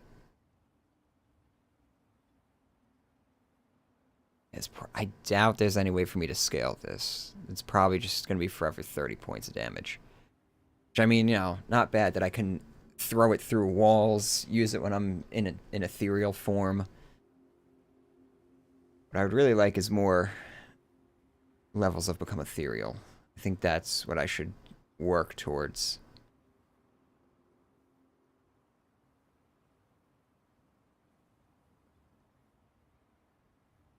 I could get the Steed Stone.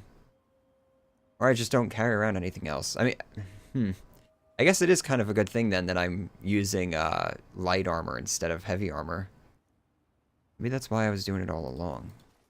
I really wish I could remember why I was going light armor. Do I have to disenchant that shit? Oh, I can break this down. I haven't already.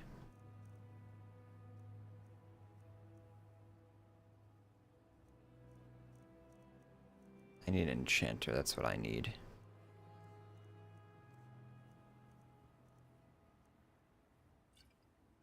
So let's lighten the load a bit.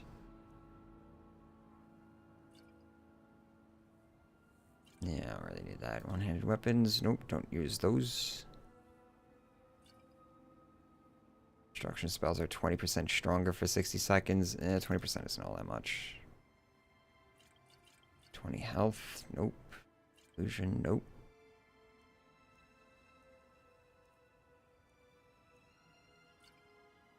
Ah, he's out of money now. Oh shit, I could have been selling him the fucking water breathing potions. Damn it. If you need any supplies, you know where to find me.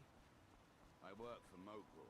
And of course, lady isn't here. You need to talk some Looking for any sense. There you are. Ah, so you're an alchemist then. 1,000 gold? Alright. And now you're out of money.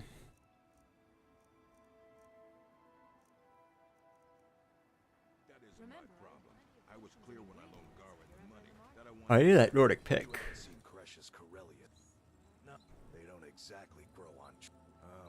Look, if you see Cresh's, tell him to give me that pickaxe back, and I'll pay. I don't know if I'm even going to need that stall rim, but I might as well have this pickaxe. You lost? I can't believe you found a way to reopen the damn fool. I'll bet he stole it from the skull and... Oh, very well.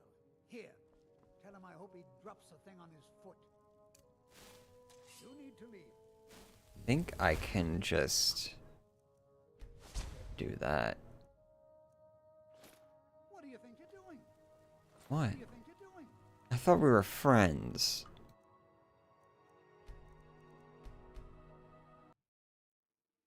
Okay, so it's not... So the spell isn't that fucking broken. I think it's time for you to get going. What? Who are you talking to? You need to leave. What do you think you're doing? Nah, he still saw it. Why are you trying to kick me out? I thought we were friends. Friends don't kick people out of their houses. Could just go in there in the middle of the night. This spell is literally just... I might be the last Imperial left on Solstar. This spell is literally just like a key to get into basically any building and any locked chest. If you're looking for passage to Vardenfell, you're out of luck. Nope. Okay. Could go back in there and get that stall rim real fast. I also kind of don't want to. I want to replace this. I think I can manage a better enchantment than this, and also the the soul trapping is kind of a pain in the ass. I'm really not. I'm not a fan of soul trapping on weapons. Let's see. Are you selling anything? So much hope to our people. We are forever in your Find my pickaxe. Oh yeah, I have to pick.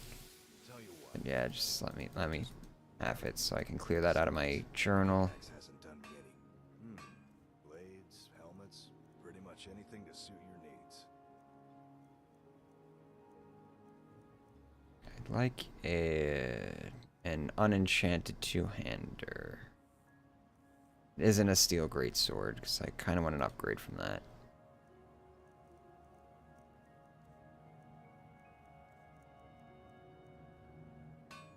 Bring your weapons and armor to me. I'll fix it up right. I don't know where there's an enchanting station around here. Whatever, I'm not gonna... I don't really want to hang around in Dragonborn. Been doing Dragonborn too much lately.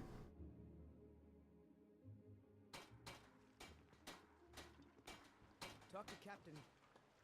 I don't know if... Am I even doing... Oh yeah, I am doing enchanting on this character, right. Actually, I'm pretty deeply invested into it at this point. Another perk I can spend. I don't need any of those, don't need any of those. Actually, I could use this. It's at 50 though.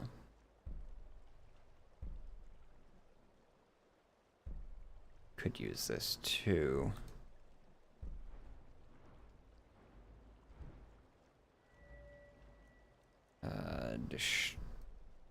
Oh, right, I was holding this on for adept destruction. That's what it was.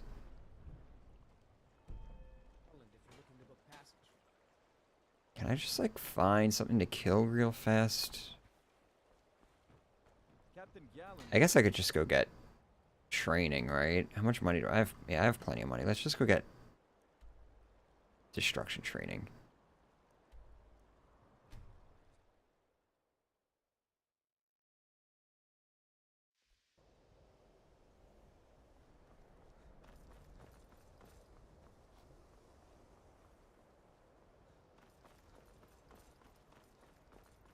See, are you Feralda or are you Nira? Nyreen?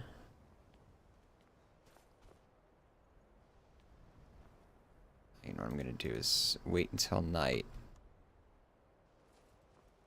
You look awful. Yeah, I gotta get a Enchanting services. potion of cure disease. Things that keep us in touch with the rest of Mirabelle does a fine job as Master Wizard. Certainly. Concentrate. Oh, no, that's not what I wanted. Focusing solely on flames, I can teach you, but I won't be held responsible for what you Alright, there we go. Do I have anything that I can sell you? I have a bunch of scrolls from Apocrypha, so I can probably no.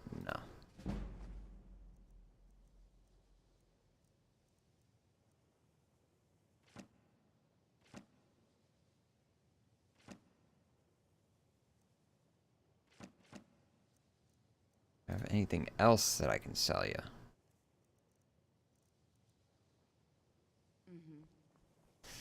Do. Let's go do some enchanting real fast.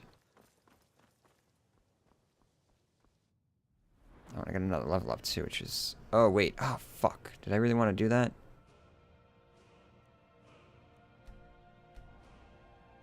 No. No, I don't. I don't think I'm going to get 10 levels of destruction training from her, but... one of the few things that keep us in touch with the rest. Mirabelle does a fine job as Master. I can teach you, but I won't be held responsible for what you do with the knowledge. Definitely going to take all 5. Take a look.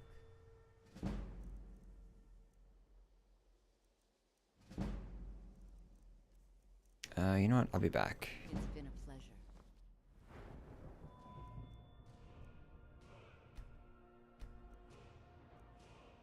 Okay, cool. So, now I can do that.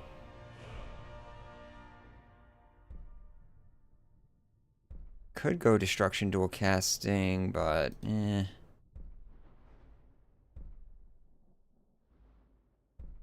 Could do augmented flames as well. Anything else that I really want, though?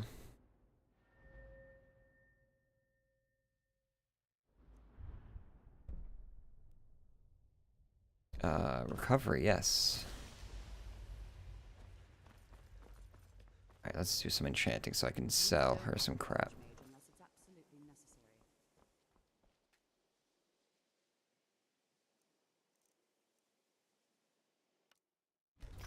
Conjuring, sure.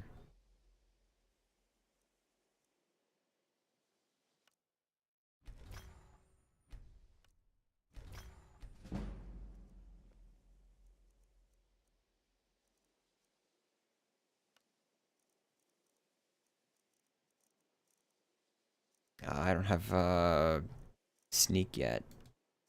Damn, so I gotta settle on archery, fortify archery. Yeah, I'm actually going to use Grand Soul on that, get its maximum value.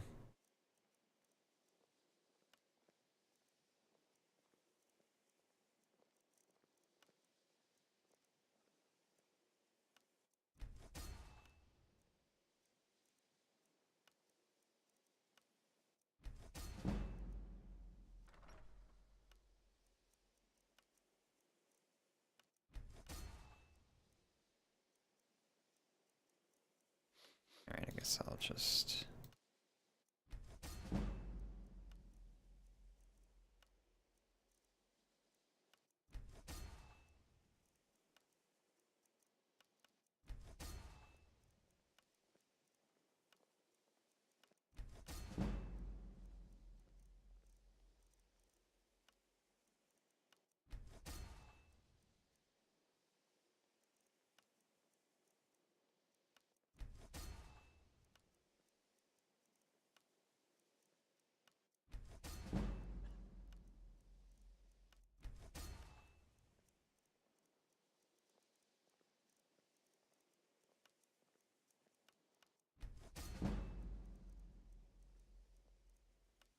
We're gonna get another level up out of here.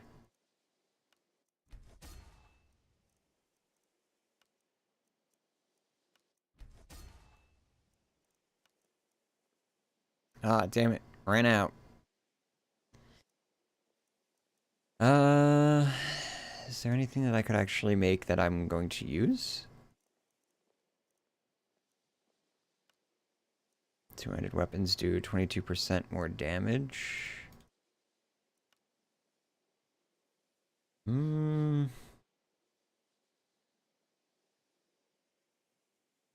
What is this thing that I'm wearing right now?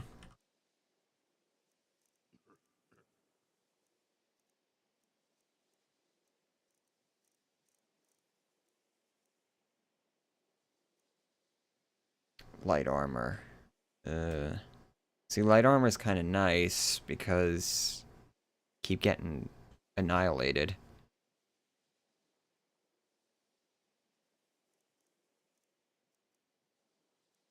Can I do health?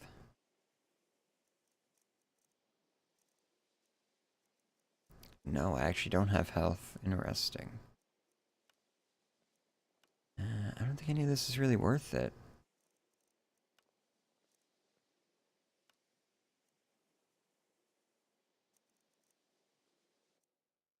Yeah, I think I'm gonna hold off.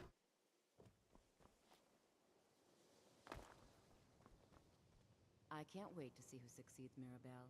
I've no doubt she'll take a look.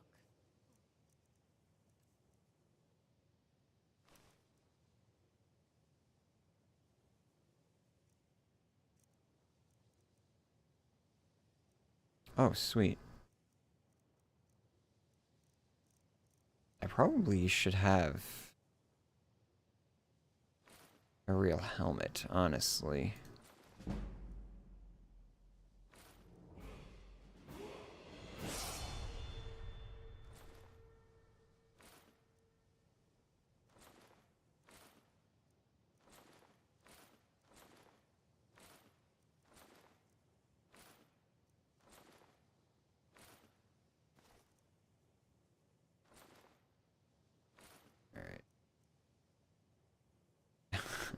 I need a real amulet, too.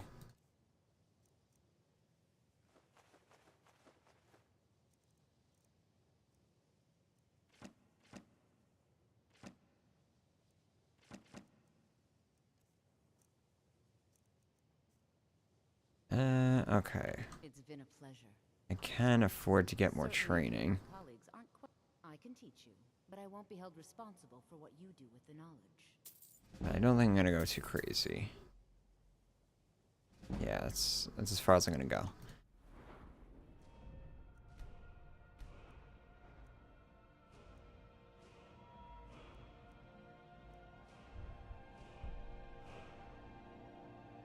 Nice. Now I can get this.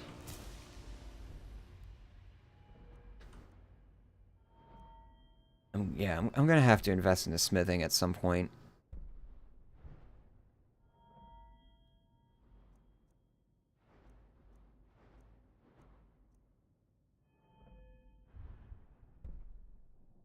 Ah, damn, I probably should have put it into this, actually. Yeah, I'll level up soon enough.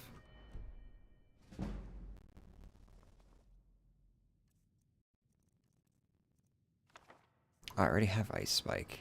Here. Savos are spells and incantations for those with the talent to cast them. You can take that.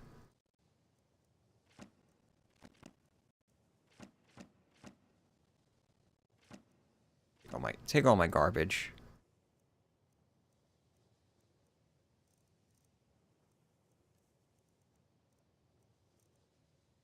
Oh, It's been I think she buys dragon bones, right?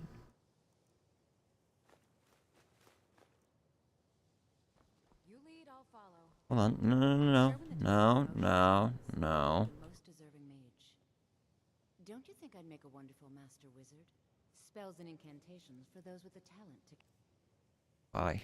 So, you wish I hate how it, like, if you click just off to the side there, it just closes out the interface. Damn, she doesn't. Oh, she's gonna make off with a lot of my money then. A lot of my money. Oh, alright. That's just how it goes.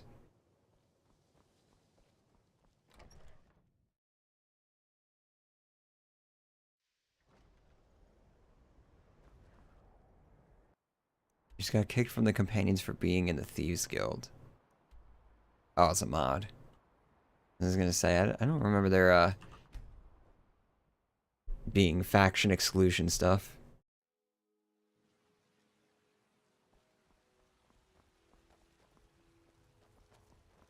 You call yourself a wizard? I challenge you to a duel. I mean, I'm not a wizard.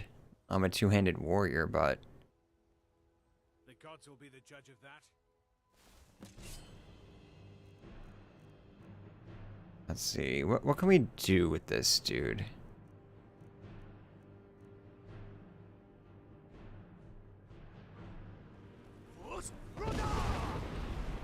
Damn. He hit me pretty hard there.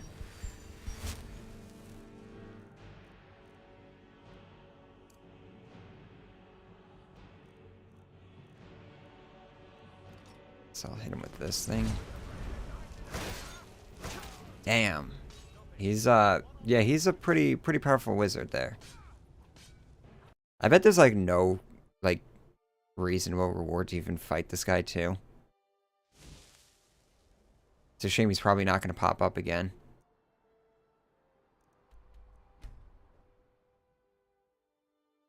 I've had this encounter a couple times before. Oh wait, is that him right there? Hold on. Not yet. Let me prepare real fast. See, he caught me flat-footed.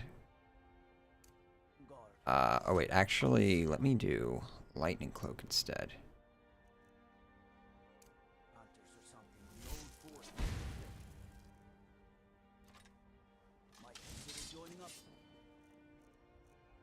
Actually, I'm gonna cheese him with the blood skull blade. You call yourself a wizard? The gods will be the judge of that.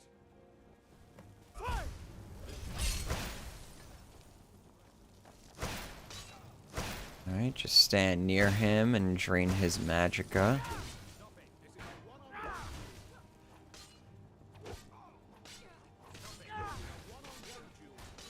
This is a one-on-one duel. Oh, I got a bounty? What? You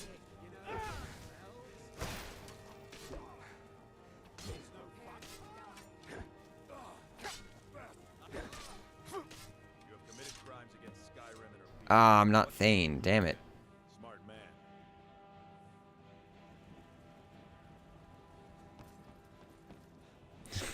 man. Like I was bitching that it's supposed to be a one-on-one duel and Lydia's just knocking him out. Good job, Lydia. That spell looks dangerous. Keep your distance. Hey, I remember you. Wisdom, you don't really know a woman with strong traits. Alright, let's see if that duel was even worth it. What did he have in his body? Yeah. Like I was saying. Complete fucking waste of time.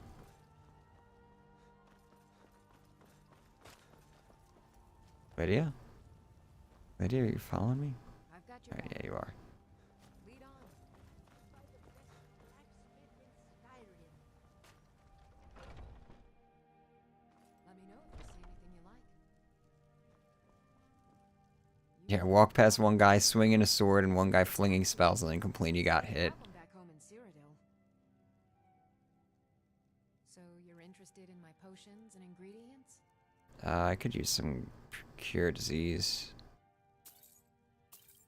Considering I seem to be a fucking magnet for diseases.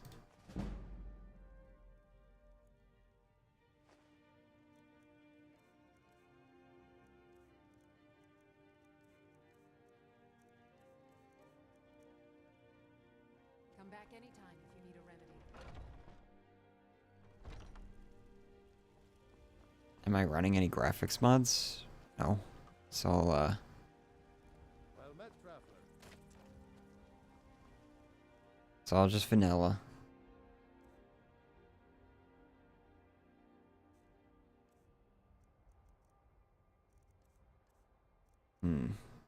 So I still need to figure out another blade situation.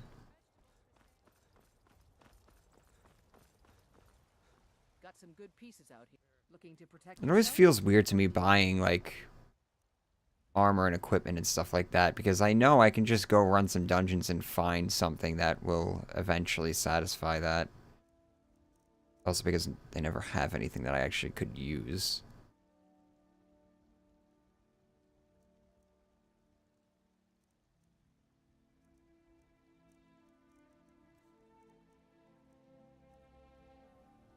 Two-handed attacks do 20% more damage. I'm tempted to buy this just to break it down. Oh wait, I have that already. I have that enchantment already. Be cool if that was on some light armor.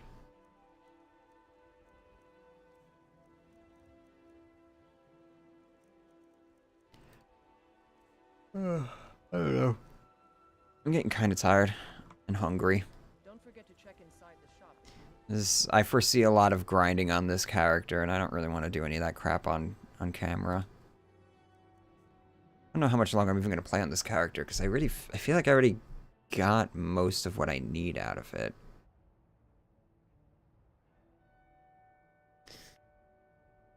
I don't know, I gotta strategize more with this character. It's a lot less straightforward than the other one was. I also don't know if I'm going to stream it or not. Like I was saying in the beginning of the stream, I might take next week off, or I might just do like one quick stream or something next week, because I really want to start catching up on recording footage for the video, because I really want to start actually writing the next video. In order to write, I need to have enough written. So I think I'm going to call it here for the night. I think I'm actually going to do some recording after I have dinner. Might start the companions tonight.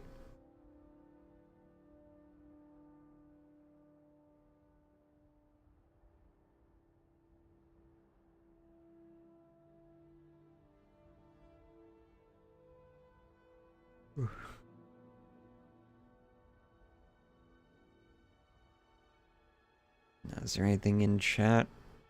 I need to respond to.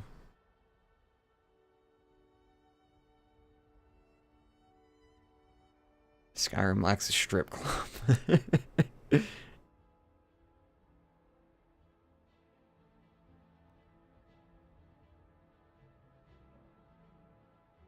Yeah, I'm gonna head out. I'm hungry and tired. I'll if I do another stream, it'll be Monday. But if you don't see anything pop up on Monday, then I'm probably taking the day off. Or taking the week off. Anyway, thanks for stopping by, guys. I'll catch you later.